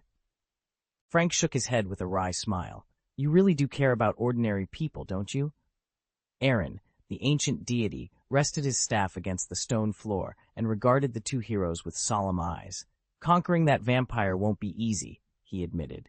But it's by no means impossible. Drink this potion at once, only then will you stand a chance. And believe me, vampires are the least of my worries among the enemies you will face. Banner let out a dry chuckle. Great. Bad news in advance is more useful than good news, I suppose. Aaron inclined his head gravely. Before you depart, there is one more thing, a sacred invocation. Remember these words. God of contract, ancient and noble heir, creator of minds, sovereign of shadows. He paused, letting the weight of his decree settle in. Should you ever find yourselves in dire straits beyond mortal remedy, speak it quietly to yourselves, with reverence. If I am free, and in a favorable mood, I may yet come to your aid. Frank exchanged a glance with Banner. The warning hung heavy between them. With the potion clutched in his hand and Aaron's chant on his lips, they prepared to face an enemy far older and more cunning than any they had encountered before. Aaron swept his arm across the clearing, and an orange-red portal rippled open at his feet, instantly swallowing every vampire corpse. Banner stared, wide-eyed. What is that? You can just use magic? It's the native magic of this universe, Aaron explained, his voice calm. It draws on my own mana, but it leaves no trace for anyone else to notice. Banner ran a hand through his hair, considering. So there really is a magic system here. Can we learn it? Of course, Aaron said. But you two don't have any innate magical reserves. If you wanted to cast spells, you'd have to borrow power from the Dimension Demon God, and that always comes with a price. You might forfeit part of your soul, shorten your lifespan, or even give up memories or senses. Banner's face fell. I think I'll pass. No worries, Aaron replied. Magic isn't necessary. Just stick to your sequence rolls. That'll help you process the potion. Once you rise to a higher sequence, your personal power and authority will eclipse anything magic can do. Frank leaned forward, his expression serious. All right, but what are we going to do about the hand and the association? They won't let it go, Aaron muttered, staring at the report spread across his desk. Nor can I, his colleague replied with a grim laugh. Your job is to focus on the meeting and dig up anything that can derail their plans. Leave it at that. I'm doing everything I can, the other man shot back. Aaron leaned back in his chair. If you uncover something big, call on me. I'll be there in a heartbeat. Understood. Lesser and Bauer returned to the Marcus's manor in defeated silence. The moment they stepped into the grand foyer, Shia sized them up at a glance. His voice was cool and controlled. You failed? Bauer swallowed hard. Uncle, Gaius really is extraordinary. We set the trap, but he anticipated every move. Shia's eyes narrowed. Explain. Lesser rubbed the back of his neck. He called in the Punisher and the Hulk. We walked right into their ambush. And the Hulk nearly tore us apart, Bauer added. If he hadn't held back, 2 Viscounts, leading an elite guard, almost wiped out by one man. It's humiliating. Enough. Shia's tone hardened. You should consider yourselves lucky to be alive. If news of this leaks, our name would be ruined among the vampire houses. Lesser exchanged a glance with Bauer before speaking again. My Lord Marquise, we believe this wasn't just Gaius's cunning. It was a coordinated strike, the hand and the society working together from the very start. Shia's expression didn't waver as he absorbed their words. The war was just beginning. Do you think we did the right thing? Lesser asked, his voice edged with uncertainty. Retaliation? Shia mused for a moment, then the corner of her mouth curled into a knowing smile. Bauer, this is yours to handle. You'll tell the Hand and the Union that the vampires were defeated, but under no circumstances mention what happened tonight. If they want to use those bloodsuckers, they'll have to pay for it. Your Majesty, the Marquis's wisdom never ceases to amaze, Bauer replied. He knew that an incomplete story often carried more punch than the full truth. The Hand and the Union needed only believe the vampires had failed. How miserably they'd botched things was none of their business. Any confusion that followed was theirs to worry about. Lesser shifted uncomfortably. Uncle, what about Gaius? When the young Marquis's life had hung in the balance, Lesser hadn't dared dream of much beyond survival. Now that Gaius was safe, he couldn't help but eye the earldom. Shia sighed, half in exasperation, half in affection. Really, you never change. Fine, but next on our agenda is the showdown between Sho and Hui. Let them fight it out. We'll simply sit back and watch the tigers tear each other apart. The next morning broke crisp and clear. Alexandra settled into her chair, letting the quartet of violins on stage weave their spell. The music shifted effortlessly between fiery ardor and lyrical grace, and with each phrase she felt more relaxed, a smile tugging at her lips. When the last note lingered and then slipped into silence, she closed her eyes to savor the afterglow. Soft footsteps approached. Alexandra opened her eyes to see a woman standing nearby, her posture composed and graceful. They said your donation to the Philharmonic just about covered the renovation, the woman observed. A modest gift for substantial gains, Alexandra replied evenly. You've supported us so faithfully. We'd love to have you at our next soiree. Alexandra shrugged. You know I prefer more intimate gatherings. The woman glanced toward the 4 violinists as they rose from their seats. That piece you requested was fascinating.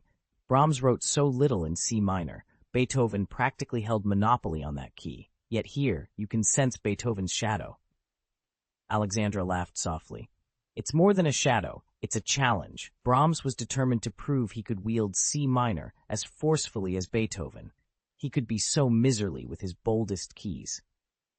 I'm always impressed by your command of music history, the woman said with genuine admiration. Hardly anything more than a passionate hobby, Alexandra demurred with a casual wave. At that moment, Mrs. Gao appeared beside them, her cane tapping lightly on the marble floor.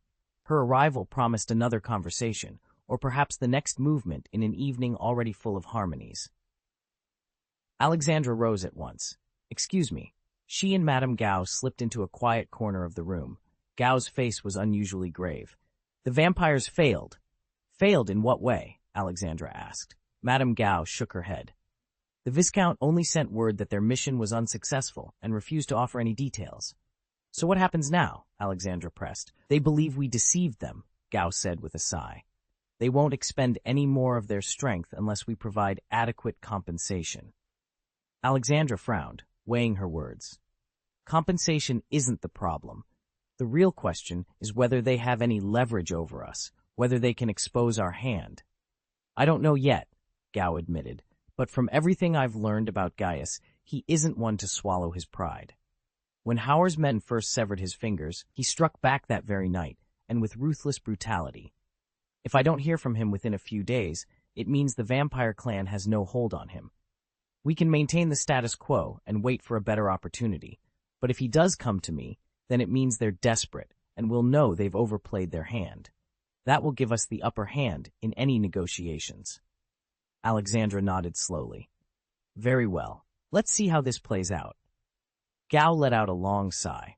So we'll be facing a truly formidable enemy, and the only way to neutralize him is to kill him before we can bring him under our control. Alexandra nodded once, her expression calm. As leader of the Hand and Peace Society, she knew exactly which cards they held, and she wasn't afraid of anyone, no matter how powerful. Let's hope it doesn't come to that. How are we progressing? The project is almost complete, Mrs. Gao reported. Once it finishes, our resource pool will increase dramatically. That's encouraging. Alexandra's lips curved into a satisfied smile. And Black Sky? It should be ready, yes? Mrs. Gao hesitated, choosing her words carefully. It's been prepared for some time, but you must promise to dedicate our scarce resources to her entirely. Of course. Alexandra's gaze sharpened.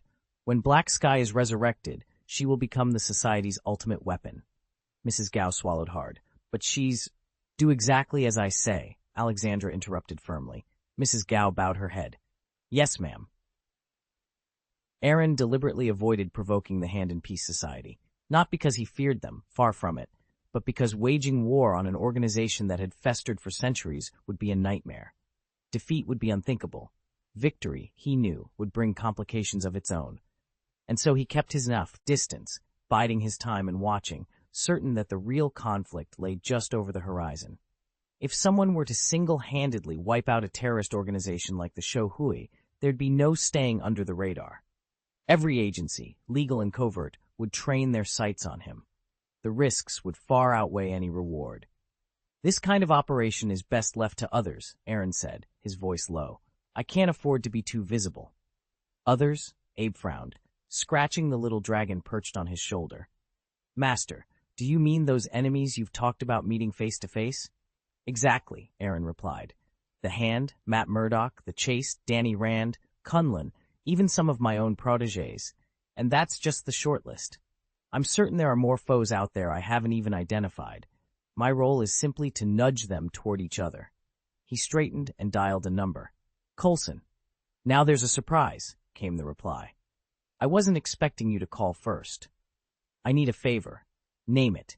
If it's in my power, it's done. Aaron paused, choosing his words. I'm converting the Pepsi house into a divination parlor. I'd like you to find someone to handle the interior design. There was silence for a moment, and then Coulson laughed softly. Leave it to me. I'll have a proposal on your desk before tomorrow's end. I may have to crash on your plane for a few days. You're more than welcome. Oh, Coulson replied, then leaned forward, lowering his voice. But full disclosure, I've got an undercover Hydra agent on my team, just so you know. Aaron waved a hand dismissively. Do you think I'm worried about that? No, Coulson admitted, but why the sudden interest in redecorating? 2 years ago, my net worth was negligible. If I'd spread my business bets back then, I'd be strapped for cash. Now my assets have multiplied thousands of times over. Even investing has to be top tier. Coulson nodded slowly. Okay, I get it. Want me to swing by and pick you up? If you don't, I'll find you. Fair enough. I'll be there this afternoon. Hanging up, Aaron dialed the vampire Viscount Lesser. Work starts tomorrow morning. And if your renovations aren't perfect, I'll have the Hulk come in for a personal inspection.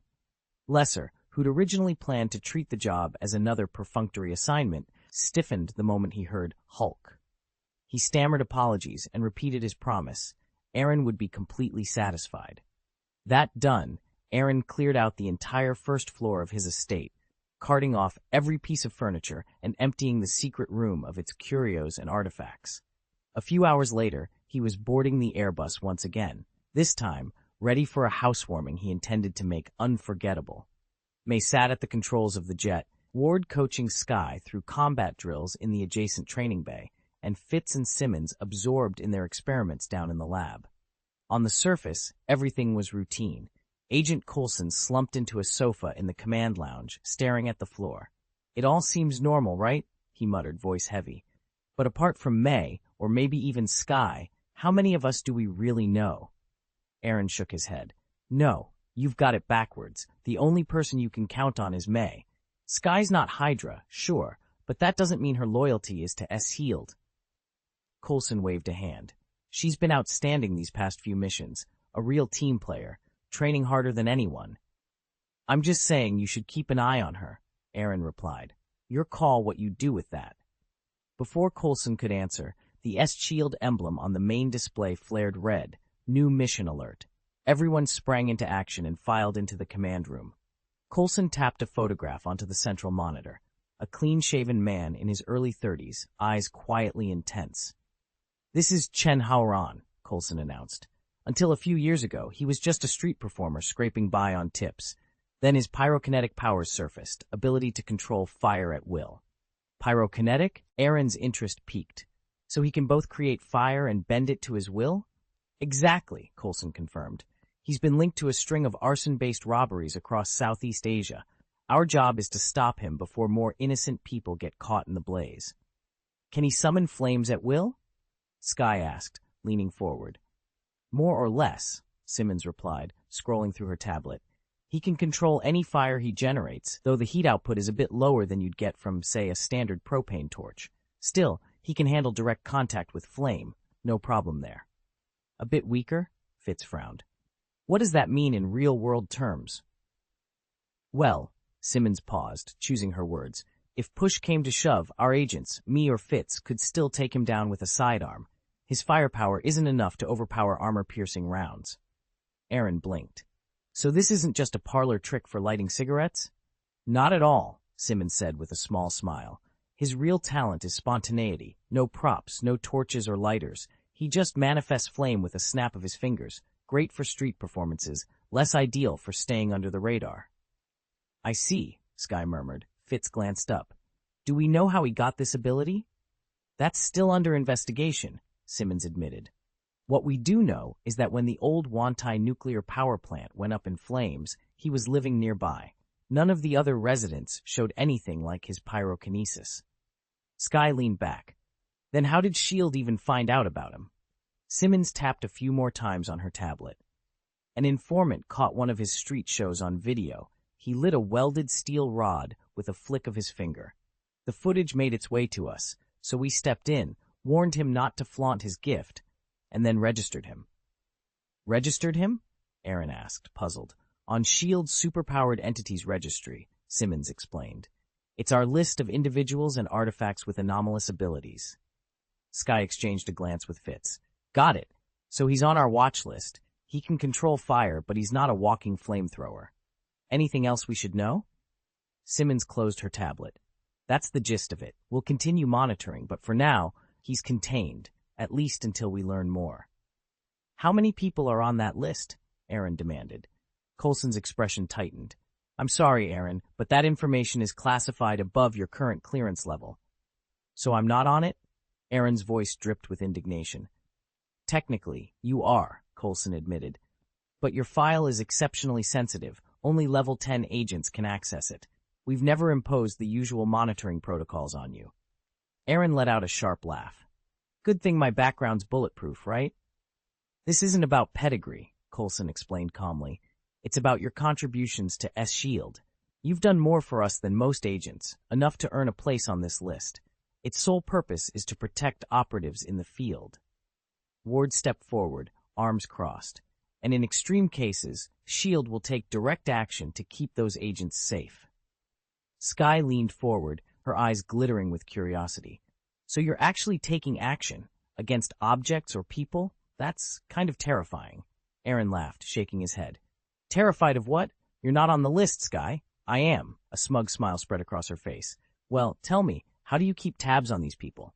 Wiretaps? Satellite surveillance? Or, God forbid, hidden body probes? Fitz stiffened. Body probes? That's absurd. He gave her a half smile, a flicker of uncertainty passing over his features. S.H.I.E.L.D. wouldn't do something like that. He glanced at Coulson for reassurance. Right, boss? We don't resort to invasive tracking, do we? Coulson cleared his throat and folded his arms. Our methods vary depending on the target. He paused, choosing his words. Mr. Chen isn't deemed a significant threat. The agents assigned to him perform in-person check-ins every few days. That's how we realized he'd gone off the grid. Chapter 804. Chen Haoran was set up. I just arrived too late. Half. May tapped the console, and the live feed sprang to life on the projection wall. Several agents methodically searching a modern townhouse. Led by a middle-aged Chinese man, they moved with practiced precision. May addressed him through the comlink. Agent Guan, how's it going? Still combing every room, he replied, voice steady. But so far, no sign of Haoran. May gave a brief nod. For everyone here, this is Agent Guan. He's been Chen Haoran's supervising agent from the start. Any breakthroughs? Guan shook his head, though no one on the other end could see him. Not much to report. At first, we suspected Haoran pulled another disappearing act. Remember, he's a professional magician. Coulson frowned. The last file noted he'd been busted for violating containment protocols. And didn't he complain, twice, that S.H.I.E.L.D. was stifling his artistic expression? Exactly, Guan confirmed. Then around midnight, a team of professionals, no uniforms, no ID, showed up. They whisked him away cleanly, but they left this behind. He held up a small, sealed evidence bag to the camera. Simmons leaned forward, peering at the shimmering fragment inside. Looks like a luminized fabric, fireproofing, to be precise. Ward's eyes narrowed, so whoever they are, they knew exactly what Haoran could do, and came prepared. May crossed her arms, studying the grainy footage. Then let's get to the bottom of this. We know the who, now we need the why. Yes, Coulson agreed, tapping his desk. We've just uncovered the motive. Over the past few days, the tech department has flagged a security breach in our data stream, traced, frustratingly, to the same group of hackers who struck us before, the Rising Tide organization. Somehow, they found another backdoor into our systems. Skye looked up from her console, shoulders stiff. The command center fell silent as every pair of eyes swung to her. It wasn't my doing, she said, voice low but firm. Believe me, I'm as surprised as you are. Aaron's face went pale. He stepped forward, desperation creeping into his tone. Rising Tide's after me, and now S.H.I.E.L.D. is too. I'm on their target list. Chen Haoran's already been arrested. Who's to say I'm not next? Coulson pinched the bridge of his nose, tension flickering across his features. You shouldn't have anything to worry about, he said, though his words lacked conviction. Aaron shook his head. Chen Haoran may be a magician, but I'm the guy who took on the destroyer, and lived. He met Coulson's gaze squarely. Even an elite special ops team might fail to catch me. Agent Coulson, it's easy to see an open shot coming. It's the hidden ones that kill you. I've got all the gear in the world, but I'm still just flesh and blood. I can bleed. I can die. He paused, letting the weight of that hang in the air. I don't care how you do it. You must get my name off that list. Coulson's jaw tightened. Aaron, the list has already been leaked. I know, Aaron said quietly, though his eyes were burning, but it's not too late to fix it. As long as my name isn't on the new suspect list, whatever dangers crop up later won't touch me. Skye folded her arms, her tone cautious. Aaron nodded. Understood. I'll relay that to Director Fury. Skye glanced from Aaron to Coulson, shrugging. And what about Chen Haoran? Do you really think he's alive, let alone being dissected in some lab? Aaron's face hardened. He was kidnapped. This isn't an invitation to dinner. Sky's eyes widened. You're serious? Maybe, Coulson said evenly. Maybe not. What we need from you right now is solid intelligence on the rising tide. Sky inhaled, steadying herself. The rising tide is a massive, decentralized hacker network, global in scope. It could be run by anyone, but it's not me. I've been on your plane the whole time. I haven't touched S-Shield's servers. Coulson leaned forward. That explanation might sound plausible, but it doesn't clear you yet. Sky's jaw tightened. Fine, I'll tell you. Everything I know about them. Let me track down this hacker, sir. I can prove I'm telling the truth. Agent Coulson paused, studying her over the secure line. Before he could reply, Ward spoke up. Sir, I believe her. If she's being honest, we need to find whoever framed her and find Mr. Chen as soon as possible. Coulson took a breath. All right, get on it now. The longer Chen Haoran is missing, the more likely he's in danger. Chen Haoran's eyes snapped open. He lay in a crisp hotel bed, the unfamiliar surroundings disorienting him for a heartbeat. Then the memory of last night flooded back. The ambush, the blackout, the desperate escape. He leapt to his feet, muscles coiling, ready to fight. A soft voice stopped him cold. Mr. Chen, please, don't be alarmed. At the door stood a woman with dark curls, wearing a simple floral skirt and a polite smile. She raised her hands in a calming gesture. Good morning. I'm so sorry about how things went down. I had to move you here without attracting attention. Chen blinked, chest still heaving. Recognition dawned. Shield, he said, running a hand through his hair. He let his guard fall, but his tone was sharp. Tell Agent Guan he can skip the lecture on SOP violations. I know the rules. The woman, for the moment his guardian, nodded. I've already told him you're safe. He's running scans on the hacker's trail now. We'll figure this out together, Mr. Chen, but first you need to rest and recover. Chen closed his eyes and exhaled, tension easing just a fraction. The truth was out there somewhere, and now he had a team on his side. Chen Haoran threw up his hands, frustration flashing in his eyes.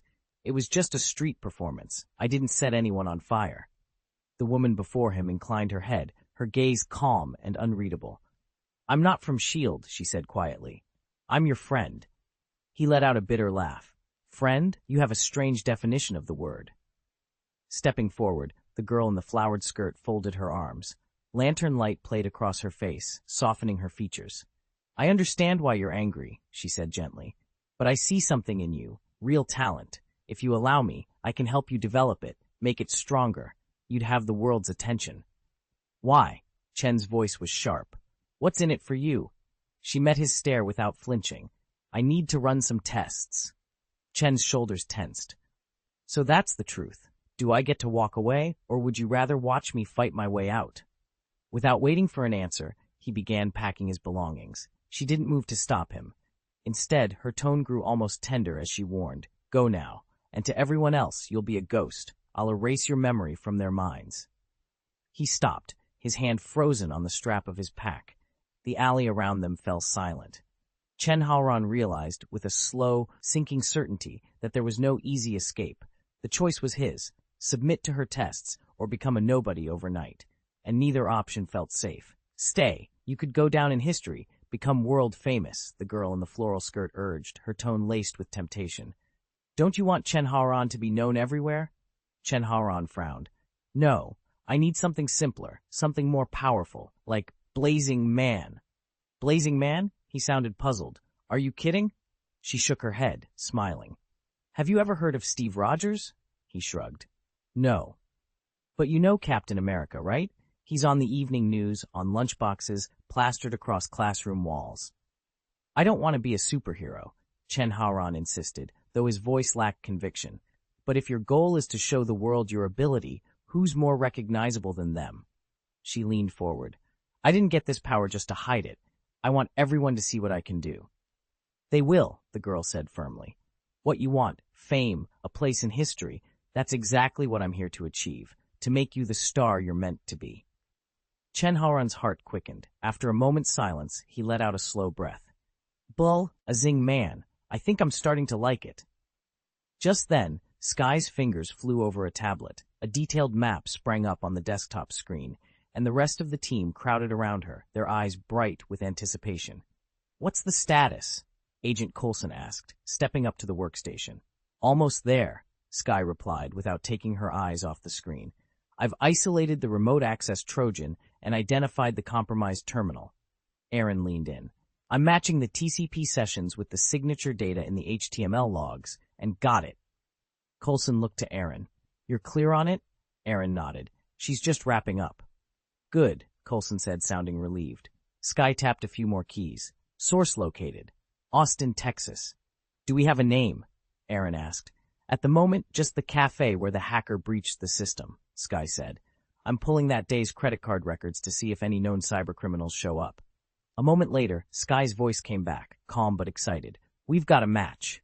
On screen, a bald man's mugshot popped up. "Not Skye," Fitz said with a small laugh. "Everyone can relax." "Who is he?" Aaron frowned. "Miles Layden," Fitz answered. "If you haven't heard of him, he's one of the most notorious hackers in the world. He's even breached the Kremlin's mainframe," the analyst reported from his station. Aaron shrugged, cool and unconcerned. "Doesn't matter to me." He glanced over at Coulson. "Are we going after him next?" "Absolutely," Coulson replied. "May, redirect us to Austin." Sitting at the tablet, May's fingers danced over the controls. "Flight path adjusted. We're turning back now." Aaron folded his arms. "And Chen?" "Agent Guan has a SHIELD team trailing him at the other end," Coulson explained. "Our best play is to close in from here. First, though, we need to find Miles Layden, see what strings he's pulling." A soft chime echoed in Aaron's mind. A translucent panel hovered at the edge of his vision. "New task objective, locate Miles Layden, reward 100 magic points, penalty for failure, none. Accept task." Aaron's eyes sparkled as he accepted the assignment. "Agent Coulson," he asked, turning back. "Mind if I come along?" Coulson raised an eyebrow. "You? I don't even have a budget to hire you." Aaron grinned. "No charge this time. Besides, I need to find out who this top hacker is pawn-shuffling my identity." Coulson smirked. "Even if I tried to stop you, you wouldn't listen." "All right, let's do it." More than 2 hours later, their jet touched down at Austin Airport, engines roaring as the chase finally began. Agent Skye, Grant Ward, and Phil Coulson poured over the live feeds, determined to pick up Miles's trail. "I just checked the cafe where he last logged in," Skye reported into her headset. "The barista says Miles hasn't been back in over a week." "Hold on, I've got something," Ward's voice crackled through. He was monitoring a street camera on Fifth Avenue. "He's about 30 meters to my right." On Skye's monitor, the image sharpened. Miles caught sight of Ward, spun on his heel, and disappeared into the crowd. "He's on the move," Ward warned. "Heading east. He just climbed into a silver Jetta." "I'm on him," Coulson replied.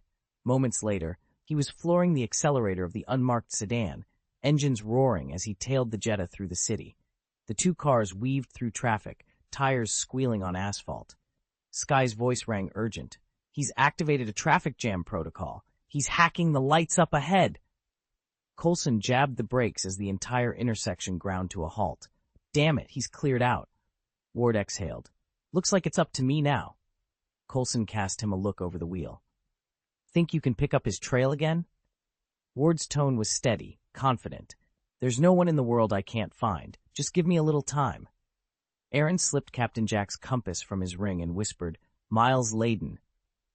The needle spun wildly for a moment, then snapped to point toward a modest suburban block, just a few streets away. Raising an eyebrow, Aaron murmured, "Wait for my signal. I'll let you know when to move in." Miles slid the deadbolt home on the front door, just as Skye's voice drifted up from the hallway. "Are you sure you shook them off?" He let out a relieved breath. "Yeah, it was a pain, but I got rid of them. And thanks for the heads-up text." Skye crossed her arms, expression unreadable. "You look upset." He turned to face her, impatience creeping in. "Who did you leak those files to?" Skye shrugged, mimicking his tone. "Oh, great to see you too, Miles. I made the files public, just as they should be." "If there weren't other targets, they'd be hunting you by now," she said, concern in her voice. "Why go after Shield?" Miles offered a nonchalant shrug. "Because that's our job." Chapter 8. An Unexpected Visitor. Skye's breath caught as Miles pressed her against the cool stone wall. She gritted her teeth, half laughing, half serious. "Stop moving so much when I'm inside you. You'll ruin everything, you idiot." He paused, brushing a stray lock of hair from her face. Seems to me like everything's going perfectly. I've come so far. I can't believe how much progress I've made. Sky met his gentle gaze, her voice trailing off. Then, with a sudden flush, she asked, "Why are you looking at me like that?" Miles smiled softly. "Did you just call me an idiot? Remember, I'm the one who taught you everything you know. So if I'm the idiot, then what does that make you?" She glared at him through laughter. "Don't you dare laugh. I'm serious." He chuckled, leaning in to kiss her. "I'm sorry, I just can't help it. I've missed you so much." Before either of them could react, the door swung open. Aaron slipped inside, using a thin metal wire to jimmy the lock in seconds. He froze when he saw them, clothes half removed, lips locked in a fierce kiss. "Oh!" Aaron blinked, giving them a knowing look. "Surprised? Caught you at the worst possible time, huh? Well, since I clearly barged in, why don't you two finish up, and I'll be on my way." Miles and Sky stared at him in stunned silence. Finally, Sky managed, "How did you find this place?" Aaron held up a battered compass, its needle spinning before settling. He shrugged. "Let's just say I've got a few tricks for tracking people." He winked and stepped further into the room, closing the door quietly behind him. Aaron's eyes glittered with a mixture of amusement and irritation. "You rely on gadgets and gizmos," he said, voice low. "I work with metaphysics, and yet here I am, staring at exactly the scene I never expected." Miles folded his arms, unflinching. "Let me explain." "Save it," Aaron cut in. "We'll wait for Coulson and the others. Then you can give your version of events together." He held Miles's gaze. "I'm nobody's lackey. Your motives don't concern me, but they will concern them. You need to be ready." A chill settled over Miles. "They're not here yet?" "On their way," Aaron confirmed with a tap to his temple. "So it's just us?" Aaron smirked. "More or less. And you should know, you're way out of your league. I strongly suggest you surrender." "I don't surrender." Miles turned, looking to Sky. "Sky, whatever your plan was, it's on hold. We need to get out of here." Sky's eyes widened. "Miles, I can't go with you." He stared at her, disappointment in his posture. "Fine, I won't force you." Resigned, he stepped back toward Aaron. "But honestly, be patient. Wait for backup." Suddenly, Miles froze. His face drained of color as he lifted a hand to his temple, eyes widening in shock. A silent alarm flared within him, and for a heartbeat, time itself seemed to warp around his mind. Then, in a single charged moment, whatever calm he'd mustered shattered completely. Aaron suddenly produced a revolver and pressed its matte black barrel against Miles's temple. In an instant, his pulse lurched, cold metal meeting warm skin. "What do you have to say?" Aaron demanded, his voice low and unreadable. Miles swallowed hard, struggling to steady his breath. There's nothing to say," he managed. A slow, predatory smile curved Aaron's lips. "That's a shame. You know, I preferred you when you were more defiant." He raised an eyebrow. "Bring that spark back, Miles. I want the old you." Miles's heart thundered in his chest. The gun wavered ever so slightly as Aaron waited, expectancy burning in his eyes. For a long moment, silence stretched between them, broken only by the pleading thump of Miles's pulse and the faint click of the revolver's cylinder. Chapter 805, Naked Threats, Mercy for Confession, and Severity for Defiance. Part 1. Bang! Aaron set the glass straw down with a soft clink after a long, appreciative sip of the rainbow fruit elixir. Its layers of sweet, tangy, and spicy notes danced on his tongue, and he couldn't hide the pleased grin spreading across his face. Across from him, Sky and Miles sat slumped together on the sofa, shoulders bowed and eyes hollow, like prisoners awaiting a grim verdict. 10 minutes later, the door swung open once more. Agent Phil Coulson entered with the rest of the S-Shield team in tow. The instant they saw Sky and Miles side by side, realization flickered across their faces. Betrayal had walked in with them. A tense hush fell over the room. Aaron offered them a gentle nod. "Everyone," he began, voice calm but resolute, "I know you don't want to believe it, but the evidence is indisputable." Coulson sighed, rubbing his forehead. "Then let's confirm it," he said. "Fitz, Simmons, run a complete audit of our network logs, communications, and access codes. I want every trace of their activity laid bare."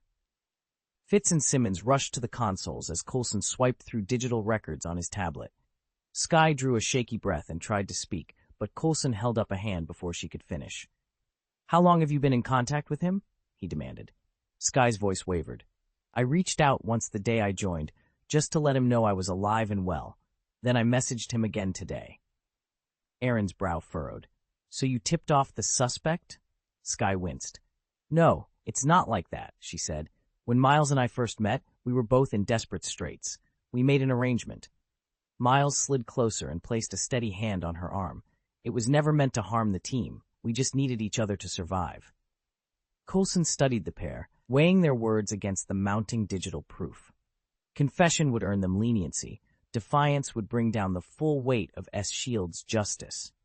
The next moment, what they chose to say and do would decide their fate. No, he's worse than I am, and I'm far from innocent. But we've always had each other's backs, so I tipped him off, not because we were co-conspirators, but because we were friends. I'm truly sorry. Coulson met his gaze calmly. I understand. If it wasn't you, then who is Mr. Layden working with? Sky shook his head. No one. Layden's an idealist. He actually believes in the freedom of information. Aaron snorted with laughter, spraying rainbow-hued juice across the table. An idealist these days? Coulson didn't flinch. That data cost a man his liberty, and you just destroyed our chance at justice. No, what I really need to know is how much Miles knows about Chen. Sky swallowed. Miles knows nothing. He's uncovered nothing. He's not a threat. Coulson's eyes narrowed. That remains to be seen. Sky slumped in his seat. I did try to follow every lead for you, but I can't confess everything. Coulson leaned forward. I get it, but what you're hiding matters to us, and when I say us, you're not included. Sky dropped his gaze, guilt and fear rooting him to silence. I'll take the liberty of asking, Aaron said, fixing Miles with a cold stare. Who did you give that classified information to? Miles leaned back, unruffled. That intel isn't mine to share, and it isn't controlled by anyone either. Aaron's eyes glinted. Spare me the smooth talk. This isn't a joke. My name's on that list you handed off, and Chen Haoran's already been picked up by some unknown force. I don't know when it'll be my turn. He paused, letting the threat hang between them. You need to understand something. I'm not one of S.H.I.E.L.D.'s good guys, and this is personal. I'll use any means necessary to make you talk. Miles felt a chill run down his spine. What exactly are you suggesting? Aaron leaned forward, voice low and even. Literally. What do you value most? Wealth, a partner? Your precious technical prowess? Miles swallowed hard, his throat dry. Miles swallowed, voice trembling. What are you planning to do? Aaron leaned back with a cold smile. I'll dismantle everything he's built, one piece at a time. And don't worry, I promise I'll get to you last. Cut the theatrics, Coulson interjected, stepping forward. Even if this guy's a criminal, his offense isn't punishable by death. S.H.I.E.L.D. isn't going to let you play judge, jury, and executioner. Aaron shrugged casually. Relax. I'm a law-abiding citizen. I wouldn't dream of outright murder. Freezing assets, seizing accounts, that's S.H.I.E.L.D.'s specialty. But if someone refuses to cooperate, they'll end up behind bars. That's true, Miles muttered, swallowing hard. Aaron snapped his fingers. Perfect. As you know, I work out of Hell's Kitchen, and I've got a few acquaintances. Kingpin, for instance, owes me a favor or two. With a bit of incentive, I'm sure his people can pay our hacker friend a visit in prison. Hackers need their hands, after all. A little yard incident. Maybe a broken finger or two, and I guarantee he'll cooperate. Miles's face went pale. He sprang to his feet, panic written all over him. You can't do that. Aaron's smile didn't waver. Oh, but I already did. Miles pressed his back against the cold warehouse wall, heart pounding. Across from him, Agent Coulson remained calm and composed, while the other man, Aaron, lounged casually on a crate, arms folded, an amused smile playing on his lips. Your S.H.I.E.L.D. is a proper, legal organization, right? Miles asked, swallowing hard. Absolutely, Coulson replied with a nod. Then he glanced at Aaron and added, just remember, Gaius is only a senior advisor, hardly a full-fledged agent. He's well connected with the Avengers, though. He once went to Asgard with Thor and was personally summoned by Odin. Keep it low-key, Aaron teased, waving a hand as if chasing away a pesky fly. Then he turned his sweetest smile on Miles. Relax. I'm not a monster. That was just a joke. I'd never send thugs to break your hands in prison, nor hire hitmen to finish the job the moment you got out. You believe me, right? Miles managed a shaky nod, dread twisting in his gut. It was an unmistakable threat, but what could he do? With Eschild's reach behind Aaron, he was utterly powerless. He swallowed and forced the words out. "All right, I'll tell you. If you want information, I'll cooperate," Miles blurted, his voice tinged with relief. "That's the spirit," Agent Aaron Decker said with a satisfied nod, giving Miles a reassuring pat on the shoulder. Miles's eyes brightened. "I will cooperate. Just tell me what you need." Aaron exchanged a quick look with Skye before turning back to Miles. "We'll give you some time to think it over. Once you're on the plane, we want your answer. In the meantime," he tapped his comm. "May, gather all the evidence. Simmons, Fitz, secure the gear. And Ward, detain the prisoner. We've got what we came for here. Then we move on to Hong Kong." Agent May led Miles toward the exit, while Fitz and Simmons packed the last of their instruments into sturdy cases. Ward lingered in the center of the room, then squared his shoulders and approached Skye. "I'm sorry, Skye. None of this is what you think," he said quietly. Skye pressed her lips together, but didn't argue. Ward held out his hand. "Hands behind your back." She obeyed without hesitation. Ward snapped the handcuffs into place and stood, giving Skye a final, regretful glance. "All right," he said. "Let's go." Skye remained silent as she followed Ward from the room, the door closing softly behind them. Chen Haoran stepped into the vast laboratory, eyes widening as he took in the gleaming floors and towering banks of equipment. Rows of technicians in white protective suits moved efficiently through the space. "Reyna," he asked, voice low with awe, "what is this place, and who are all these people?" Reyna, the girl in the floral-patterned dress, smiled as she guided him forward. "This is our testing facility," she explained. "Everyone you see works here. They're experts in genetics, biochemistry, and cellular research. Their job is to support you, whatever you need."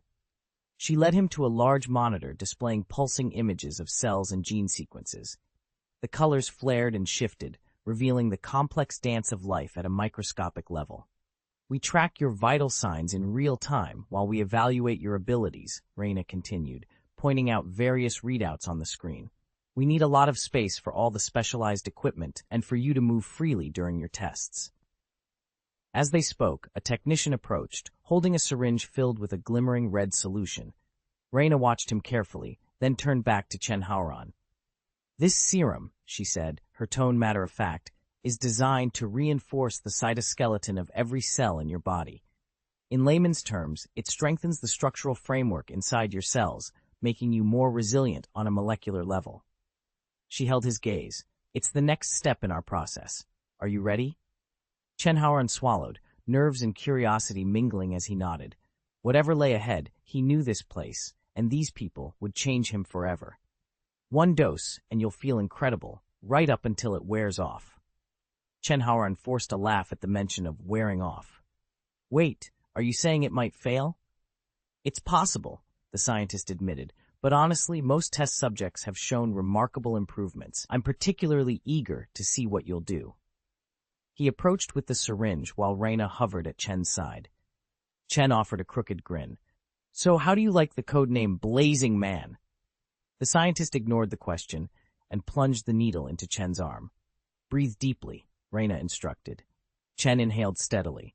A serene smile spread across his face as a surge of power coursed through his veins.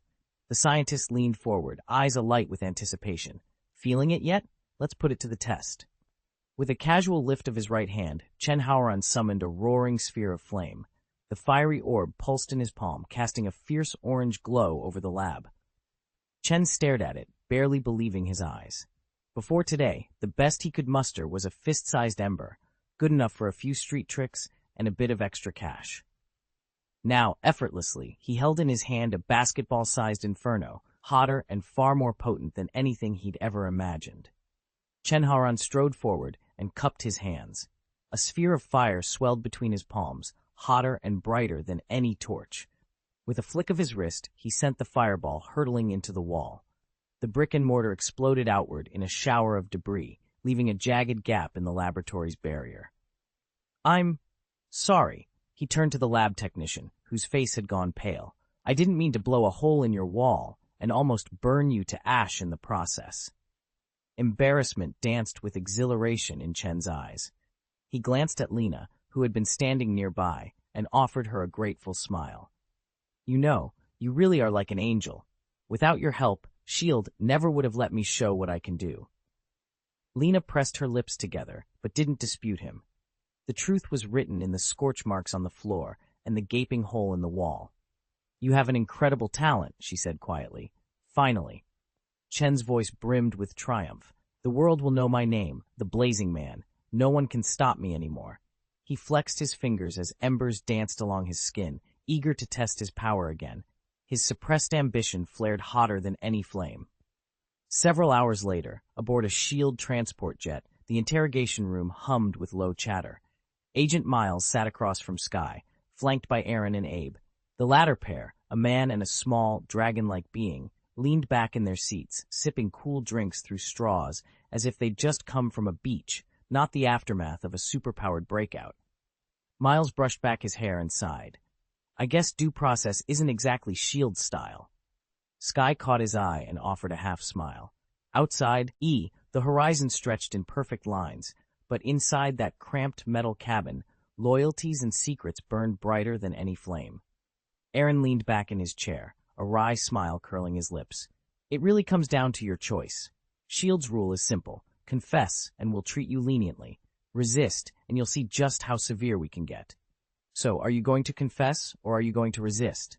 Miles met his gaze steadily. I'll confess, but know this, I'm only doing it to protect people's rights. Aaron clicked his tongue, amusement flickering in his eyes. Protect our rights, huh? I've got to hand it to you. You've got nerve. Still clutching that banner of idealism like it's a shield? Maybe you're worried your girlfriend's watching and you don't want to look weak in front of her? Skye's brow shot up. What are you talking about? He shrugged, unconcerned. Nothing. Just can't stand guys fooling themselves. Before Skye could reply, the interrogation room door swung open and Agent Ward stepped inside, a folder tucked under one arm. He paused in the doorway, taking in the trio before him. Aaron's eyes bore into Miles with cold disdain. She's always defended you, insisted you're an honest man. I'm giving you one last chance to prove it. Ward slammed a canvas satchel onto the desk. Should I tell her, or will you? Miles bristled. I don't answer to you. Fine, Ward said with a shrug. He unzipped the satchel and pulled out several bank deposit slips, laying them before Skye. Your boyfriend made multiple cash deposits in the days following the data leak, nearly $1 million total. Honest of him, right? Skye's face went white as she whirled on Miles. Explain this. Aaron leaned forward, his voice low and menacing. Miles, did you sell that information? Yes or no? Miles's jaw tightened. Yes, but if you'd let me speak, he began, but Skye's fury cut him off. I can't believe you. Skye spat, her hands straining against the cuffs. $1 million? You'd betray us for a payoff? Miles ran a hand through his hair, eyes haunted. That money could have changed everything, my life, our life. Aaron's lips curled into a cruel smile. Pragmatic, but cash like that doesn't come easy. Confess now, and I might go a bit easier on you. The conference room was bathed in the harsh glare of fluorescent lights. Skye leaned forward, her voice low and sharp. Who the hell bought our list? Miles cleared his throat, pushing a stray lock of hair out of his eyes. A woman, he said. I looked into her. She doesn't seem to have any malicious intent. Skye slammed her palm onto the table. If she meant no harm, why would someone drop that kind of money on our data? Did you even stop to ask yourself that? I did, Miles replied evenly. And if I'd thought her motives were anything but innocent, I would never have. Ward cut in before he could finish. Okay, then who is she? Miles hesitated, then met Ward's gaze. She's a fan of the Rising Tide organization. Think of her as a wealthy patron in fancy dresses. She's heard of my work, says she believes people like us deserve more support. Aaron snorted. Unbelievable. You risked legal trouble and potential jail time for a vanity check? All for a payoff of $1 million. Miles spread his hands. Listen, I traced the transaction. The data she wanted matched our previous releases exactly, nothing new or sensitive. I also ran the wiring company through our watch lists. It's not a shell for underworld money. It's an ecological research laboratory. Aaron's eyebrow shot up. Wait, did you say laboratory? Miles nodded. Yes, they study insects, primarily centipedes and related species. Centipedes, Aaron repeated, a smirk creeping across his face. That explains it. Miles's stomach nodded. Explains what? But Aaron was already leaning back, eyes narrowing in triumph. Think about it, Miles. Who else would pay for detailed location data on every forest and marsh in the region? Only someone tracking their next meal, say a lab-breeding centipede, desk for study. The puzzle fits. Miles's heart pounded in his ears. He'd thought he'd covered every angle. Now it sounded like Aaron was onto something, and he wasn't sure he liked where this lead would take them. Is there any harm in studying these? Generally speaking, no, but that assumes the materials are stable. What I've learned is they're working on a centipede serum that fuses Shatori DNA, Hulk gamma radiation, Captain America's super soldier serum, the extremist virus, and other exotic factors. It's dangerously unstable. They've been using humans as test subjects. If a trial succeeds, fine. If it fails, the subject essentially becomes a walking bomb. Dozens, maybe hundreds of people have died. Miles swallowed hard. What? I didn't know any of this. Honestly, I didn't. Aaron's expression went cold. Whether you knew or not doesn't matter. What matters is that my name is on the leak you sent out. If I don't stop these people, I'm a target. And if I'm threatened, you're not going to be safe either. He locked eyes with Miles. You've got one chance to make this right. Lead us to that ecological research laboratory. Chapter 806, The Little White Mouse in the Lab, Desperate and Desperate, Part 1. Aboard the Airbus in the command center, Coulson studied the glowing display before him. It looks like Centipede is responsible for Mr. Chen's abduction. Ward ran a hand through his hair. First Los Angeles, now Hong Kong. What kind of organization are we dealing with? International, Coulson replied, tapping the holographic map to zoom in on the pinpointed location. Deep pockets, ruthless ambition, and a single goal, to create super soldiers. Our only lead is rescuing Mr. Chen, then we might learn more about their endgame. May leaned forward, eyes narrowed. Do we know why they want Mr. Chen specifically? Aaron scoffed. They want subjects. Remember Mike? The experiments on ordinary people did boost his strength and healing, but those effects plateaued. Centipede realized they need someone with the right genetics, someone extraordinary. So they spent millions to steal S.H.I.E.L.D's database of Inhumans and enhanced individuals. Now, they're kidnapping from that list. Ward frowned. But if they're snatching Inhumans at random, wouldn't S.H.I.E.L.D. notice immediately and counterattack? That's exactly why they won't kidnap en masse, Aaron said. They'll pick one or two high-value targets at a time, keep it under the radar, study the results, refine their process, and then move on to the next. It's systematic and surgical. Coulson crossed his arms. Then it's up to us to beat them to the punch. We've got the facility's coordinates. Let's gear up and get Mr. Chen out before they run any more tests. Ward cracked his knuckles. Sounds like a plan. Let's bring our mouse home. With that, the team finalized their assault strategy and prepared to breach Centipede's hidden laboratory, where every second counted. Simmons tapped her tablet, drawing the others' attention. Chen Haoran must have something unique. Centipede believes he holds the key to a real breakthrough in their super soldier program. He can control fire, Fitz added. His genetic makeup could be exactly what they need to stabilize that deadly virus in the Centipede serum. Which would stop their test subjects from blowing up, Simmons finished grimly. Fitz nodded. If Chen is their next guinea pig, we have to find him before the experiment is complete. Across the table, Aaron, who usually avoided team missions, sat up straight. His calm mask had slipped, revealing an uncommon seriousness. I'll go too, he said softly. Moments earlier, a system notification had appeared in his mind. New task, save Chen Haoran. Reward, 200 magic points, no penalty for failure. Except, he was nothing if not practical, and stubbornly frugal. Coulson raised an eyebrow. Let me guess, you're not charging us this time? Aaron shrugged. That depends on how messy it gets. But saving a single guy? Not too hard. And if I do bill you, it won't top the 1,000,000 credits Miles asked for. Coulson gave a wry smile. Fair enough. With that settled, the team finalized their plans. Locate Chen Haoran, extract him before Centipede's clock ran out, and keep the program from spiraling into catastrophe. Aaron's instructions had been vague, but Chen Haoran understood enough. The payment Aaron offered would never exceed what Miles had earned selling classified intelligence. Technically, it was stolen money, still S.H.I.E.L.D. property, and Aaron would be obliged to report the transaction to headquarters. Chen Haoran blinked, head pounding. He was strapped to a metal examination table, his vision blurred and his face ghastly pale. This wasn't a controlled experiment anymore. It was torture. He stared up at the ceiling, trying to piece together how he'd ended up here. Earlier, after injecting himself with the centipede serum, he had been eager to push his new abilities. He'd sprinted on the lab's treadmill until exhaustion set in. As he paused to catch his breath, a hissing nozzle released a cloud of white gas. His vision went dark, and he lost consciousness. Now he woke with every nerve on fire.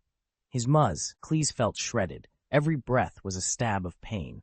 He couldn't even lift his head without dizzy spells. Time had slipped by in a haze, but he knew one thing with brutal clarity. He was weakened far beyond any normal post-trial fatigue. A soft clank broke the silence. The table's hydraulics groaned as it lifted his torso upright, revealing the gleaming surfaces of the laboratory. Two women stood before him. One wore a light floral dress, Raina, her dark eyes sharp and assessing. Next to her, in a crisp white coat, was Dr. Carlyle, the lead scientist on the centipede program. Raina crossed her arms and offered a cool nod. Dr. Carlyle peered at him over the rim of her glasses. "He's conscious," she said in a clipped tone. "Excellent." Chen Haoran tried to speak, but his throat was raw. His body trembled as he struggled to focus on their faces. "This isn't a test," he croaked. "It's torture." "Doctor," Carlyle's lips curved into something like sympathy. "We're simply gathering data on the long-term effects of the serum," she explained. "Your pain responses are most illuminating." Raina's eyes flicked down to the restraints at his wrists and ankles. "You'll rest here until we're done," she said. "Any questions?" He wanted to demand release, to know how long this would last, to scream for help, but his voice failed him. Instead, he closed his eyes and braced for whatever came next, his heart pounding with a mix of dread and determination. "Thank you for your cooperation," the doctor said with a light laugh. "We're deeply in your debt."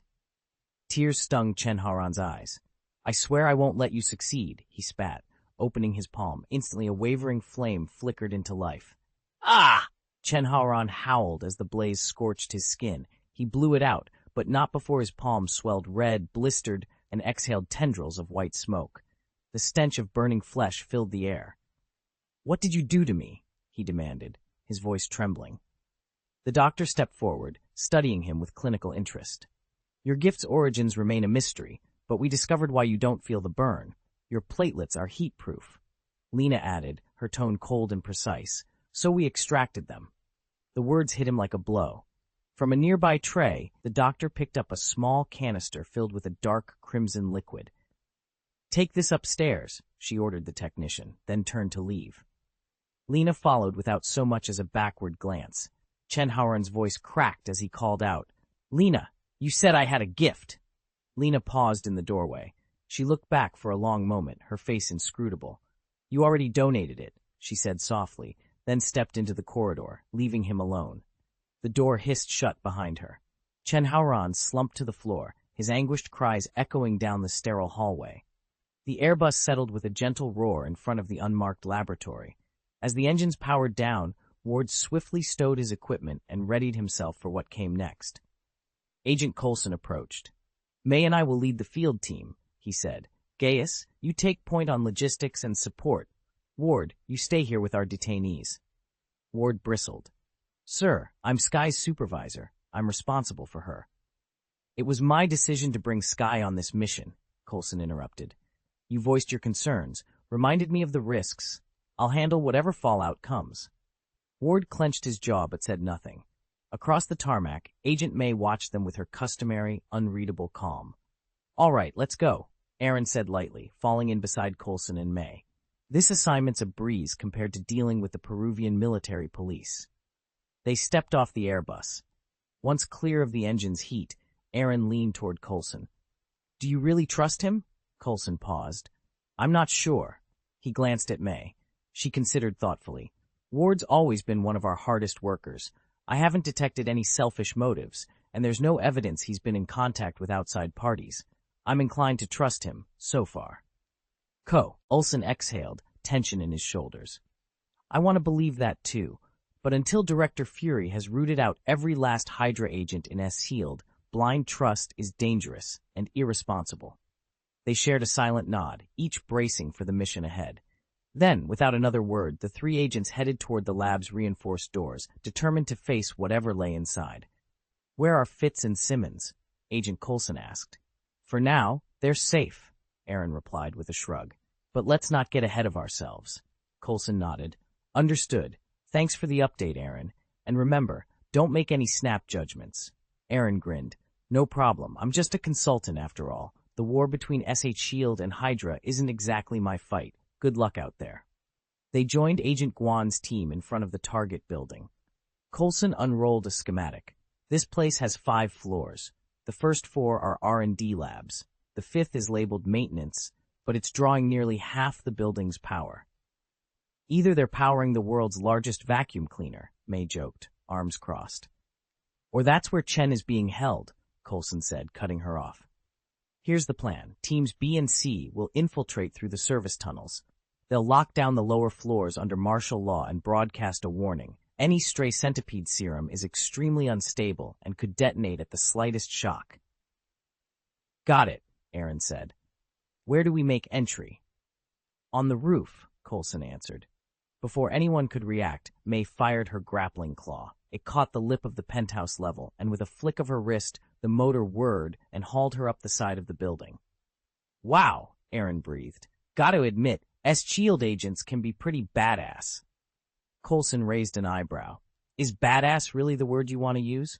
"Absolutely," Aaron said with a nod, grinning as he followed May to the rooftop. Coulson and Agent Guan crept up to the 5th floor together. Aaron followed close behind, eager to test the gear agents use in the field. He couldn't deny it felt exhilarating. May led the way, flipping on her heat signature detector. The device's red light began blinking as they passed a reinforced door. "Here," May said, nodding. Heat signature confirmed. Coulson affixed a plastic charge to the door frame, then stepped back. The bomb detonated with a thunderous bang, sending splinters of wood flying. May kicked the door inward and charged through, swiftly subduing the 2 guards inside. Guan and Coulson ran past her into the small laboratory, where they found a single exam table. Tied to it was Chen Haoran, pale, weakened but alive. "The white mice," Aaron murmured, blood draining from his face. "I can't believe I was almost one of them." "Agent Guan?" Chen Haoran's voice was barely a whisper. "Is that really you?" Guan dropped to his knees and began cutting through the restraints around Chen's wrists and ankles. "We're here to get you out," he said quietly. Before they could help Chen to his feet, a klaxon blared through the facility. Shadows moved at the far end of the corridor as scientists in hazmat suits and armed guards sealed off the hallway behind them. Aaron's grip tightened on his pistol. "Can I start shooting?" he asked Coulson. Coulson looked from Aaron to the onrushing figures in the corridor. He stammered, caught between duty and the chaos unfolding around them. "As long as we can question him later, it's better to keep him alive." "Understood." Aaron stepped forward and with casual precision withdrew his snake revolver from the space ring at his hip. Coulson's eyes flicked in alarm, but before he could shout a warning, staccato gunfire ripped through the lab. The research technicians collapsed, clutching their shredded thighs, screams echoing as blood pooled at their feet. This is brutally efficient," Coulson muttered in disbelief. Aaron offered a faint shrug. "Thank you." "All commando teams, seal the security network at once. Guan, lock down the perimeter," Coulson barked. But his words died on his lips when a blinding beam of heat seared into Agent Guan's chest. A perfect, transparent hole burned through his uniform. He crumpled in an instant, eyes wide and unseeing. Standing amid overturned chairs and shattered glass was the true architect of the carnage, Chen Haoran. His face was twisted in a savage grin as he yanked a syringe from his arm. On the floor around him lay 6 small vials filled with crimson serum. Coulson staggered back. "Chen, what have you done?" Chen laughed, low and feral. "You trained me as a guinea pig, paraded me like a trophy, and called it progress. You think you showed me mercy? I call it bondage, repaying kindness with violence, too polite a phrase. The real truth is, everything's broken." Aaron flipped open his task panel. A single green checkmark glowed next to the mission objective. Neutralize test subjects. He allowed himself a thin smile of satisfaction. "Mission accomplished," he said quietly. Agent Guan's sacrifice had not been in vain. Chen Haoran had managed to save that lowlife, but it was a bitter victory. Chen stared down at his own hands, where angry burn marks traced his palms. The centipede serum, it seemed, had found a way to strip him of the very substance that once made him immune to fire. He didn't know what lasting damage this would do to his body, but he already felt the price. Every time he tried to summon flame, he tasted searing heat on his tongue, as if his own magic were scorched by the blaze. To possess a gift and suddenly be unable to use it was a fall from grace, so devastating it felt like plummeting from the heavens into dust. "Shut up." Chen's voice was low and fierce. He whipped around, gathering what strength he had left, and hurled a fireball the size of a basketball straight at Aaron. Aaron's eyes flickered with amusement as the scorching orb hurtled toward him. With a casual lean backward, he let it whiz past, the air around him rippling from the heat. "Interesting," he said, brushing imaginary dust from his sleeve. "It seems the centipede serum has its uses.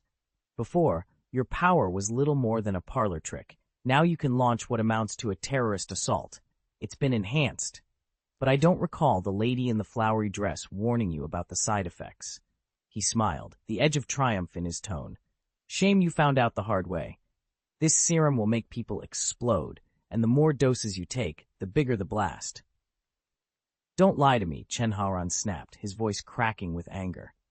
He raised his hands before him, as if to prove a point. "I'm different. My platelets, they protect me from fire. Your platelets?" Aaron's eyes flicked down to the blistered skin on Chen Haoran's hands. Suddenly, everything clicked into place. "They took your platelets. Without them, your fire resistance is drastically weakened. The centipede serum dulls your pain, so you think it's helping you. What a coincidence." At that, Chen Haoran's restraint finally shattered. With a roar, he thrust his hands together and unleashed a scorching fan of flames. Aaron and Agent Coulson dove back, scrambling to avoid the searing heat. May, who had just burst through the door, was caught off guard and hurled backward by the wave of fire. She tumbled behind a stack of steel crates alongside Aaron and the others, her eyes wide with fear. "Please," Coulson rasped, pressing himself against the cold metal, "don't push him any further." "Agent Coulson," Aaron said warily, "face it, Haoran's beyond saving. He's not just reckless now. He's a desperate man, a gambler who's already lost everything." "Then you'll just have to try," Coulson said firmly. "Don't you have a defensive weapon? Hand it over." Chen Haoran shook his head. "Sorry, I already gave it to my girlfriend. And anyway, if I'd been carrying one, why would I have been hiding back there?" "Ugh!" Chen Haoran cried out, his voice cracking as he clutched his arms. The centipede serum was no substitute for real platelets. "Mr. Chen, I know you're in pain," Coulson sobbed, aide trying to sound reassuring. "But this burn won't last long." Chen glared, his scorched flesh trembling. "Don't patronize me," he snarled. "You're the one who mutilated me, who forced me to seal up my ability in the first place." May stepped forward. Switching to fluent Cantonese, the dialect of her childhood, she addressed him gently. "Mr. Chen, I know you're hurt and angry. I'm sorry, but violence won't fix anything." Chen's lips curled into a bitter smile. "At least now no one can lock me up again," he muttered. Coulson exchanged a look with May. "Being arrested by us or by someone else, what's the difference? Everyone has their own role to play." "You have to hang on," May urged, still in Cantonese. "It's the only way you can ever go home." Chen Haoran's expression hardened.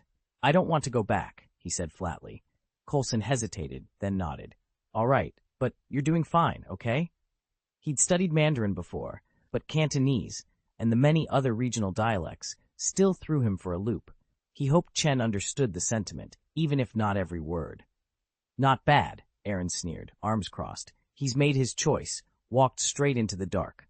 Below, in the Airbus's command center, Simmons studied the three-dimensional schematics projected before her. "The entire building's been sealed off," she reported, worry flickering in her eyes. Miles drifted over, a smirk on his lips. "Nice. This is way more entertaining than nicking classified documents, even if we're only spectators." Sky's fingers flew across the touchscreen. The security alert severed the host system's connections with every external server. Grant Ward leaned in. "Can you restore access?" Sky glanced up, determination in her gaze. "I can, provided someone takes me to the site." I'm not stepping foot off this jet, Miles shot down the suggestion. Neither am I, Ward added, folding his arms. Skye rolled her eyes. You're a hacker, not SEAL Team 6, Miles reminded her. She turned to Ward, triumphant. He is. Before anyone could reply, the plane shook with a thunderous blast. A fireball erupted in the command center, and Agent Coulson rolled sideways, narrowly avoiding the flames. From her seat, Agent May's voice crackled over the comm. Does his file mention any homicidal tendencies? Coulson sat up, tousling his hair, and gave her a crooked grin. Nope, just a colossal ego. Sir. But the warning came too late. Outside the viewport, the sealed building glowed ominously in the night, and the team braced themselves for what was coming next. Chen, Aaron said with a wry smile, believe it or not, things could be a lot worse. Chen Haoran met his gaze without flinching. When someone's been pushed around long enough, eventually they fight back. You might have fooled me, but you'll never fool Ji Yanxia. Aaron arched an eyebrow. Scorching Flame Man? That's the moniker he chose for himself? Feels oddly casual, don't you think? Phil Coulson hefted the dart gun Fitz and Simmons had modified, its anesthetic rounds designed to suppress any centipede serum backfire. Cover me from that side, he radioed. I'll make sure he wakes up in a shield brig. Your guarantee doesn't mean squat, Aaron muttered. Frankly, I'd rather give him a chance at a decent life. Coulson's jaw twitched. May, on your mark. Whether he lives or dies, May replied coolly, depends on how this goes. In a swift motion, they split up. May vaulted over a shipping container just as Chen Haoran barreled at her. Out of the corner of his eye, he spotted Coulson slipping around the far flank with his gun trained on him. Chen Haoran let the bioenergy surge through his veins. Red, crackling flames flared to life, coalescing into a blazing barrier. Coulson squeezed the trigger, once, twice, but each dart disintegrated on contact with the inferno. He held fire for a heartbeat, then sighed and lowered the pistol. I'm out. Chen Haoran straightened, chest heaving. The flames flickered behind him like a crown. No one can stop me now. Before Coulson could react, Chen Haoran slipped from view, the echo of his pride hanging in the smoke-filled air. Chen Haoran's flames roared unchecked, and poor Agent Coulson, a mere mortal, stood no chance of stopping them. Aaron watched Coulson stumble back, amusement flickering in his eyes. Embarrassing, isn't it? He taunted. You've got no bullets left, but I do. Coulson squared his shoulders, pain etched across his face. Then shoot him. Your bullets will finish the job. Aaron's grin faded. Agent Coulson, Chen Haoran's been injected with that centipede serum. You used up every specialized round that could suppress it. The rest of your ammo could make him detonate like a bomb. Panic flared in Coulson's eyes. There has to be another way to save him. Aaron opened his mouth to dash away the last spark of hope, only to be interrupted by the soft chime of the system in his mind. New task triggered. Objective, save Chen Haoran's life.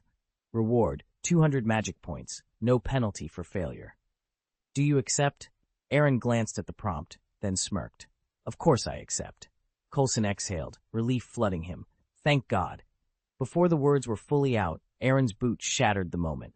He kicked Coulson squarely in the shoulder, sending him skidding across the rubble. No sooner had Coulson come to a halt than a pillar of fire burst upward where Aaron had stood, flames roaring into the sky. Smoke and heat whipped through the shattered hallway. Debris rained down, and the acrid tang of burning brimstone filled the air. As the conflagration spread, the world seemed to slow, every moment stretching into eternity. Through the inferno's glow, Aaron's silhouette reappeared, unscathed. In one hand, he held a compact device pulsating with blue light, the key to rerouting the serum's volatile reaction. With steady resolve, he plunged into the heart of the blaze. Coulson crawled to his feet, coughing. What are you doing? You can't. Aaron pressed the device against Chen Haoran's chest, just as a wave of heat struck them. He closed his eyes, bracing himself. Sparks danced across the serum's molecular bonds as the device unleashed a controlled pulse, stabilizing the bioweapon within Chen's veins. The roar of the flames dimmed, and the fire's edge retreated, drawn in by the device's counterfield. Minutes later, the corridor lay smoldering, but intact. Chen Haoran lay on the floor, unconscious but breathing steadily. Aaron dropped to his knees beside him and deactivated the device. The blue glow faded. Coulson staggered over, astonished. How? Aaron offered a half smile. Let's just call it professional courtesy. As they tended to Chen Haoran, the echoes of the exploded serum and the promise of those 200 magic points hovered at the back of Aaron's mind. But for now, the mission was complete. Life had been saved, and hope once again had flared brighter than any flame. Aaron clicked his tongue, watching Coulson with a mix of amusement and exasperation. He wasn't some saint, but he knew a good man could end up in a very bad spot. "Is the door open?" May asked into her headset. Ward stood guard beside Skye, who was hunched over the terminal. Outside in the corridor, the S-Shield agents lay unconscious on the floor. "Almost there," he said through gritted teeth. "How much longer?" May pressed. "Done." With a soft hiss, the lab's sealed door slid open. Coulson strode inside, scanning the room. "It's open. Where's Chen Haoran?" "He slipped out," May reported from behind Coulson. "Damn it," he muttered under his breath, crouching to inspect the empty space for any clue of Chen's passage. "We need to find him. Fast." May shook her head. "The tranquilizer gun is our last resort." "No," Aaron interjected, stepping into the doorway. He met Coulson's eyes. "It's not the last." Coulson arched an eyebrow. "What are you planning?" "You'll see soon enough," Aaron replied, voice low. "First we track him down." May's voice came back over the comms, laced with worry. "Are you sure this is safe?"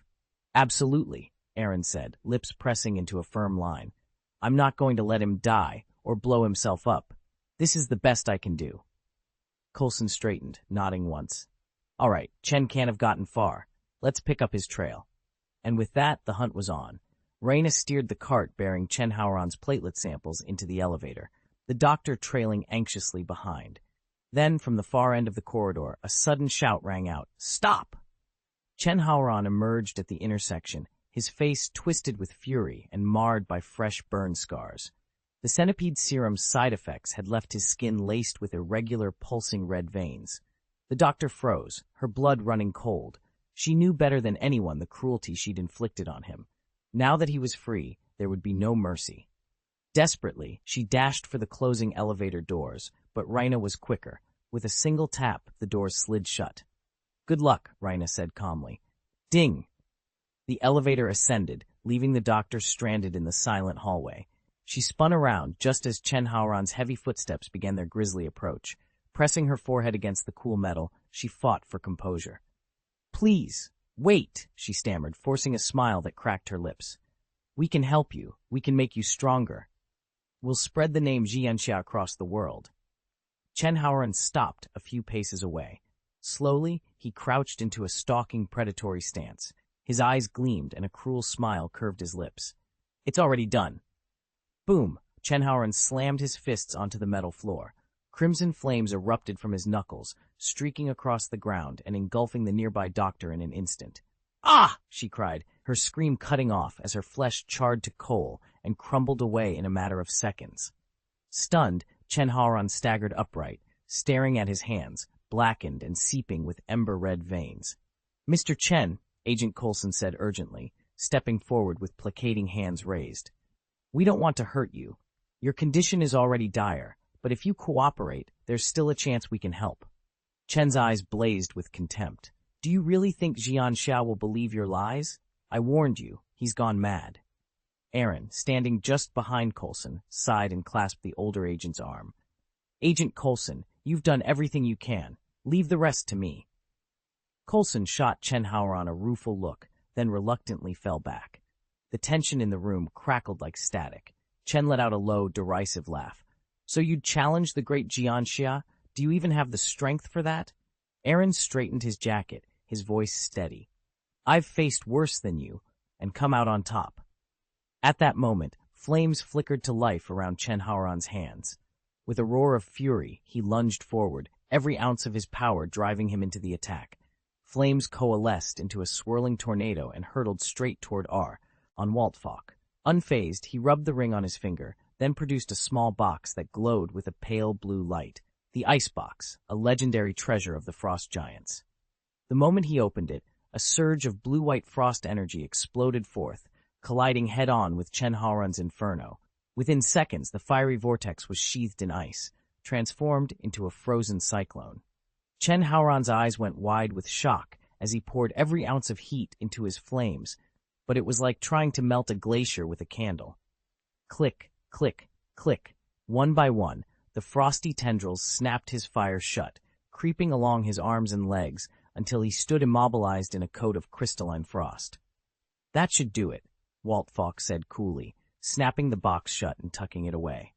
He turned to Mai and Coulson, who were standing there with their mouths agape. "You two can stop worrying now." "Walt Falk," Mai hissed, equal parts anger and astonishment in her eyes. "What on earth was that?" Walt Falk lifted an eyebrow. "I froze him." Mai and Coulson exchanged stunned glances. Coulson stammered, "But how did you do it?" Walt Falk allowed himself a small, proud smile. "This icebox, a treasure given to me by Thor's father, God King Odin. I've been reluctant to use it, but apparently you both needed a reminder of its power." "Well," Coulson swallowed hard, "I could have sworn you said only frost giants can use the icebox's power." Aaron shook his head, feigning innocence. "You must have misunderstood. Only a frost giant can tap into the icebox's full potential. I'm just an alchemist. It was no problem for me to draw off a tiny, virtually imperceptible sliver of its energy." Coulson blinked. "Sir?" Ward and Sky hurried over at the sight of Chen Haoran, utterly encased in ice. Sky knelt beside him, concern flickering in her eyes. "What happened? Haoran's ability is fire manipulation, so how did he end up frozen solid?" "Let's not get hung up on the details," Aaron replied, his voice cool and measured. He turned back to Coulson. "Get someone to move him right away, but handle him with extreme care. His body is dangerously fragile right now, and prep the anesthetic. Once he thaws, the centipede serum in his system will kick back in, and the extremis virus will flare up again." "Understood," Coulson said, speaking into his comm. "Agent Guan's team is standing by to extract him." Ward hesitated, then glanced at Sky. "By the way, Sky managed to break into the building's host computer and pull some files.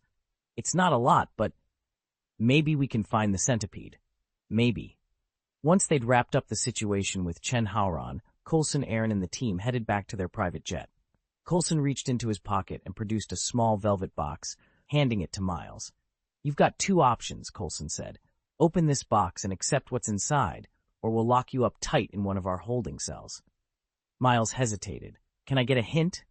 Aaron stepped forward, a knowing smile on his face. "Just remember, you'll be back on the same treatment you had before Chen Haoran's accident." At that, Miles's expression shifted. He knew exactly what Aaron meant. Carefully, he lifted the lid. Nestled inside was a simple, silver-white bracelet. "What is this for?" he asked, voice barely above a whisper. "Put it on," Coulson said, gently fastening the bracelet around Miles's wrist. "Let it do its job. In the meantime, steer clear of any illegal activity, and don't think about getting your hands on electronics." Miles flexed his wrist and forced a smile. "All right, but technically I'm still in Hong Kong." "We're aware," Coulson replied. "You live in Austin, Texas, correct?" "That's right," Coulson nodded. "Oh, and Agent Kwan's family asked me to thank you for your anonymous donation." Aaron gave Miles a friendly pat on the shoulder. $1 million in stolen money, if I recall. Don't worry, I'm a generous guy." Miles managed a tight-lipped laugh and turned to leave, the weight of his new reality pressing Dao N on him. Though I'd only known Agent Coulson for half an hour, I'd already handed over half the money to him. Miles forced a tight smile. He'd just lost a small fortune on this deal. Not only did he come away empty-handed, but he'd also fallen squarely under S.H. Shield's watchful eye. Now he had to find another way to get his ticket back. "Brett, Sky, my office now," Coulson called without looking back as he climbed the stairs. "Good luck, buddy," Aaron said with a smug grin. He scooped up Abe and followed Coulson away. Sky drifted over to Miles, her eyes searching his. "You're staying?" "If they'll let me," he replied softly. "You're different," she observed. "Not the only one," he answered. He paused, uncertain. "I hope you find what you're looking for," he added. Sky managed a small, determined nod and hurried after Coulson. The director's mood would decide whether she kept her place on the plane. She paused outside his door, took a breath, and slid it open. "Sir, don't lie to me," Coulson snapped, cutting her off before she could speak. "From the moment you stepped onto this plane, you've been lying, to me and to all of us." Abe set his chin on his knees, watching Coulson with sudden interest. "He finally sees it," he murmured. "Master, Coulson actually has a brain." "He's not foolish," Aaron replied, patting the dragon's scaled head. Then he whispered in their native tongue, "Study him, every gesture, every hesitation. It could help you make sense of that mind reader's potion." Skye straightened in her seat, brow furrowed. "I don't. Don't lie to me." Coulson's voice cut through the cabin. "I've backed you in front of this team, some of whom are risking their lives because they trust you. So what's going on, Skye? You've been hiding something from us all along. It's not just your boyfriend. You have secrets." He leaned forward. "This is your one chance. Tell us now, or don't bother." Silence stretched across the group. Then Skye's hand slid under her jacket. She withdrew a slim data card and set it on the table with trembling fingers. Coulson's eyes narrowed. "What's this?" "Everything I've found," she said softly. "About us," he pressed. She swallowed, her voice catching. "No, about me." Tears glimmered at the corners of her eyes. "I hacked into every system I could reach. I even joined the Rising Tide organization, all to learn the truth about my parents. I wasn't protecting anyone but myself." Her confession hung in the air as the team exchanged stunned looks, finally realizing how far she'd gone and how much she'd kept hidden. "I found nothing, no records, no traces. After years of digging, the only thing I uncovered was this single file, and even it's been tampered with." Coulson slid the data card into the computer. Moments later, lines of corrupted code flashed across the screen until the emblem of S-Shield froze into view. "Shield?" Aaron leaned forward, eyes widening. "Is that for real?" Coulson swallowed. S.H.I.E.L.D. had long since been infiltrated by Hydra. This could be another layer of deceit. If Hydra had altered the file, Skye mustn't see it yet.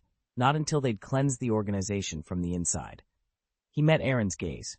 "We'll keep investigating," he finally said. "No matter what we find, I won't let this go." Aaron's voice was low. "You might not like what you learn." "I'm prepared for the worst," Coulson admitted. Then he turned to Skye. "We're going to need your help." He extended a slim metal bracelet, identical to the one he'd given Miles. "Do you remember how to activate it?" Skye's eyes flashed with determination. She slipped the bracelet onto her wrist. "I do." As she left the office, Coulson let out a slow, uneasy sigh. "She's too young for this," he said to Aaron. "If this really is a S-Shield document, her parents are probably dead. But if it's Hydra, their fate could be far worse." Aaron watched Skye's retreating back. "All the more reason we have to be sure before she finds out the truth." Phil Coulson rubbed his play and let out a long, low sigh. "This can't be an isolated incident," he said. "There has to be someone else who's experienced what she did. But until we know more, we have to keep our investigation completely off the books." Aaron bristled at the mention of secrecy. "Don't drag me into this," he snapped. "I'm not volunteering. And now I get it. She wasn't thrilled that I read her fortune for fun. She wants me to find her missing parents." Coulson leveled a steady gaze at him. "Do you think you can?" Aaron shrugged, folding his arms. "If her parents are still alive, yes, I can track them down. But I've got no reason to help her, and I certainly won't do it for free. That falls squarely on your shoulders." He glanced away, but Coulson saw a flicker of conflict in his expression. Deep down, Aaron sympathized with Skye's pain, yet he had no intention of wading into her personal affairs. More pressing in his mind was the prophecy. Somehow, the Centipede Project had gotten hold of the list of gifted individuals, and if that list included Aaron, well, that was a threat he could not ignore. "So we'll go our separate ways," Aaron concluded, voice cool. "You dig for answers in secret. I'll mind my own business." Phil allowed himself a curt nod. He didn't like it, but for now he had no choice but to respect Aaron's wishes. The hunt for answers would have to proceed quietly, and each of them would have to face their own demons alone. Chapter 808. Vampires have refined tastes. Simmons infected by an alien virus. The evening sun glinted off the freshly mounted sign above the entrance, Gaius Divination House. Aaron paused for a moment, a faint smile tugging at the corner of his mouth. Pushing open the heavy oak door, he stepped into a grand foyer where two sweeping staircases curved left and right, leading to the second floor. At the base of each staircase stood an identical circular fountain, water gently bubbling in perfect symmetry. Between these twin staircases sat the divination room. Plush sofas and low tables formed cozy seating nooks, each illuminated by softly flickering candles. Crystal balls of every size and shape were arranged around the room, their smooth surfaces catching the glow of lamplight and casting dancing reflections on the walls. Behind the main consultation desk, 2 rows of tall shelves reached toward the ceiling. One shelf held an array of bubbling potions, each vial meticulously labeled. The other displayed an exquisite collection of fine wines alongside specialized crystal goblets. Aaron ran his finger along the polished wood, admiring how the 2 distinctly different passions, alchemy and vintages, had been married so seamlessly. A closer inspection revealed a secret. The entire shelving unit concealed a hidden chamber. Discreetly tucked beside the divination area were a pair of beckoning cat figurines. Rotating them in unison triggered the shelves to swing open, revealing a hidden room several times larger than Aaron's old underground vault. Its vaulted ceiling and stone-flagged floor hinted at both secrecy and scale, perfect for protecting the house's most guarded resources. To the left of the divination space, a wide archway led into the alchemy laboratory. Fume hoods, glass retorts, and simmering cauldrons crowded the room, where rare herbs and exotic reagents waited to be distilled into potent elixirs. Every surface bore the marks of careful experimentation, from scorch marks on metal plates to the faint aroma of arcane mercury. For Aaron, this remodeled divination house was more than a business. It was a fortress of knowledge, blending elegance and enigma in equal measure. And tonight, as he prepared to welcome his first clients under the new sign, he couldn't shake the feeling that something extraordinary was about to unfold. Crucibles of every size and a neat array of alchemical tools filled the center of the chamber, while a long wall of shelves held jars of exotic reagents and rare ingredients. To the right lay a brilliantly conceived living quarters, areas for cooking, reading, and relaxation blended seamlessly without a hint of clutter. Aaron clicked his tongue in admiration. I have to admit, the vampires have impeccable taste. Everything here, from the decor to the furnishings, is understated yet luxurious, with an elegance that speaks volumes. Abe nodded in agreement, particularly taken with the small, exquisitely upholstered bed tucked beside the desk. Its presence left no doubt as to whom it was intended for. That's real foresight, he said appreciatively. Well, since they've gone to all this trouble, let's forgive them this time, Aaron decided. He carefully placed their most valuable magical items into the chamber's secret vault, then sank comfortably into the sleek sofa, ready to enjoy their new surroundings. System. Opening task panel. System host, you've completed the following missions. Locate Miles Layden, 100 magic points. Rescue Chenharan, 200 magic points. Ensure Chenharan's survival, 200 magic points. Total reward, 500 magic points. No penalties for failure. Aaron tapped his fingers on the console. Even mosquito-sized rewards add up. Might as well collect them all. System. Congratulations, host. You've earned 500 magic points. Aaron allowed himself a small smile. Not bad. In the weeks that followed, Aaron settled into a new routine.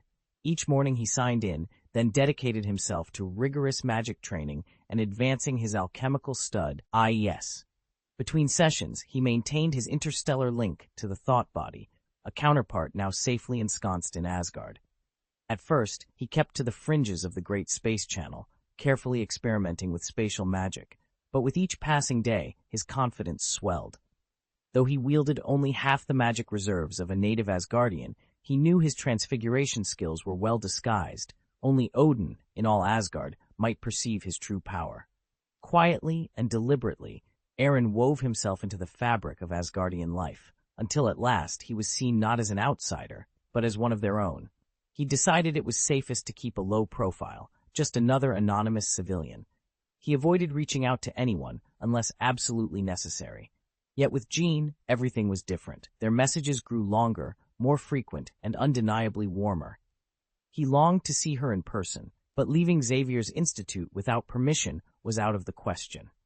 Professor X was adamant that none of his mutant students roam the world unchaperoned. Besides, if he tried to convince Jean to sneak out with him, she might simply move in instead. Frank, for his part, threw himself into the role of arbitrator with staunch commitment. He had metabolized the bulk of the mysterious potion, and it wouldn't be long before he could claim the title of Sheriff of Sequence 8. Bruce Banner, by contrast, was making even swifter progress. As someone already accustomed to, or rather defined by, his monster side, he slipped back into the part with uncanny ease. If things continued at this pace, Banner might well overtake Frank in the race for Sequence 8's highest post. Chapter 8. The Cosmic Alignment Master. That hushed voice drifted from the shelf as Aaron reached for an old, leather-bound tome. The prophecy book's gilded letters shimmered in the lamplight. A cosmic marvel that occurs only once every 1,000 years is imminent, it intoned. On that day, the 9 kingdoms of Yggdrasil will align in a perfect row. Aaron drew a thoughtful breath. 9 stars in a straight line? If this is truly the wonder of a millennium, it should surpass even the greatest meteor showers. Indeed, Master, the book replied. When the kingdoms align, their realms will connect seamlessly. Whether you stand in the grand atrium or on the throne of Asgard, you may walk unimpeded from one realm to another. Aaron's brow furrowed. You mean, as though there were portals opening in the sky above our courtyard?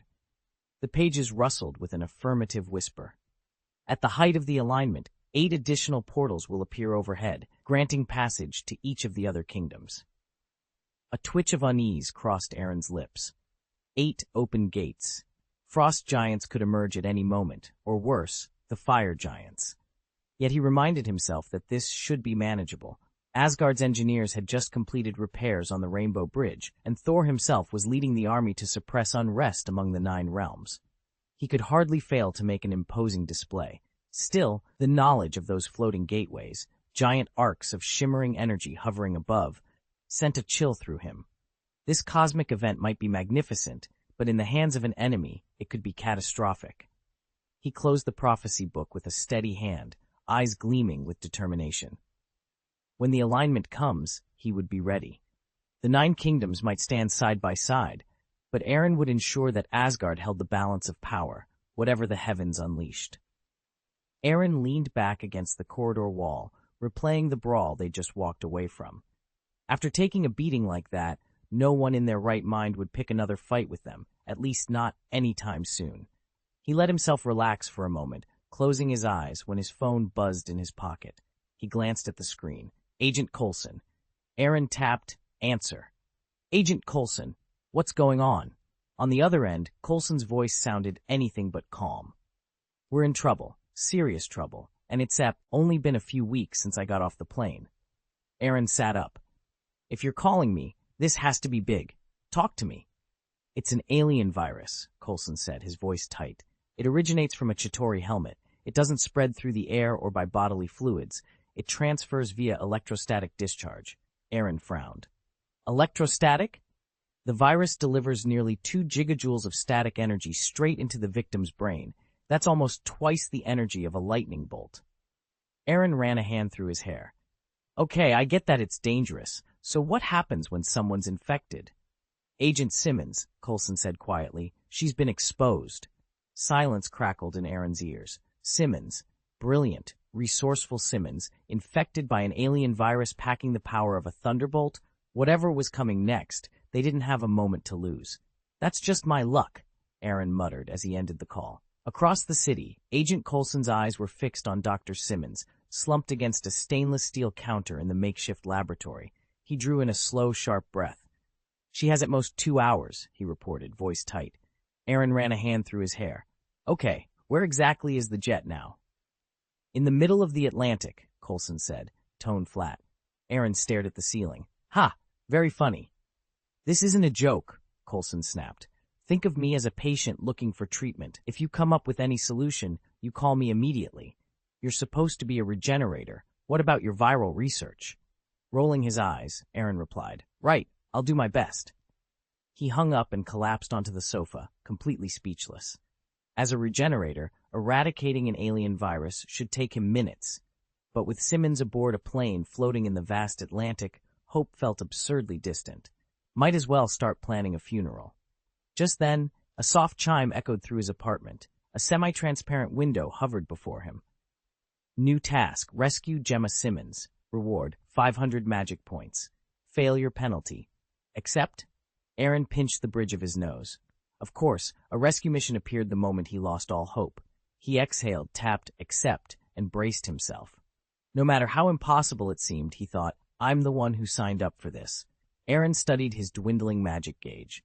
500 mana points weren't much these days, but if he waited until he reached the Atlantic in 2 hours, there'd be no way to open a portal without drawing attention. On Earth, Kamatage magic was legal only to initiates. To ordinary people, it looked like divine intervention. He couldn't risk exposing himself. Master, are you hesitating? Abe's voice echoed in his mind. As an 8th-tier telepath, Abe sensed every flicker of doubt. Aaron sighed. Yes, we've only just met Simmons, and I won't let anything happen to him, but I can't casually reveal my magic to the world. Abe scratched his head.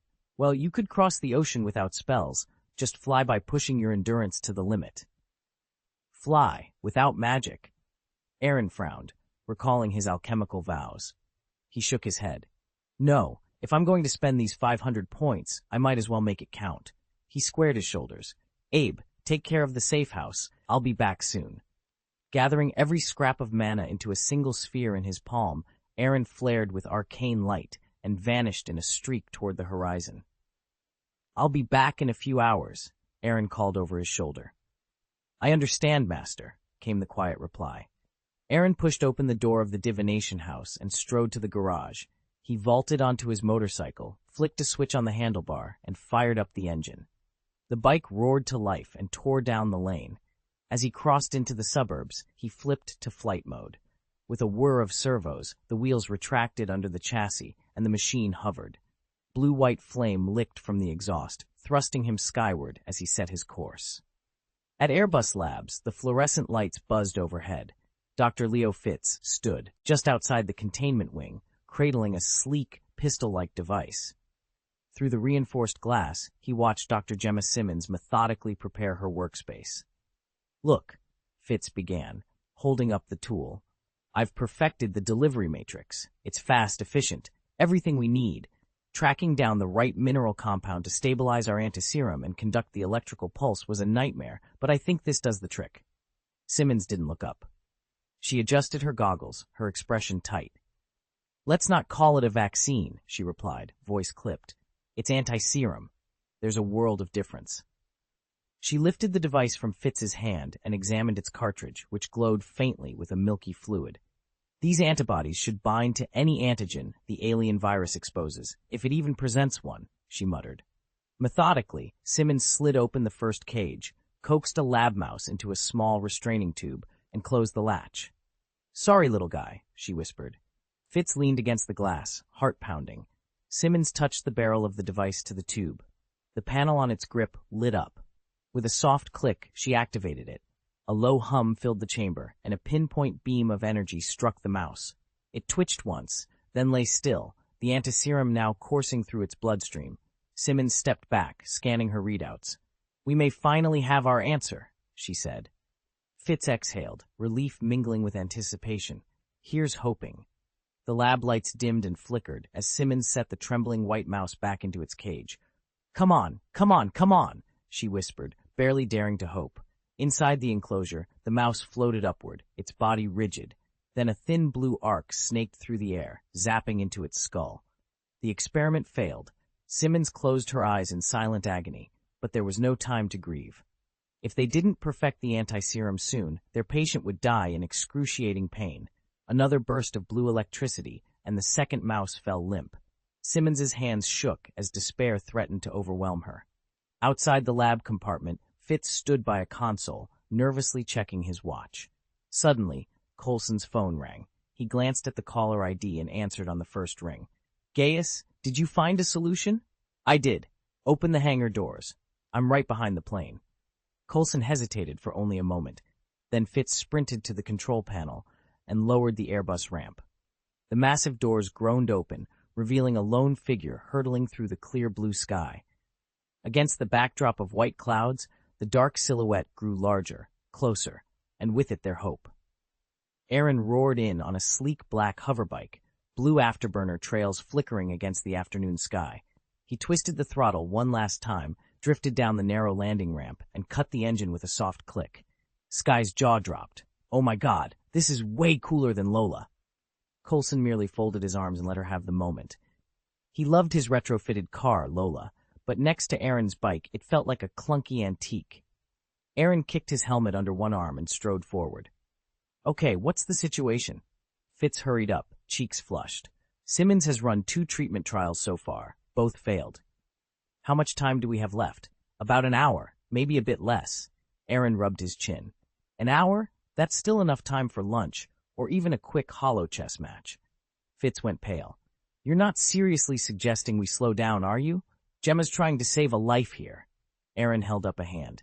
Relax. I'm not saying we take a coffee break. I just mean there's plenty of time to beat this alien virus before the clock runs out. Skye stepped forward, arms crossed. Can you really do it? Because if you can't, why are we here? As the so-called regeneration master, an alien pathogen should be child's play. The Chitauri virus isn't even a top-tier threat. Aaron gave her a confident grin. Trust me, we'll have this thing eradicated before Simmons even finishes our 3rd attempt. With that, he turned and jogged toward the lab doors, Skye and Fitz falling into step behind him. Coulson lingered a moment, watching Aaron's bike shimmer out of sight, then followed, ready to see if the new hero's promise would hold. Aaron stepped out of the lab and pressed his palm against the glass, peering in at Gemma Simmons. Her face was drawn and pale, dark circles under her eyes highlighting the desperate hope burning in them. He spoke as if reciting a casual fact. Beings more powerful than the Chitauri are completely immune to this low-level virus. Gemma didn't look away. She'd been cobbling together a cure for days, surviving on adrenaline and sheer will. Aaron offered her a wry smile. You've got guts. Holding out this long is no small feat. So here are your 3 options. Number 1, believe you can synthesize an anti-serum before time runs out. Number 2, he pulled a single strand of gold blonde hair free from the hidden pocket of his space ring and let it glint in the harsh laboratory light. Thor's hair. I pinched a few strands while he napped on the carrier. No, I'm not some weirdo with hair fetishes. I just know that anything belonging to a god has serious alchemical potential. As I said, gods shrug off this virus like it's a tickle, Thor included. Gemma's dark red eyes widened, a spark of excitement flaring amid her exhaustion. You want me to run tests on it? But that's...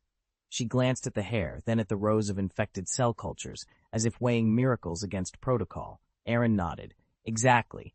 Use it as your starting point, and if that fails... He stepped back, crossing his arms. Well, let's just say I'll tell you plan 3 when you're ready for it. Gemma's eyes narrowed as she stared down Aaron. Isn't that a little... presumptuous? Fitz groaned, rubbing his temples. Gemma, now's not the time to argue semantics. You're literally on a countdown. With deliberate calm, Aaron slipped a slender, red-gold feather from the ring on his finger. It shimmered faintly even in the harsh fluorescent light. If you think the first 2 options are presumptuous, he said, consider this, a phoenix feather. Compared to the phoenix, even the Chitauri are beneath contempt. Phil Coulson let out a low whistle, a slow smile spreading across his face. The same phoenix that saved me after Loki stabbed me on the carrier? The one we all thought was gone. Aaron nodded. Exactly. No other questions. Coulson shook his head, still grinning. Nope. Fitz turned back to Aaron, voice urgent. All right, what about the 3rd plan? Aaron's lips curved into a faint, confident smile. 3rd plan is both simpler and safest. I go in, perform a quick procedure, half a minute, tops, and she's back on her feet. No cosmic firepower required. So what will it be? The phoenix feather, or my hands? Gemma exchanged a look with Fitz. The seconds were slipping away, and she knew whichever option she chose, there'd be no turning back. Chapter 809, Simple Surgery, a Sign of Celestial Bodies Converging. Fitz barely hesitated before blurting, the 3rd one. Then he paused, as if reconsidering, and quickly amended. Actually, let's go with the 2nd option. Aaron raised an eyebrow, a teasing smile tugging at his lips. So you don't trust my skills? No, that's not.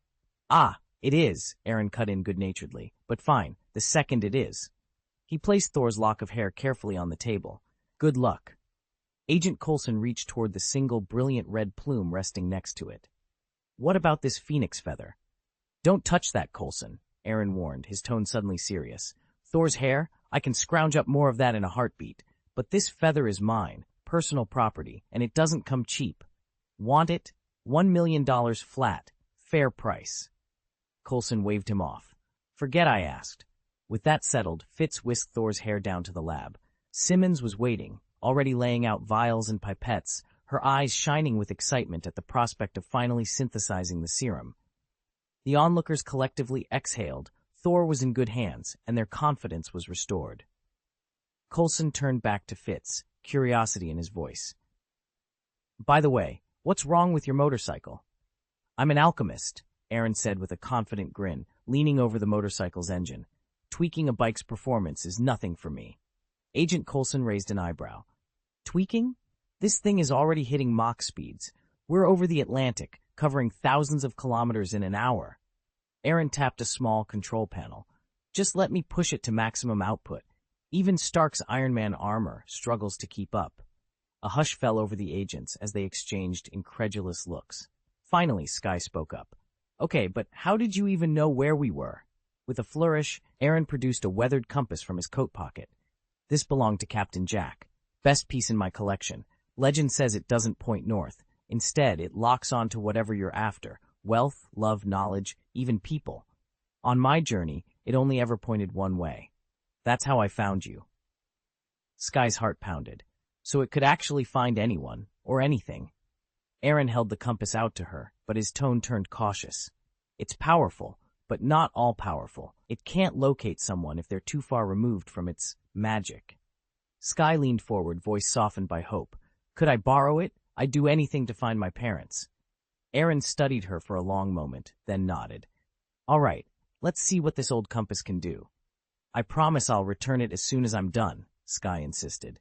Sorry, can't happen, Aaron replied, sliding the compass into the space ring. It's far too fragile. If it gets lost or broken, I can't cover the cost, and you'd all be out on your ears. Skye opened her mouth to argue, but Coulson's steady gaze shut her down. 30 minutes later, Simmons stood over the testing chamber, her hands shaking as she loaded the third albino mouse into the neuronal release device. The serum-infused pulses crackled with blue electricity. The mouse jerked, hovered a few inches above the floor, then collapsed, unconscious. Failed? Skye's voice was barely more than a whisper. It shouldn't have. Thor's hair was supposed to yield an anti-alien virus serum. But the data don't lie, Coulson said softly. We need another source. I say we ask for Fury's help. Green light a 1,000,000 credit advance and get that phoenix feather. This is way too much trouble, Aaron muttered. He rolled his eyes, then strode into the inner lab without waiting for a reply. None of them dared stop him. They just watched him go. Gemma's eyes flew open the moment Aaron stepped into the lab. What are you doing here? She blurted out, her voice thick with panic. Alien viruses can spread through mere touch. Aaron didn't hesitate. For some reason, I have to save you, he said quietly. He reached into the space ring at his belt and withdrew a sleek, silver device that looked like a cross between a medical instrument and a weapon. This might hurt. Before Gemma could process another word, Aaron pressed the tip of the acupuncture gun against her chest. The next instant, a slender needle shot out and pinned her in place. She collapsed to the floor, a stunned gasp escaping her lips. Gemma? Fitz cried, rushing forward, only to be cut off by Aaron's raised hand. Quiet, he said gently. I'm performing a procedure. I promise I won't harm her.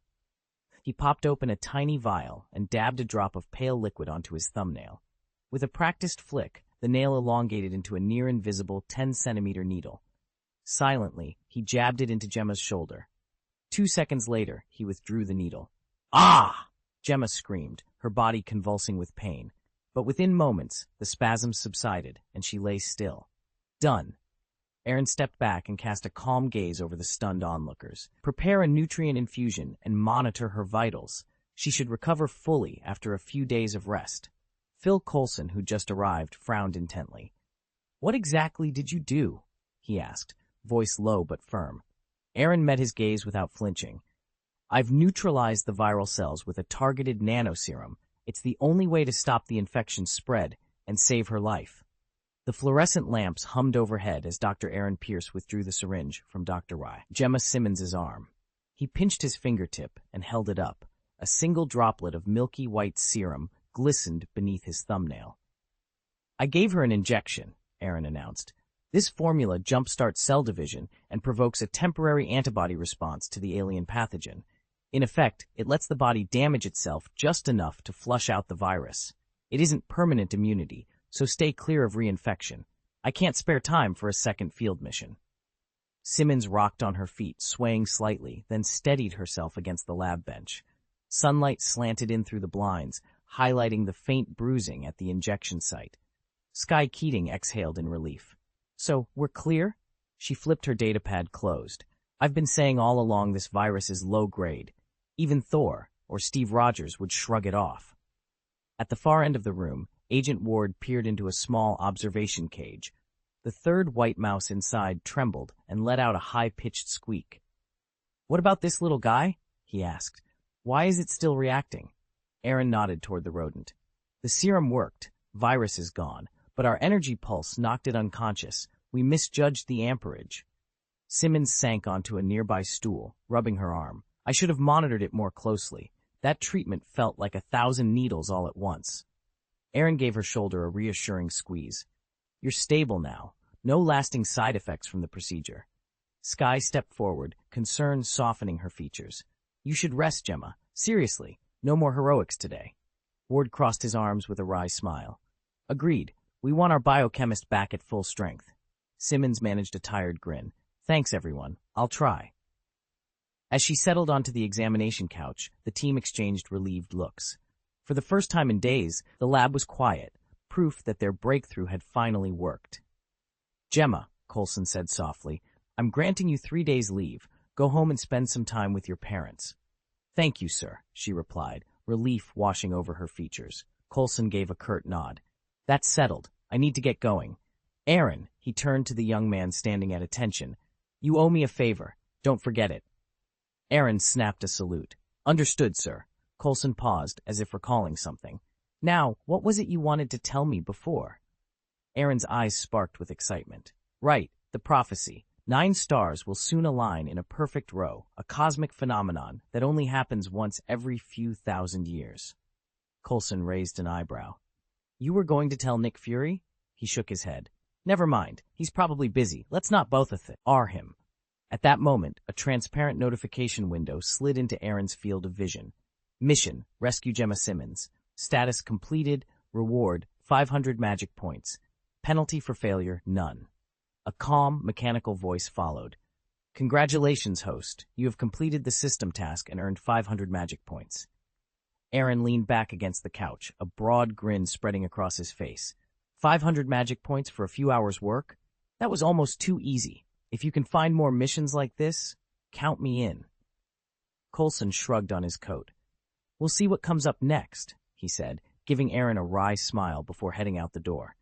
If the host never leaves home, it'll be impossible to activate that task. I was just thinking out loud, Aaron muttered, irritation creeping into his voice. To calm himself, he tossed aside the remote and turned on the TV, hoping for some mundane news report. Instead, after only a few channel hops, he froze. On screen, a reporter stood in front of Stonehenge, the ancient stones looming behind her. Police were called here just after 11 this morning, she was saying. A man who appeared to be an ordinary tourist suddenly stripped naked, grabbed what looked like scientific instruments, and began running around the monument screaming that he intended to save everyone. Witnesses say the scene quickly descended into chaos as startled visitors fled in every direction. Authorities have since identified the man as Dr. Eric Selvig, the well-known astrophysicist. He is now in custody, awaiting formal charges. Bloody hell, Aaron barked, watching the pixelated footage of a naked Dr. Selvig sprinting across the grass. Eric Selvig, eccentric, sure, but a streaker at Stonehenge? And in broad daylight? It made no sense. Aaron frowned. There had to be a reason behind this madness, something more than a simple breakdown. As he stared at the screen, a surprising theory began to take shape in his mind. Aaron sighed as he watched the late-night broadcast. The anchor was speculating, could the once-in-a-millennium convergence of 9 celestial bodies really unfold over Stonehenge? And if things went sideways, she joked, running around naked won't keep you safe. Too bad London's a bit out of reach, Aaron murmured, leaning back on his sofa. Otherwise, I'd love to see a cosmic show like this up close. Just then, His interface chimed, a new system notification. He flipped open the mission panel. Mission: observe the convergence of celestial bodies at Stonehenge in person. Reward: 200 magic points. Failure penalty: none. Accept? Aaron blinked at the image of the ancient stones on his TV screen. He felt equal parts exasperated and amused. Seriously? A quest to watch the sky at Stonehenge? And here I was hoping for a day off. A polite, automated voice offered, "You may decline this mission." He closed his eyes, rubbed his temples, then opened them again. With a wry smile, Aaron tapped accept. All right, he thought. Let's see what the universe has in store. Aaron still needed more than 1,000 magic points to summon his next ghost mask, and under the normal sign-in schedule, it would take him 6 months to earn them. But this mission's reward could buy him an entire month of effort. He resisted the urge to rush in immediately. After all, the celestial convergence wasn't due for another day. He showered, ate a quick lunch, and changed into fresh, sharp clothes. Then he carefully packed every piece of equipment he might need. With Captain Jack's compass in hand and his trusty wolfhound Abe secured behind him, Aaron climbed onto his motorcycle. A few keystrokes later, the bike merged into his space ring, and they vaulted into the London sky. Late afternoon found him coasting over the outskirts of the city, where the compass needle swung erratically, up, down, left, right, before finally settling on an old, abandoned factory. He drew the bike back into the ring and stepped onto cracked concrete as the double doors groaned open. Inside, the factory was Lent, lit only by shafts of dusty light.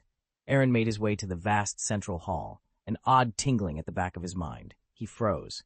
Above him, suspended in perfect formation, hovered several translucent spatial nodes, glimmering orbs of raw energy locked in midair. A cosmic marvel that only appeared once in a millennium? No, he told himself. This alignment couldn't be mere spectacle. It had to be a sign. Aaron stood back and studied the irregular crack hovering a few feet away, what he'd come to call a space node. He picked up a loose brick from the factory floor, wound up, and hurled it at the pulsating portal. Whoosh! The brick vanished the moment it crossed the threshold. Intrigued, he jumped up to a higher ledge and dove toward the same node. The pull felt like free fall, only to be abruptly yanked sideways, depositing him against a nearby support beam.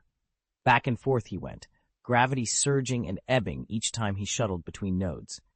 After half a dozen trials, the last brick hung suspended in midair for a few bewildering seconds before gravity reclaimed it and it clattered to the ground. Huh, Aaron mused, rubbing his chin. Space is compressed in here. Gravity spikes, then drops off. The nodes link to one another, but they're highly unstable. At any moment they could collapse. He glanced around the dim warehouse, half expecting another portal to split open beneath his feet. If the 9 stars Lianzu truly awakens, I bet we'll see dozens of these. A sudden clatter of laughter snapped him back to reality. 3 children burst in through a side door, tossing scraps of metal at each other, as if they were playing tag. When they spotted Aaron, their grins froze into terrified stares. Aaron cleared his throat and reached slowly into his jacket. He pretended to retrieve a badge, though he'd slipped it into his pocket hours ago. With a practiced authority, he held it aloft.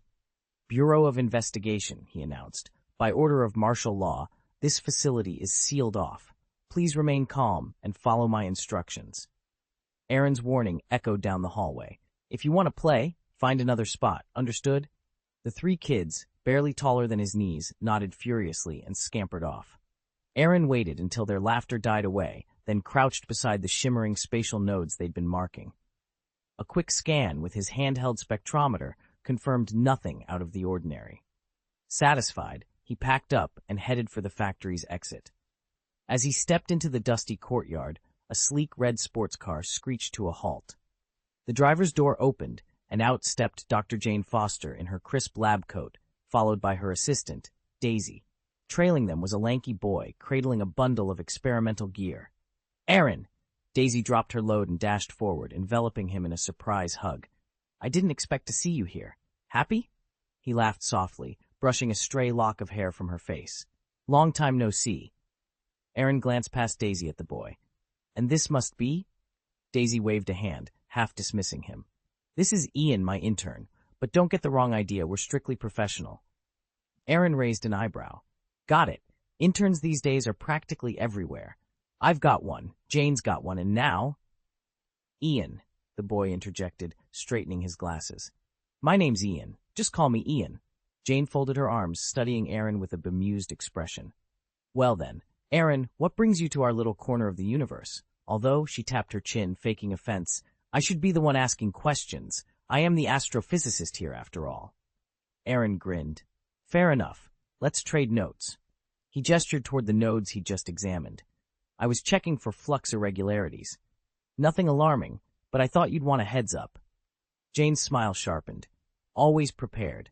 Lead the way. With that, the four of them, seasoned scientist, ambitious intern, bright newcomer, and wry field agent, headed back inside to compare findings under the factory's humming fluorescence, each K, and to uncover whatever mysteries these spatial nodes might conceal. Jane froze. What did you find? Aaron smiled faintly. From your faces, I can tell you both expected me to discover something and secretly hoped I wouldn't. Kind of contradictory, isn't it?